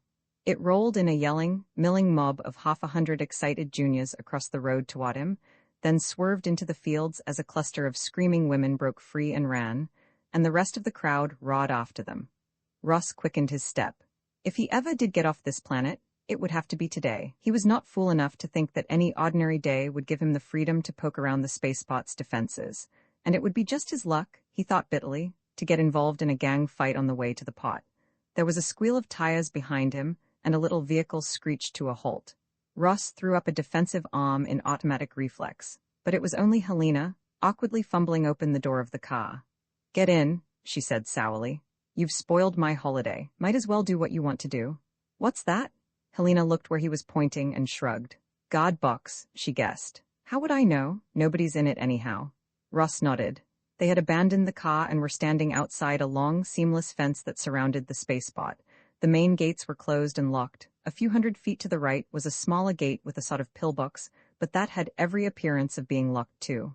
"All right," said Ross. "See that shed with the boxes outside it? Over we go." The shed was right up against the fence. The metal boxes gave a sort of rough and just barely climbable foothold. Helena was easy enough to lift to the top of the shed. Ross, grunting, managed to clamber after her. They looked down at the ground on the other side, a dozen feet away. "You don't have to come along," Ross told her. "That's just like you," she flared. "Cast me aside, trample on me." All right, Ross looked around, but neither Junior nor Elda was anywhere in sight. Hang by your hands and then drop, he advised her. Get moving before somebody shows up. On holiday? She asked bitterly. She squirmed over the narrow top of the fence, legs dangling, let herself down as far as she could and let go. Ross watched anxiously, but she got up quickly enough and moved to one side. Ross plopped down next to her, knocking the wind out of himself. He got up dizzily. His ship, in lonesome quiet, was less than a quarter of a mile away. Let's go, Ross panted and clutched her hand. They skirted another shed and were in the clear, running as fast as they could. Almost in the clear. Ross heard the whine of the little scooter before he felt the blow, but it was too late. He sprawled on the ground, dragging Helena after him. A senior citizen with a long-handled rod of the sort Ross remembered all too well was scowling down at them. Children, he rumbled through his breast speaker in a voice of awful disgust, is this the way to act on holiday? Helena, gibbering in terror, was beyond words. Ross croaked, sorry sir, we were just, crash, the rod came down again and every muscle in Ross's body convulsed. He rolled helplessly away, the elder following him. Crash, we give you holiday. The elder boomed, and, crash, you act like animals. Terrible, don't you know that freedom of play on holiday, crash, is the most sacred right of every junior, crash, and heaven help you, crash, if you abuse it? The wrenching punishment and the caressing voice stopped together. Ross lay blinking into the terrible silence that followed. He became conscious of Helena's weeping and forced his head to turn to look at her. She was standing behind the elder's scooter, a length of wire in her hand. The senior lay slumped against his safety strap. Ross, she moaned. Ross, what have I done? I turned him off. He stood up, coughing and retching. No one else was in sight, only the two of them and the silent, slack form of the old man. He grabbed her arm. Come on, he said fuzzily, and started toward the starship. She hung back, mumbling to herself, her eyes saucers. She was in a state of grievous shock, it was clear. Ross hesitated, rubbing his back. He knew that she might never pull out of it. Even if she did, she was certain to be a frightful handicap. But it was crystal clear that she had declared herself on his side. Even if the elder could be revived, the punishment in store for Helena would be awful to contemplate. Come what may, he was now responsible for Helena. He towed her to the starship. She climbed in docilely enough, sat staring blankly as he sealed ship and sent it blasting off the face of the planet. She didn't speak until they were well into deep space. Then the blank stare abruptly clouded and she exploded in a fit of tears. Ross said ineffectually, there. It had no effect until in its own time the storm ended. Helena said hoarsely, what do I do now? Why, I guess you come right along with me, Ross said haughtily, cursing his luck. Where's that? Where, you mean where? Ross scratched his head. Well, let's see, frankly, Helena, your planet was quite a disappointment to me. I had hoped well. No matter. I suppose the best thing to do is to look up the next planet on the list. What list? Ross hesitated, then shrugged and plunged into the explanation. All about the longliners and the message and faster-than-light travel and the Wesley families, and none of it, while he was talking, seemed convincing at all. But perhaps Helena was less critical, or perhaps Helena simply did not care. She listened attentively and made no comment. She only said at the end, what's the name of the next planet? He consulted the master charts. Holland's listing showed a place called Aza, conveniently near at hand in the strange geodesics of the Wesley effect, where the far galaxies might be near at hand in the warped space lines, and the void just beyond the viewplates be infinitely distant. The FTL family of Aza was named Cavallo. When last heard from, they had been builders of machine tools.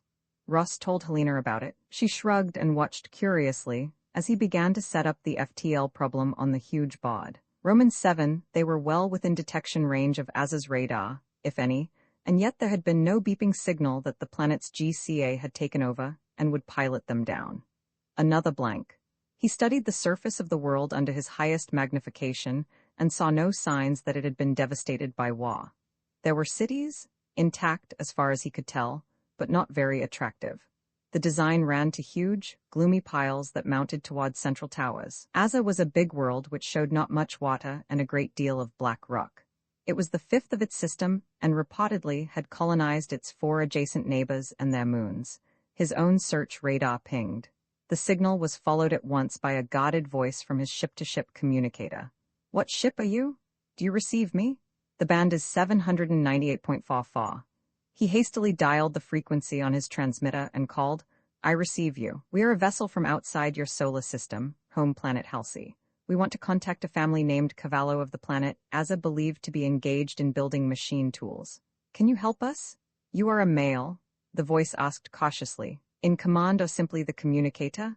I'm a male and I'm in command of this vessel, the voice said. Then shear off this system and go elsewhere, my friend.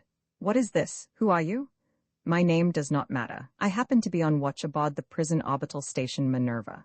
Get going, my friend, before the planetary GCA picks you up. Prison orbital station? A very sensible idea. Thanks for the advice, he parried. Can you tell me anything about the Cavallo family? I have heard of them. My friend, your time is running out. If you do not shear off very soon, they will land you. And I judge from the tone of your voice that it will not be long before you join the rest of us criminals aboard Minerva. It is not pleasant here. Goodbye. Wait, please? Ross had no intention at all of committing any crimes that would land him aboard a prison hulk, and he had every intention of fulfilling his mission.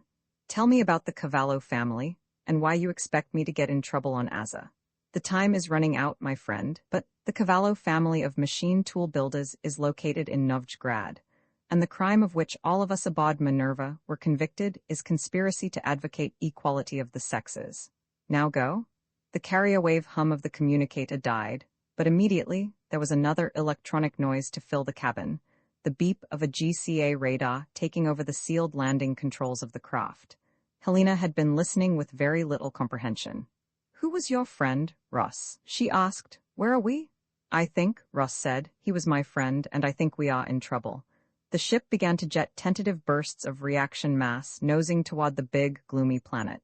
That's all right, Helena said comfortably.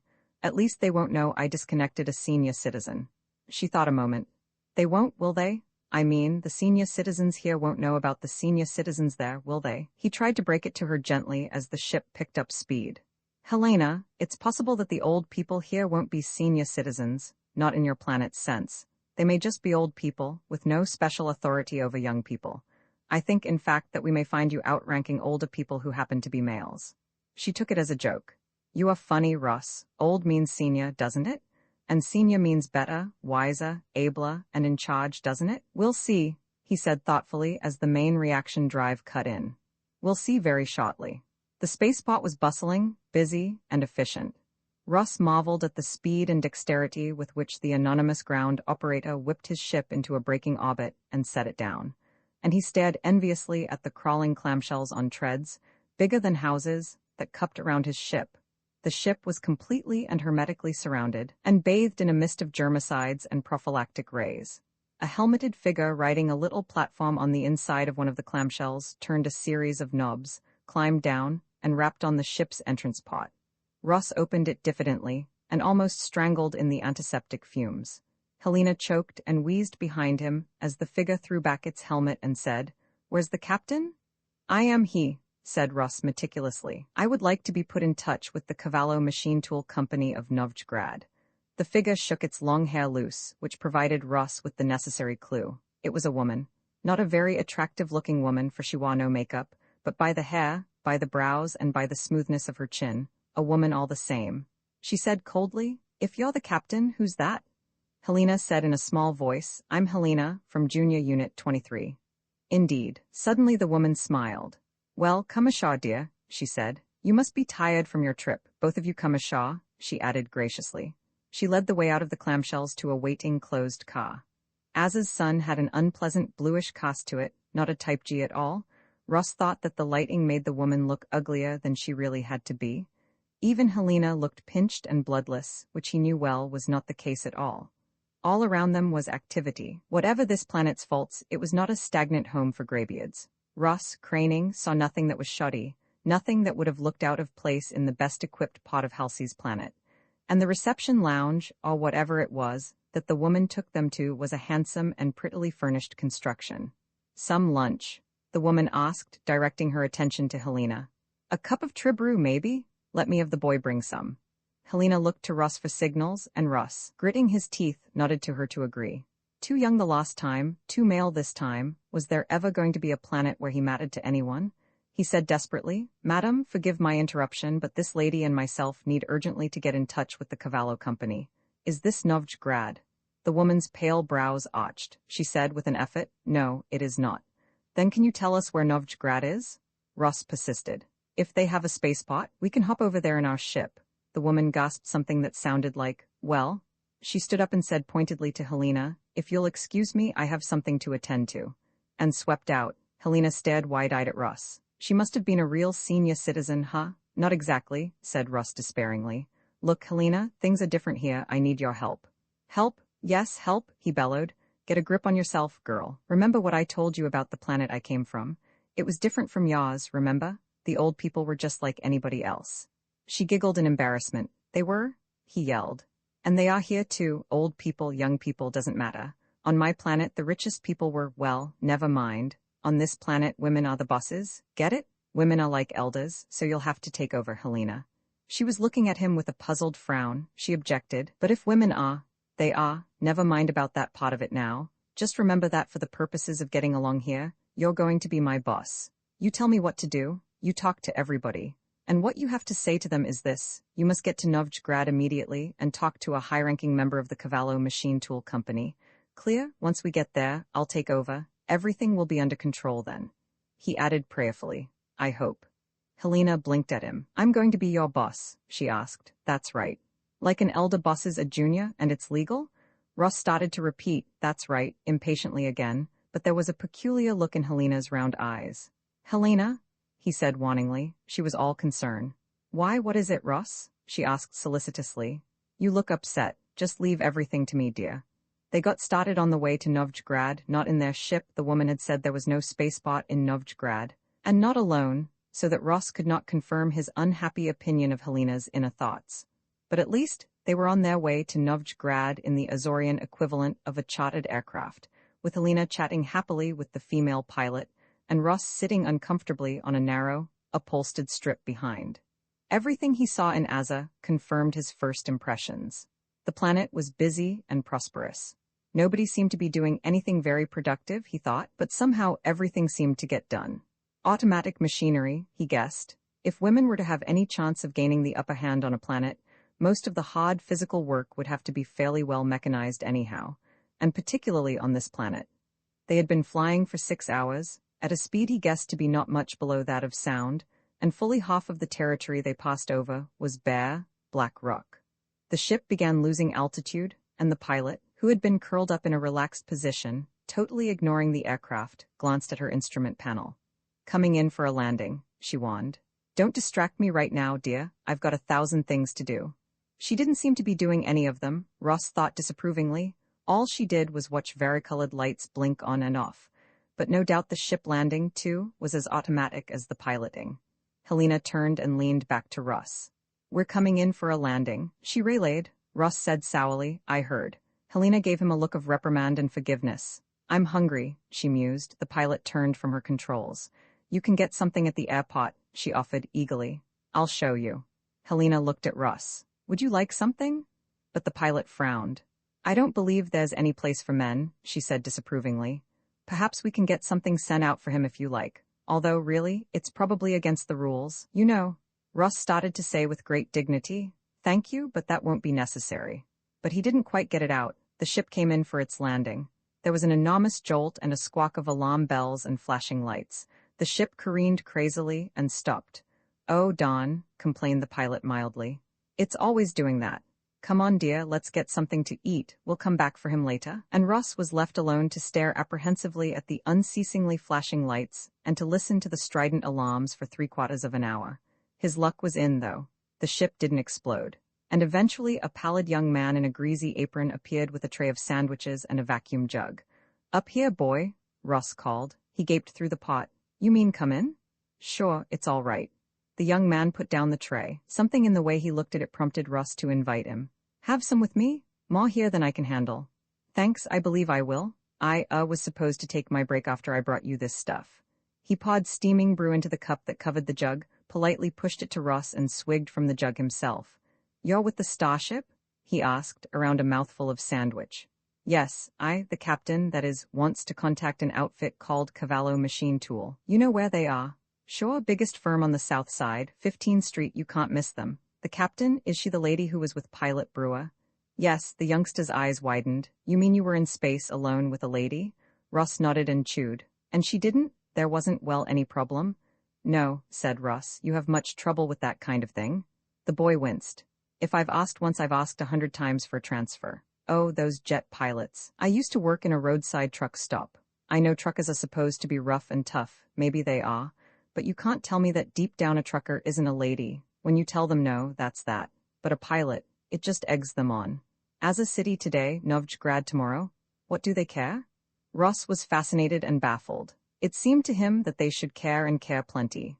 Back where he came from, it was the woman who paid, and he couldn't imagine any cultural setup which could alter that biological fact. He asked cautiously, "Have you ever been in trouble?" The boy stiffened and looked disapproving. Then he said with a sigh, "I might as well tell you. It's all over the station anyway. They call me Bernie the Pullover." "Yes, twice, pilots both times. I can't seem to say no." He took another long pull from the jug and a savage bite from a second sandwich. "I'm sure," Ross said numbly, "it wasn't your fault." "Try telling that to the judge," Bernie the Pullover said bitterly. The pilot speaks her piece, the medic puts the blood group tests in evidence, the doctor and creche director depose that the child was born and is still living. Then the judge says, without even looking up, paternity judgment to the plaintiff, defendant ordered to pay 1,000 credits annual support. Let this be a warning to you, young man. Next case. I shouldn't have joined you and eaten your sandwiches, but the fact is I was hungry. I had to sell my meal voucher yesterday to meet my payment. Missed 3 payments and, he jerked his thumb heavenward. Ross thought and realized that the thumb must indicate the orbiting prison hulk Minerva. It was the man who paid here, he demanded. How did all this happen? Bernie, having admitted his hunger, had stopped stalling and seized a third sandwich. All what? He asked indistinctly. Ross thought hard and long. He realized first that he could probably never explain what he meant to Bernie, and second, that if he did they'd probably both wind up aboard Minerva for conspiracy to advocate equality. He shifted his ground. Of course everybody agrees on the natural superiority of women, he said, but people seem to differ from planet to planet as to the reasons. What do they say here on Aza? Oh, nothing special or fancy. Just the common sense, logical thing. They're smaller, for one thing, and haven't got the muscles of men, so they're natural supervisors. They accumulate money as a matter of cost because men die younger and women are the beneficiaries. Then, women have a natural aptitude for all the interesting jobs. I saw a broadcast about that just the other night. The biggest specialist on the planet in vocational aptitude, I forget her name, but she proved it conclusively. He looked at the empty platter before them. I've got to go now. Thanks for everything. The pleasure was mine. Ross watched his undernourished figure head for the station. He swore a little and then buckled down to some hard thinking. Helena was his key to this world. He'd have to have a long skull session or two with her. He couldn't be constantly prompting her, or there would be serious trouble. She would be the front and he would be the very inconspicuous brains of the outfit, trailing humbly behind. But was she capable of absorbing a brand new, rather complicated concept? She seemed to be, he told himself uncomfortably, in love with him. That would help considerably. Helena and pilot Brewer showed up, walking with a languor that suggested a large and pleasant meal disposed of. Helena's first words disposed with shocking speed of Russ's doubts that she was able to acquire a brand new sociological concept. They were, "Ah, there you are, my dear. Did the boy bring you something or other to eat?" "Yes, thanks, very thoughtful of you," he said pointedly, with one eye on Brewer's reaction. There was none. He seemed to have struck the right note. "Pilot Brewer," said Helena blandly, "thinks I'd enjoy an evening doing the town with her and a few friends. But the Cavallo people?" "Russ," she said gently, "don't nag." He shut up and thought, wait until I get her out into space. If I get her out into space, she'd be a damned fool to leave this whacked-up culture. Brewer was saying, with an altogether too innocent air, "I'd better get you two settled in a hotel for the night. Then I'll pick up Helena and a few friends, and we'll show her what old Novgorod has to offer in the way of nightlife. Can't of her batting around the universe, saying Aza's sidewalks are rolled up at 2100, can we? And then she can do her trading or whatever it is with Cavallo, bright and early tomorrow, eh?" Ross realized that he was being jollied out of an attack of the sulks. He didn't like it. The hotel was small and comfortable, with a bar crowded by roistering pilots and their dates. The glimpses Ross got of social life on Azar added up to a damnably unfair picture. It was the man who paid. Brewer roguishly tested the mattress in their room, nudging Helena, and then announced, "Get settled, kids, while I visit the bar." When the door rolled shut behind her, Ross said furiously, "Look, you, protective mimicry's fine up to a point, but let's not forget what this mission is all about. We seem to be suckered into spending the night, but by hell tomorrow morning bright and early we find those Cavallo people. There, Helena said soothingly. Don't be angry, Ross. I promise I won't be out late, and she really did insist. I suppose so, he grumbled. Just remember it's no pleasure trip. Not for you, perhaps, she smiled sweetly. He let it drop there, afraid to push the matter. Brewer returned in about 10 minutes with a slight glow on. It's all fixed, she told Helena. Got a swell crowd lined up. Table at Virgin Willie's. Oops. She glanced at Ross. No harm in it, of course, she said. Anything you want, Ross, just dial service. It's on my account. I fixed it with the desk. Thanks. They left and Ross went grumpily to bed. A secretive rustle in the room awoke him. Helena? He asked drowsily. Pilot Brewer's voice giggled drunkenly. Nope. Helena's passed out at Virgin Willie's, kind of the way I figured she would be on triple antigravs. Had my eye on you since as a city, baby. You gonna be nice to me? Get out of here? Ross hissed furiously. Out of here or I'll yell like hell. So yell, she giggled. I got the house dick fixed. They know me here, baby. He fumbled for the bedside light and snapped it on. I'll pitch you right through the door, he announced, and if you give me any more lip, I won't bother to open it before I do. She hiccuped and said, a spirited lad, that's the way I like him. With one hand she drew a nasty-looking little pistol. With the other she pulled a long zipper and stepped out of her pilot's coveralls. Ross gulped. There were 3 ways to play this: the smart way, the stupid way, and the way that all of a sudden began to look attractive. He tried the stupid way. He got the pistol barrel alongside his ear for his pains. Don't jump me, Pilot Brewer giggled. The boys that have tried to take this gun away from me are stretched end to end from here to Asa City. By me, baby. Ross blinked through a red-spotted haze. He took a deep breath and got smart. You're pretty tough, he said admiringly. Oh, sure. She kicked the coveralls across the room and moved in on him. Baby, she said caressingly, if I seem to sort of forget myself in the next couple of minutes, don't get any ideas. I never let go of my gun. Move over. Sure, Ross said hollowly. This, he told himself disgustedly, was the damnedest, silliest, ridiculousest. There was a furious hiccup from the door. So, Helena said venomously, pushing the door wide and almost falling to the floor. So, Ross flailed out of the bed, kicking the pistol out of Pilot Brewer's hand in the process. He cried enthusiastically, Helena, dear. Don't you Helena dear me, she said, moving in and kicking the door shut behind her. I leave you alone for 1 little minute, and what happens? And you? Sorry, Pilot Brewer muttered, climbing into her coveralls. Wrong room, must have had 1 antigrav too many. She licked her lips apprehensively, zipping her coveralls and sidling toward the door. With one hand on the knob, she said diffidently, If I could have my gun back. No, you're right, I'll get it tomorrow. She got through the door just ahead of a lamp. Hussy, spat Helena.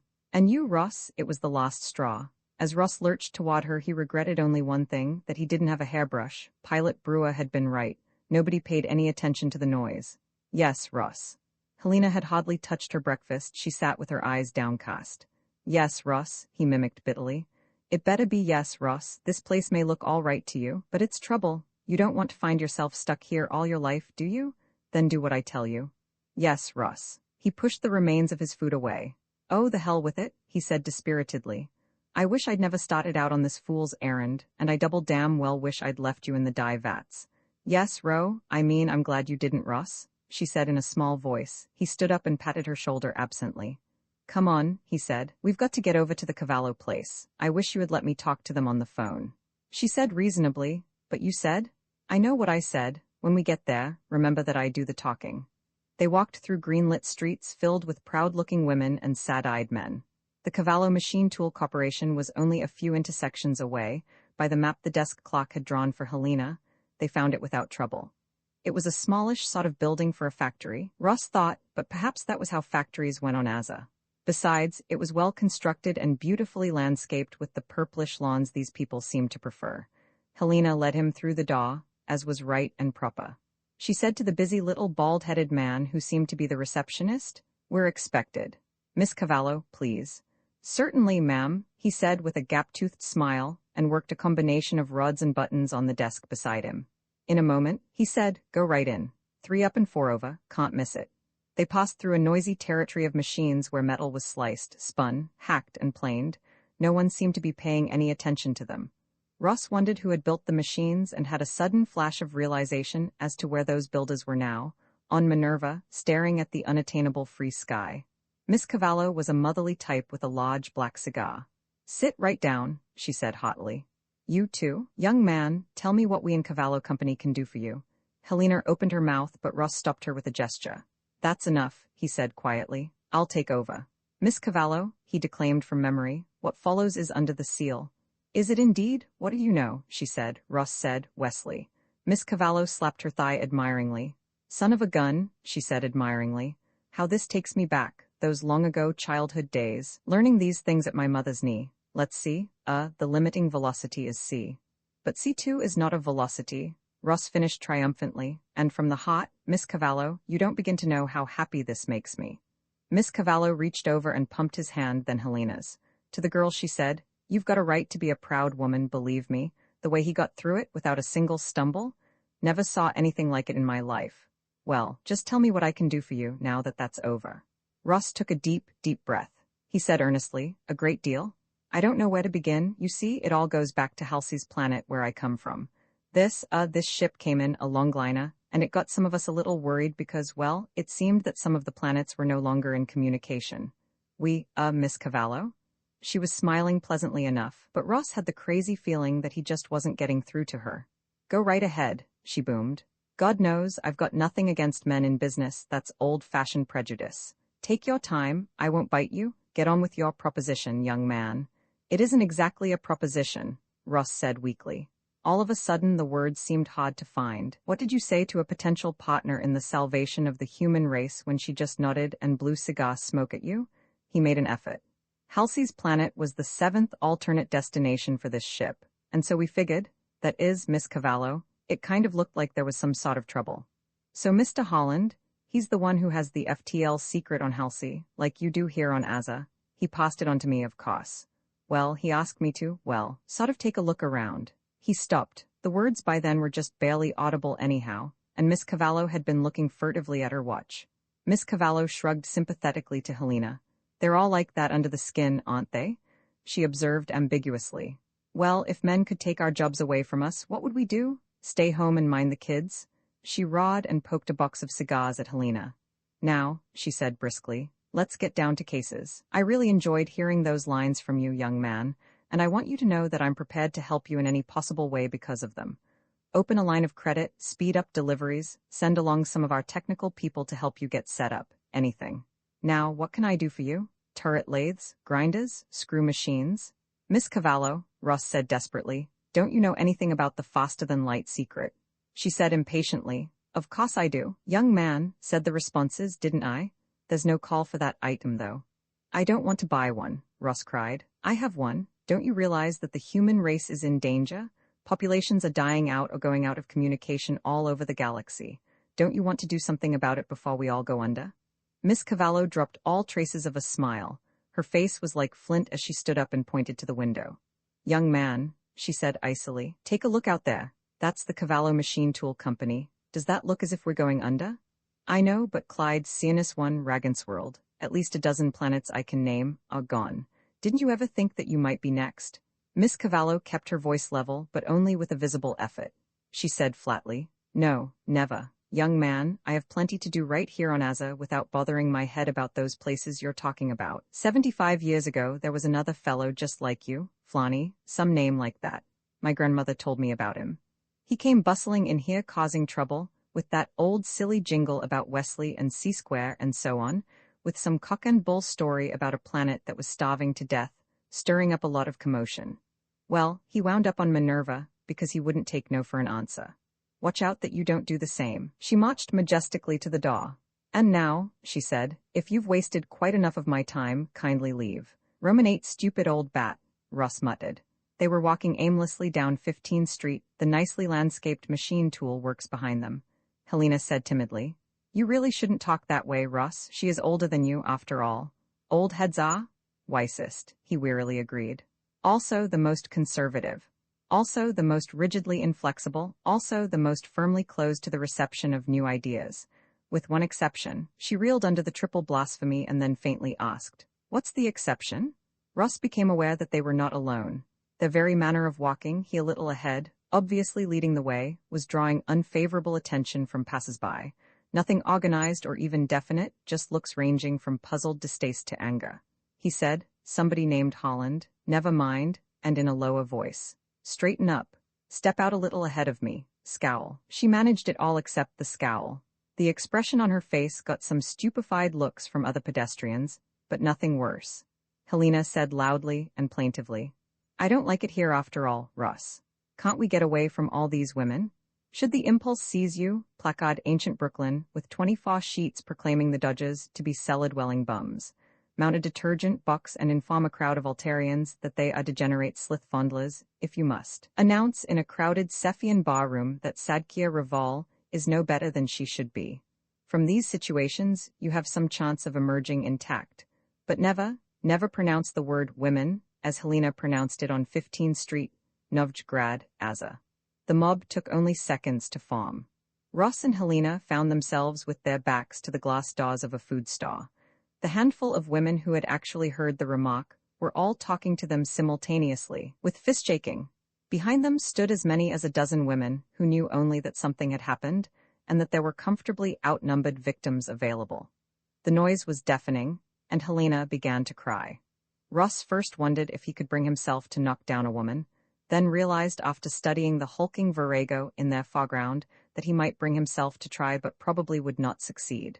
She seemed to be accusing Helena of masquerading, of advocating equality, of uttering obscenely antisocial statements in the public road to the affront of all decent-minded girls.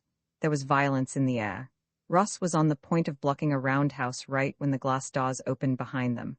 The small diversion distracted the imbecile collective brain of the mob. What's going on here?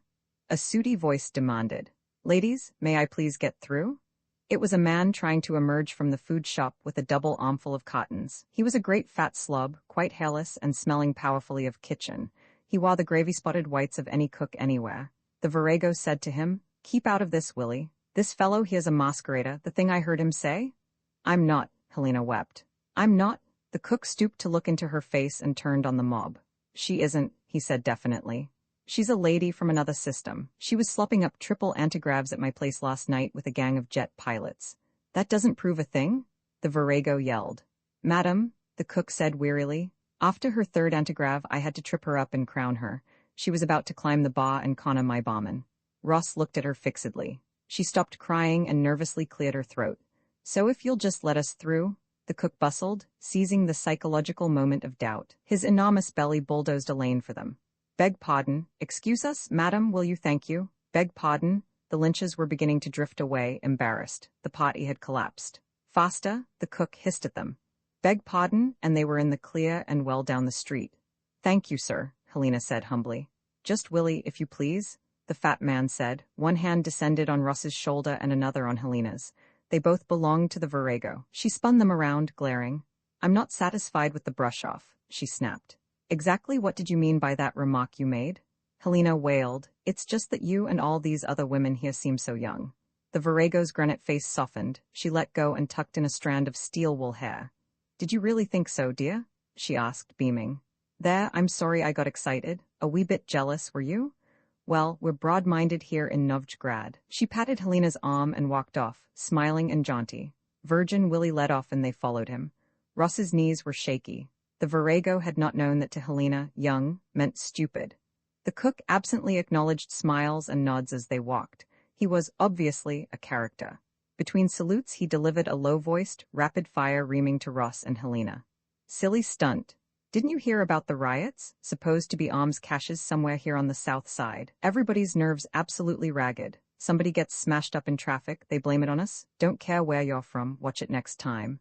We will, Willie, Helena said contritely. And I think you run an awfully nice restaurant.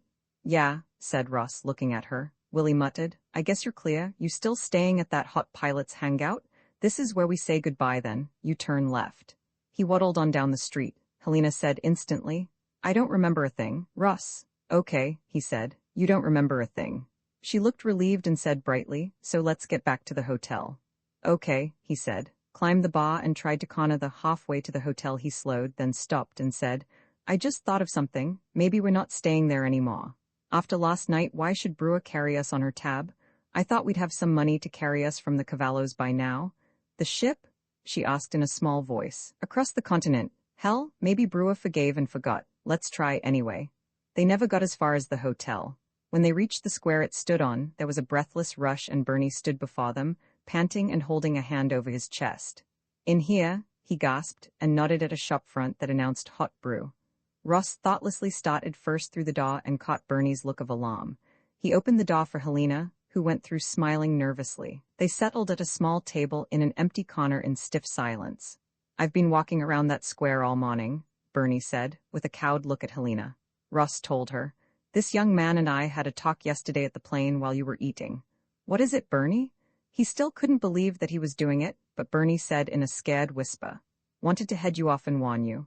Brewer was down at the Field Cafe this morning, talking loud to the other hotshots. She said you, both of you, talked equality. Said she got up with a hangover and you were gone, but she said there'd be 6 policewomen waiting in your room when you got back." He leaned forward on the table. Ross remembered that he had been forced to sell his ration card. "Here comes the waiter," he said softly. "Order something for all of us, we have a little money, and thanks, Bernie." Helena asked, "What do we do?" "We eat," Ross said practically. "Then we think, shut up, let Bernie order." They ate, and then they thought. Nothing much seemed to come from all the thinking, though. They were a long, long way from the spaceship. Ross commandeered all of Helena's leftover cash. It was almost, not quite, enough for one person to get halfway back to Asa City. He and Bernie turned out their pockets and added everything they had, including pawnable valuables. That helped. It made the total almost enough for one person to get 3/4 of the way back. It didn't help enough. Ross said, "Bernie, what would happen if we, stole something?" Bernie shrugged. "It's against the law, of course. They probably wouldn't prosecute, though." "They wouldn't?" "Not if they can prove egalitarianism on you. Stealing's against the law, preaching equality is against the state, you get the maximum penalty for that." Helena choked on her drink, but Ross merely nodded. "So we might as well take a chance," he said. "Thanks, Bernie. We won't bother you anymore. You'll forget you heard this, won't you?" "The hell I will," Bernie squawked. "If you're getting out of here, I want to go with you. You aren't leaving me behind." "But Bernie," Ross started. He was interrupted by the manager, a battleship-class female with a mighty prow who came scowling toward them. "Pipe down," she ordered crossly. "This place is for decent people. We don't want no disturbances here. If you can't act decent, get out." "Auk," said Helena as Ross kicked her under the table. "I mean, yes, ma'am. Sorry if we were talking too loud." They watched the manager walk away in silence. As soon as she was fairly away, Ross hissed, "It's out of the question, Bernie. You might be jumping from the frying pan into the fire." Bernie asked, startled, "The what?" "The never mind, it's just an expression where I come from. It means you might get out of this place and find yourself somewhere worse. We don't know where we're going next. You might wish to God you were back here within the next 3 days." "I'll take that chance," Bernie said earnestly. "Look, Ross, I played square with you. I didn't have to stick my neck out and warn you. How about giving me a break too?" Helena interrupted. "He's right, Ross. After all, we owe him that much, don't we? I mean, if a person does that much for a person ought to, oh, shut up." Ross glared at both of them. "You two seem to think this is a game," he said bitterly. "Let me set you straight, both of you, it isn't. More hangs on what happens to me than either of you realize. The fate of the human race, for instance." Helena flashed a look at Bernie. "Of course, Ross," she said soothingly. "Both of us know that, don't we, Bernie?" Bernie stammered. Sure we do, Ross." He rubbed his ankle.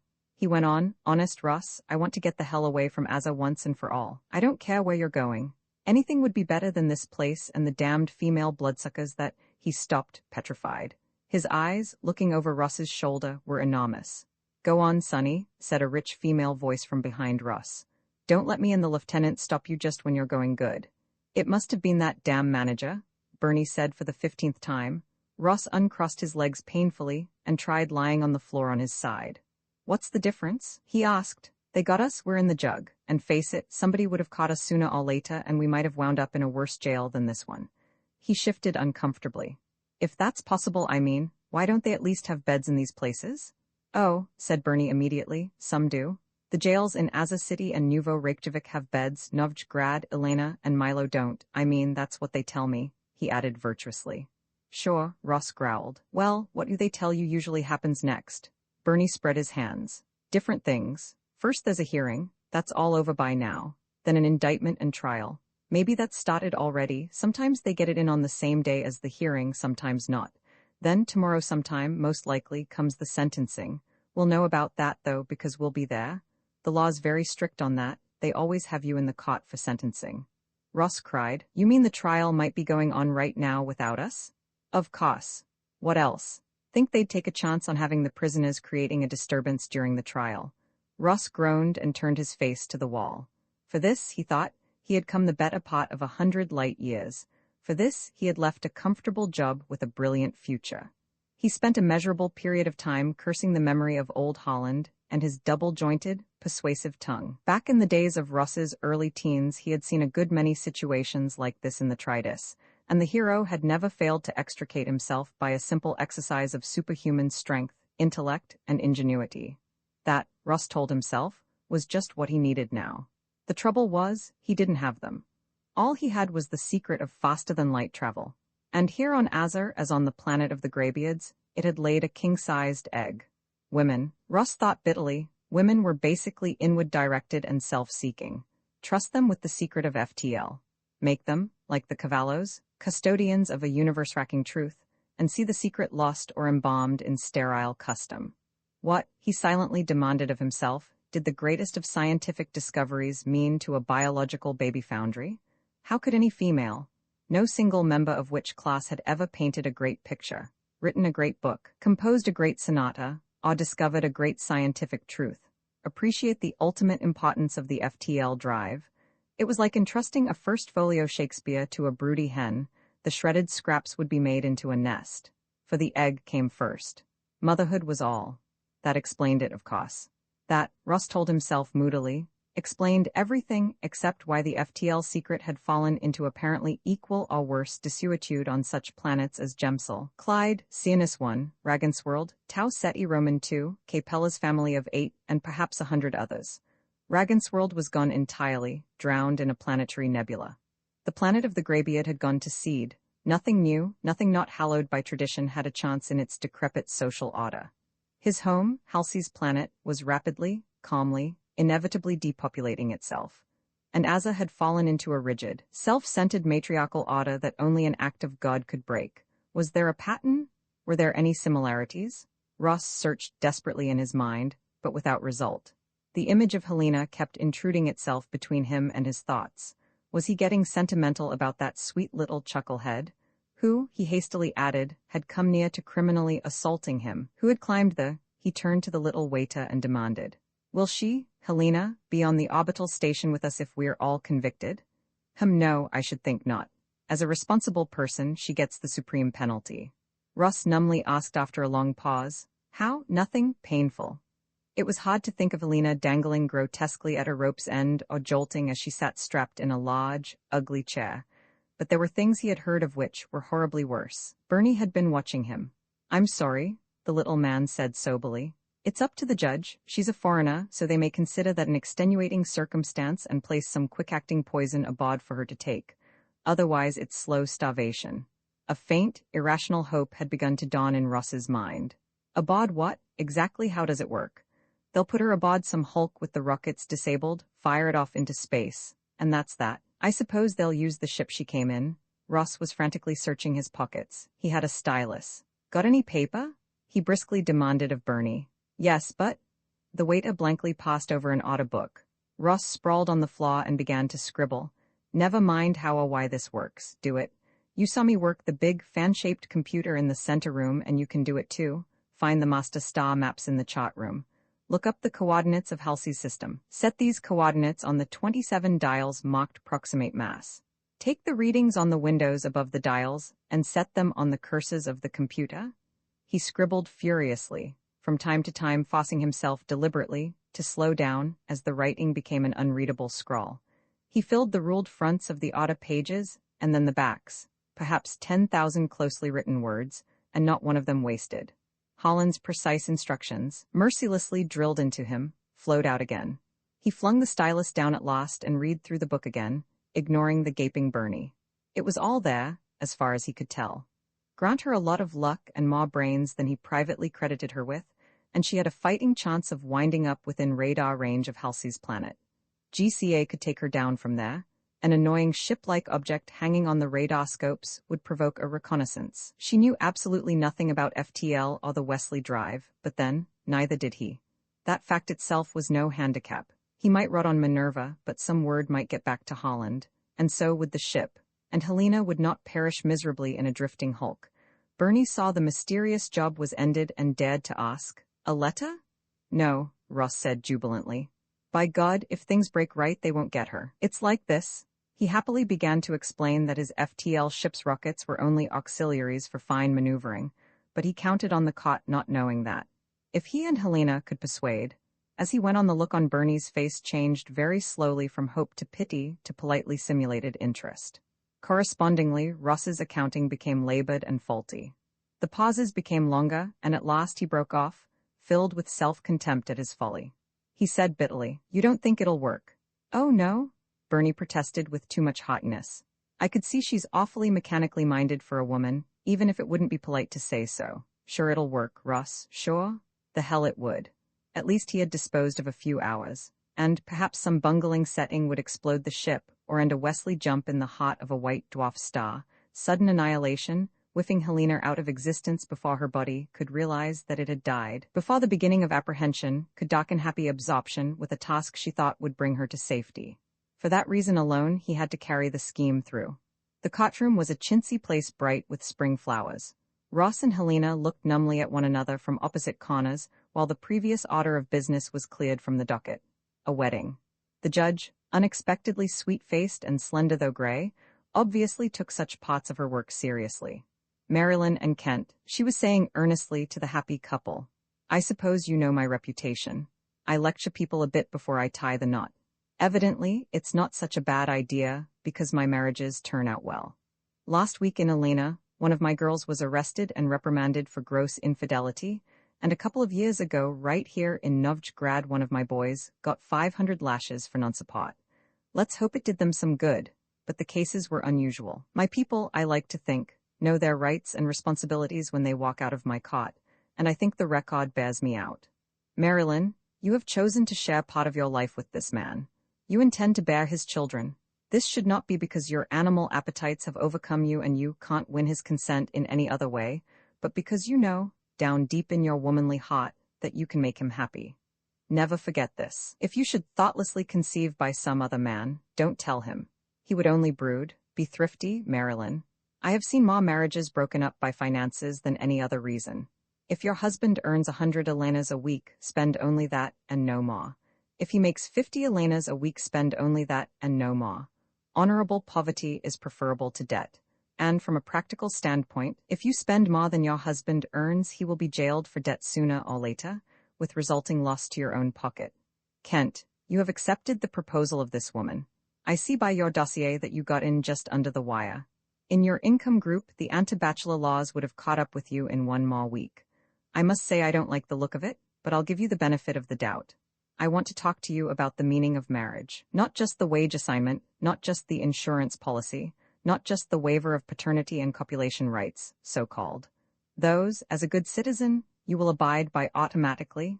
Heaven help you if you don't. But there is more to marriage than that. The honor you have been done by this woman who sees you as desirable and who wishes to make you happy over the years is not a sterile legalism. Marriage is like a rocket, I sometimes think. The brute, unreasoning strength of the main jets representing the husband's share, and the delicate, precise steering and stabilizing jets the wife's. We have all of us seen too many marriages crash to the ground like a rocket when these roles were reversed. It is not reasonable to expect the wife to provide the drive, that is, the income. It is not reasonable to expect the husband to provide the steering, that is, the direction of the personal and household expenditures. So much for the material side of things. On the spiritual side, I have little to say. The laws are most explicit, see that you obey them, and if you don't, you had better pray that you wind up in some cot other than mine. I have no patience with the obsolete doctrine that there is such a legal entity as seduction by female, despite the mouthings of certain so-called jurists who disgrace the bench of a certain nearby city. Having heard these things, Marilyn and Kent stepped forward and joined hands. They did. The ceremony was short and simple. The couple then walked from the cot room under the beaming smile of the judge. A burly god next to Russ pointed at the groom. "Look," she said sentimentally. "He's crying. Cute." "I don't blame the poor sucker," Russ flared, and then, being a man of conscience, wondered suddenly if that was why, on Halsey's planet, women cried at weddings.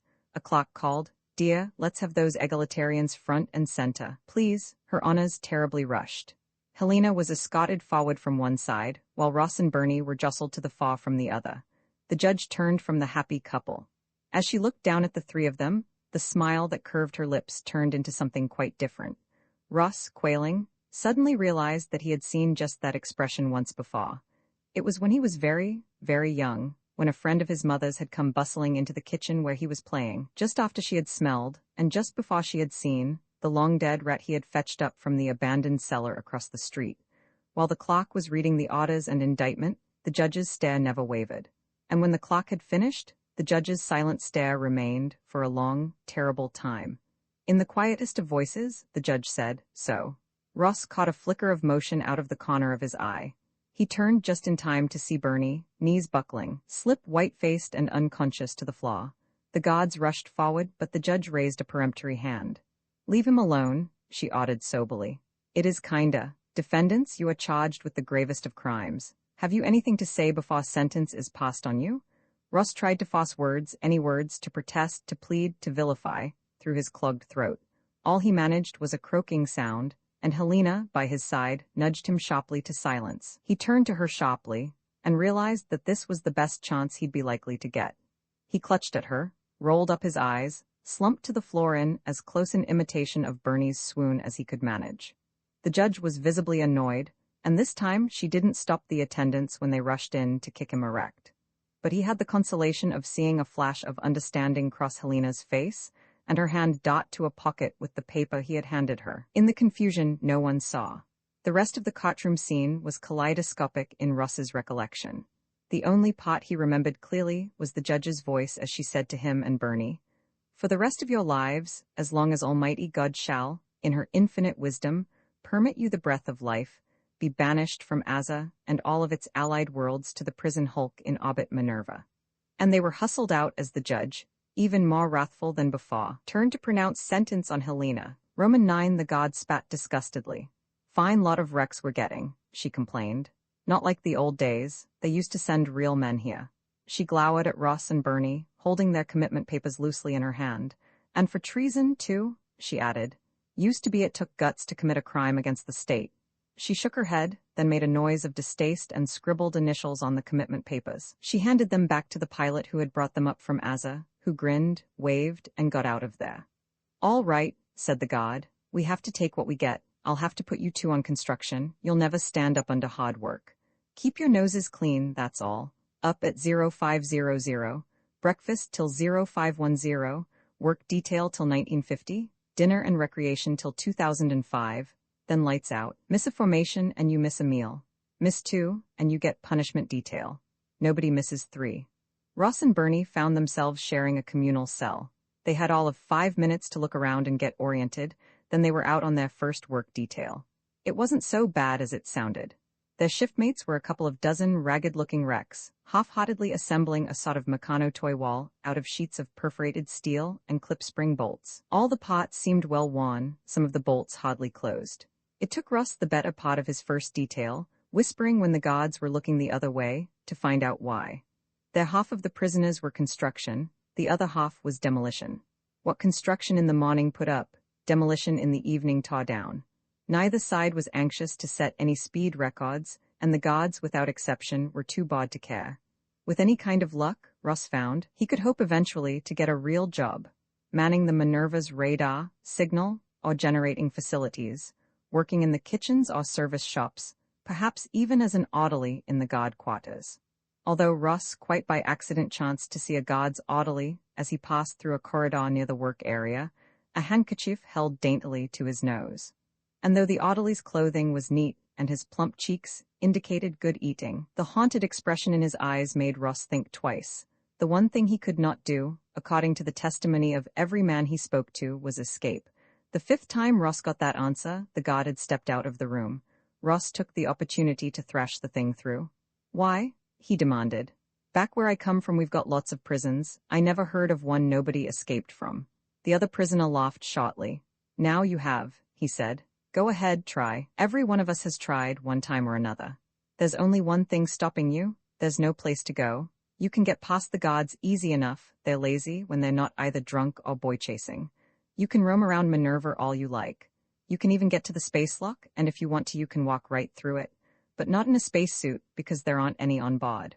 And not into the tender that brings us up from Aza, because you aren't built right. Ross looked puzzled. Not built right? That's right. There's telescreens and remote control locks built into that tender. The pilot brings you up, but once she couples with Minerva the controls lock. And the only way they get unlocked is when 3 women, in 3 different substations down on Aza, push the RC releases. And they don't do that until they look in their screens and see that everybody who has turned up in the tender has stripped down to nothing at all, and every one of them is by God female. Any further questions? He grinned wryly. Don't even think about plastic surgery if that happens to cross your mind, he said. We have 2 men here who tried it. You don't have much equipment here. You can't do a neat enough job.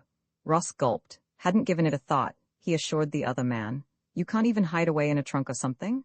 The prisoner shook his head.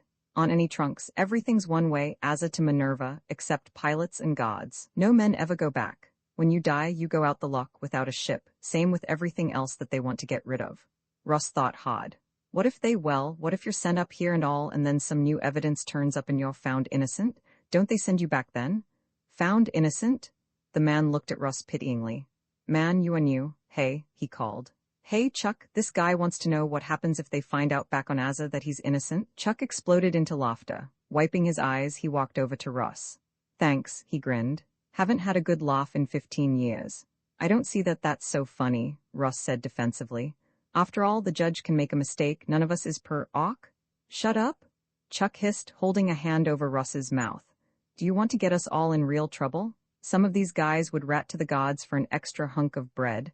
The judges never make a mistake, and his lips formed the silent word, officially. He let go of Ross and stood back, but didn't walk away. He scratched his head. Say, he said, you ask some stupid questions. Where are you from anyhow? Ross said bitterly, what's the use? You won't believe me. I happen to be from a place called Halsey's Planet, which is a good long distance from here.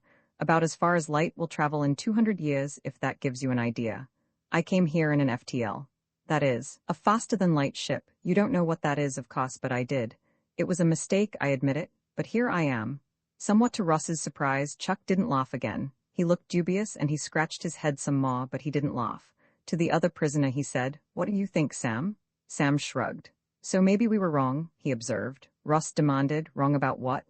Well, Chuck said hesitantly, there's a guy here named Flanny. He's a pretty old son of a gun by now, must be at least 90, and he's been here a good long time. Dunno how long, but he talks crazy just like you. No offense, he added. It's just that we all thought he'd gone space happy, but maybe we're wrong. Unless, his eyes narrowed, unless the 2 of you are both space happy or trying to kid us or something.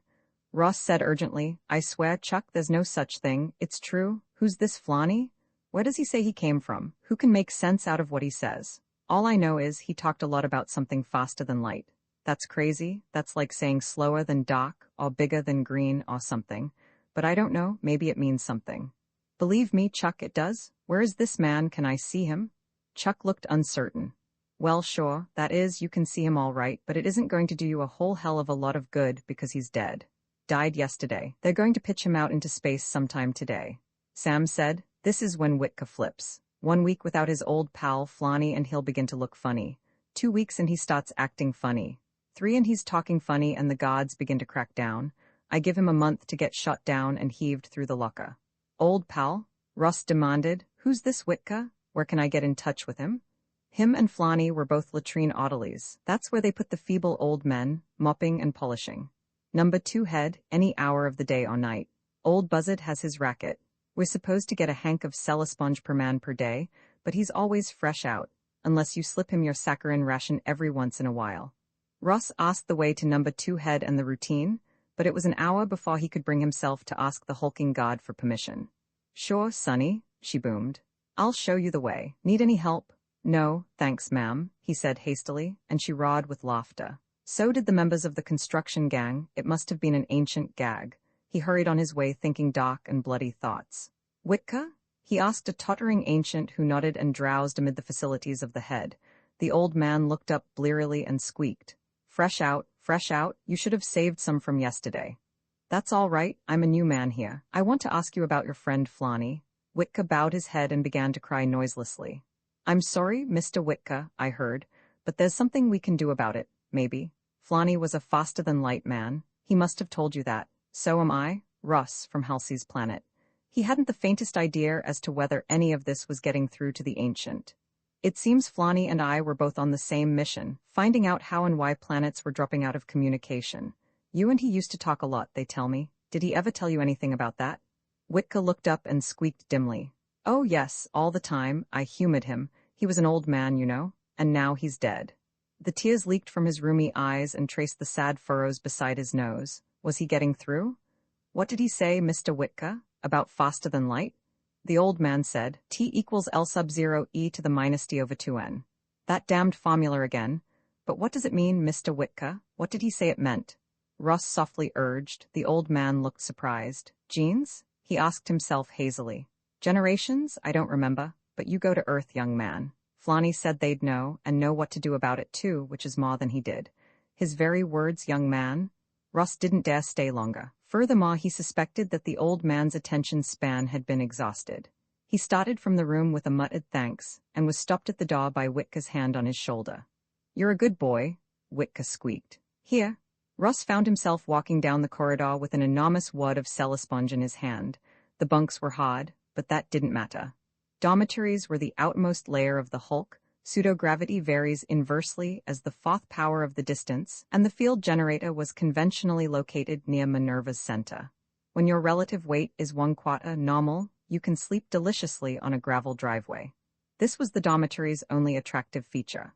Otherwise, it was too many steel slabs, tiered and spotted too close, too many unwashed males, too much weary snoring. The only things in short supply were headroom and air. Not everybody slept. Insomniacs turned and grunted. Those who had given up the struggle talked from bunk to bunk in considerately low tones. Bernie muttered from a third-tier bunk facing Russ's. I wonder if she made it. Russ knew what he meant. Unlikeliest thing in the world, he said, but I think she went fast and never knew what hit her. He thought of the formula and they'd know on Earth, and know what to do about it too. Earth, the enigma, from which all planetary peoples were supposed to be derived. Earth, the dot on the traditional master charts. Earth, from which and to which no longliners ever seemed to travel. Holland had told him no FTL ship had in recent centuries ever reported again after setting out for Earth. Another world sunk in barbarism. But Flanny had said, no, that was not data. That was the confused recollections of a very old man, possibly based on the confused recollections of another very old man. Perhaps it had got mixed up with the semi-legendary origin story. Poor sweet Helena? He hoped it had happened fast, that she had been thinking of some pleasant prospect on Halsey's planet. In her naive way, she'd think it just around the corner, a mere matter of following instructions. So thought Russ, the pessimist. In his gloom, he had forgotten that this was exactly what it was. In his snobbishness, he never realized that he was guilty of the most frightful arrogance in assuming that what he could do, she could not. In his ignorance, he was not aware that since navigation began, every new instrument, every technique, has drawn the shuddery warnings of savants that uneducated skippers, working by rote, could not be expected to master these latest fruits of science, or that uneducated skippers, since navigation began, have cheerfully adopted new instruments and techniques at the drop of a hat, and that never once have the shuddery warnings been justified by the facts. Up the aisle somebody was saying in a low, argumentative tone, I saw the drum myself. Naturally, it was mocked Dulcine cream, but the gods here never did give a damn whether their noses were dull or bright enough to flag down a freighter, and I don't think they've suddenly changed. It was booze, I tell you. 50 liters of it. God, the hangovers tomorrow. We'll all have to watch our steps. I hope they don't do anything worse than getting quietly drunk in their quarters. Those foot-kissing oddles'll get a workout, but who cares what happens to an oddly? They haven't been on a real tier since I've been here. Lucky you. Let's hope they don't bust loose tonight. It's a break in the monotony, sure, but those girls play rough. 5 prisoners died last time. They beat them up, one of them. What about the others? Oh God, 50 liters, you said. Bernie began to whimper. Not again, not those plug uglies. I swear I'll throw myself through the space lock if they make a pass at me. Ross, isn't there anything we can do? Seems not, Bernie. Maybe they won't come in. Or if they do, maybe they'll pass you by. There certainly isn't any place to hide. A raucous female voice roared through the annunciator. Bed check 5 minutes, boys. Anybody got any lil thing to do down the hall? Better do it now. See you later. Hiccup and drunken giggle. For the first time in his life, Ross suddenly and spontaneously acted like a tried hero, with the exception that he felt like a silly ass through it all. "Got an idea," he muttered. "Get out of your bunk." He pulled the wad of Celesponge, old Witka's present, from his pocket and yanked it in half, one for him and one for Bernie. The pullover said faintly, "Thanks, but I don't have to." Ross didn't bother to answer. He was carefully fluffing the stuff out to its maximum dimensions. He unzipped his coveralls and began wadding them with Celesponge. "I get it," Bernard said softly. He stepped out of his one-piece garment and followed suit. In less than a minute they had creditable dummies lying on their bunks. The others watched their activity with emotions ranging between awe and envy. One giant of a man proclaimed grimly to whoever cared to listen, "These are a couple of smart guys. I wish them luck. And I want you guys to know that I will personally break the back of any sneaking rat who tips off a guard about this." "Sure, Ox, sure," came a muted chorus. Arranged in a fetal sleeping position, face down, the dummies astonished even their creators. It would take a lucky look in a fair light to note that the heads were earless, fibrous globes. "They'll do," Ross snapped. "Come on, Bernie." They walked quietly from the dormitory in their singlet underwear toward the dormitory latrine, and past it into the corridor, through a doorless opening into a storeroom piled with crates of rations. "This'll do," Ross said quietly. They ducked into a small cavern formed by sloppy issuing of stock and hunched down. "The dummies will fool the bed check. It's only a sweep with a 100-line TV system. If the gods do raid the dormitory tonight, we'll have to count on them ignoring the dummies, or thinking they're a joke, or being too busy with other things to care. They'll be drunk, after all. Then in the morning things'll be plenty disorganized. We'll be able to sneak back into formation, and that'll be that for a matter of years. They can't often bribe the pilots with enough to guarantee a real rip-snorting drunk. Now try and get some sleep. There's nothing more we can do." They actually did doze off for a couple of hours, and then were awakened by drunken wah-whoops. "It's them?" Bernie wailed. "Shut up, they're heading for the dormitory. We're safe." "Safe?" Bernie echoed derisively. "Safe until when?" Ross threatened him with the side of his hand, and Bernie was quiet, though his lips were mumbling soundlessly. The guards lurched giggling past, and Ross said, "We'll sneak into the lockroom. There won't be anybody there tonight. At least we'll get a night's sleep." "Big deal," grumbled Bernie, but he followed, complaining inarticulately to himself. Ross thought tiredly. All this work for a night's sleep, and saw half-formed the dreadful procession of days and nights and years ahead. They reached the lockroom and stumbled in breathlessly. "Dearie," two guards, playing a card game on the floor with a ring of empty bottles around them, looked up in drunken delight. "Dearie," repeated the bigger of the two. "Angela, look what we've got." Ross said stupidly, "But you shouldn't be here." The guard made a clumsy pass at fluffing up her back hair and giggled. "Duty comes first, dearie. Angela, just lock that door, will you?" The other guard scrambled unevenly to her feet and weaved over to the door. It was locked before Ross or Bernie could move. The big guard stood up too, leering at Bernie. "Wow," she said. "New merchandise. Just be patient, dearie. We've got a little something to attend to in a couple of minutes, but we'll have lots of time after that." Then things began to happen rapidly. There was Angela the god, inarticulate, falling down drunk. She waved bonelessly at a brightly flickering light on the far side of the lockroom. There was the other god, reaching out for Bernie with one hand, pawing at a bottle with the other. There was Ross, a paralyzed spectator, and there was Bernie. Bernie's eyes bulged wide as the god came toward him. He babbled hysterically, "No, no, no, no, no, no. I said I'd kill myself, and I—" He stiff-armed the big god and leaped for the locked door. Ross suddenly came to life. "Bernie," he bellowed. "Hold it, don't jump." But it was too late. The one god sprawling, the other staggering helplessly across the floor, Bernie was clear. He scrabbled at the lock wheels, spun them open. Ross tensed himself for the sudden, awful rush of expanding air. He leaped off to Bernie just as Bernie flung the locked door open and jumped. Ross jumped after. There was no rush of air. They were not in space. Around them was no ripping, sucking void, no flaming backdrop of stars. Around them were six walls and a Wesley bod, and Helena peering at them wide-eyed and delighted. "Well," she said. "That was fast," Ross said, but Helena, hanging from the acceleration loops, smiled maternally. "Oh, it was nothing," she said. "Ross, don't you think we're far enough away yet?" Ross said hopelessly, "All right," and cut the drive. The starship hung in space in the limbo between stars. Asa, Minerva, and the rest were light years behind, far out of range of challenge. Helena wriggled free from the loops and rubbed her arms where the retaining straps had gripped them. "After all," she said demurely, "you told me how to run the ship, and really, Ross, I'm not quite stupid." Ross said, but But what, Ross? It isn't as if I were some sort of brainless little thing that had never run a machine in her life. My goodness, Ross, she wrinkled her nose. You should remember, all those days in the dye vats, don't you think I had to learn a little something about machines there? Ross swore incredulously. To compare those clumsy constructs of wheels and rollers with the subtle subelectronic flows of the Wesley Foss, and to make it work? He said, unbelievingly, and the Minerva helped you vector in? They gave you the coordinates and radared your costs? Certainly. Helena turned to Bernie, who was staring dazedly around him. Are you all right, dear? She asked. Ross turned his back on them and faced the Wesley Christmas tree of controls. Don't question it, he told himself. Take a miracle for what it is. God wanted you out of Minerva, and God moves in most mysterious ways his wonders to perform. Anyway, they had to get going. When the cot had exiled Helena in the starship, they had gone through the customary rituals. Not only was everything that looked like a weapon gone, along with all but a teacup of fuel for the auxiliary jets, but the food locker was stripped entirely. He put everything else out of his mind and began to calculate a setting. Bernie said over his shoulder, Home, huh? That place you call Halsey's Planet? Ross shook his head. Not this time. I got this far and I'm still alive. Maybe I can finish the job. Anyway, I'll try.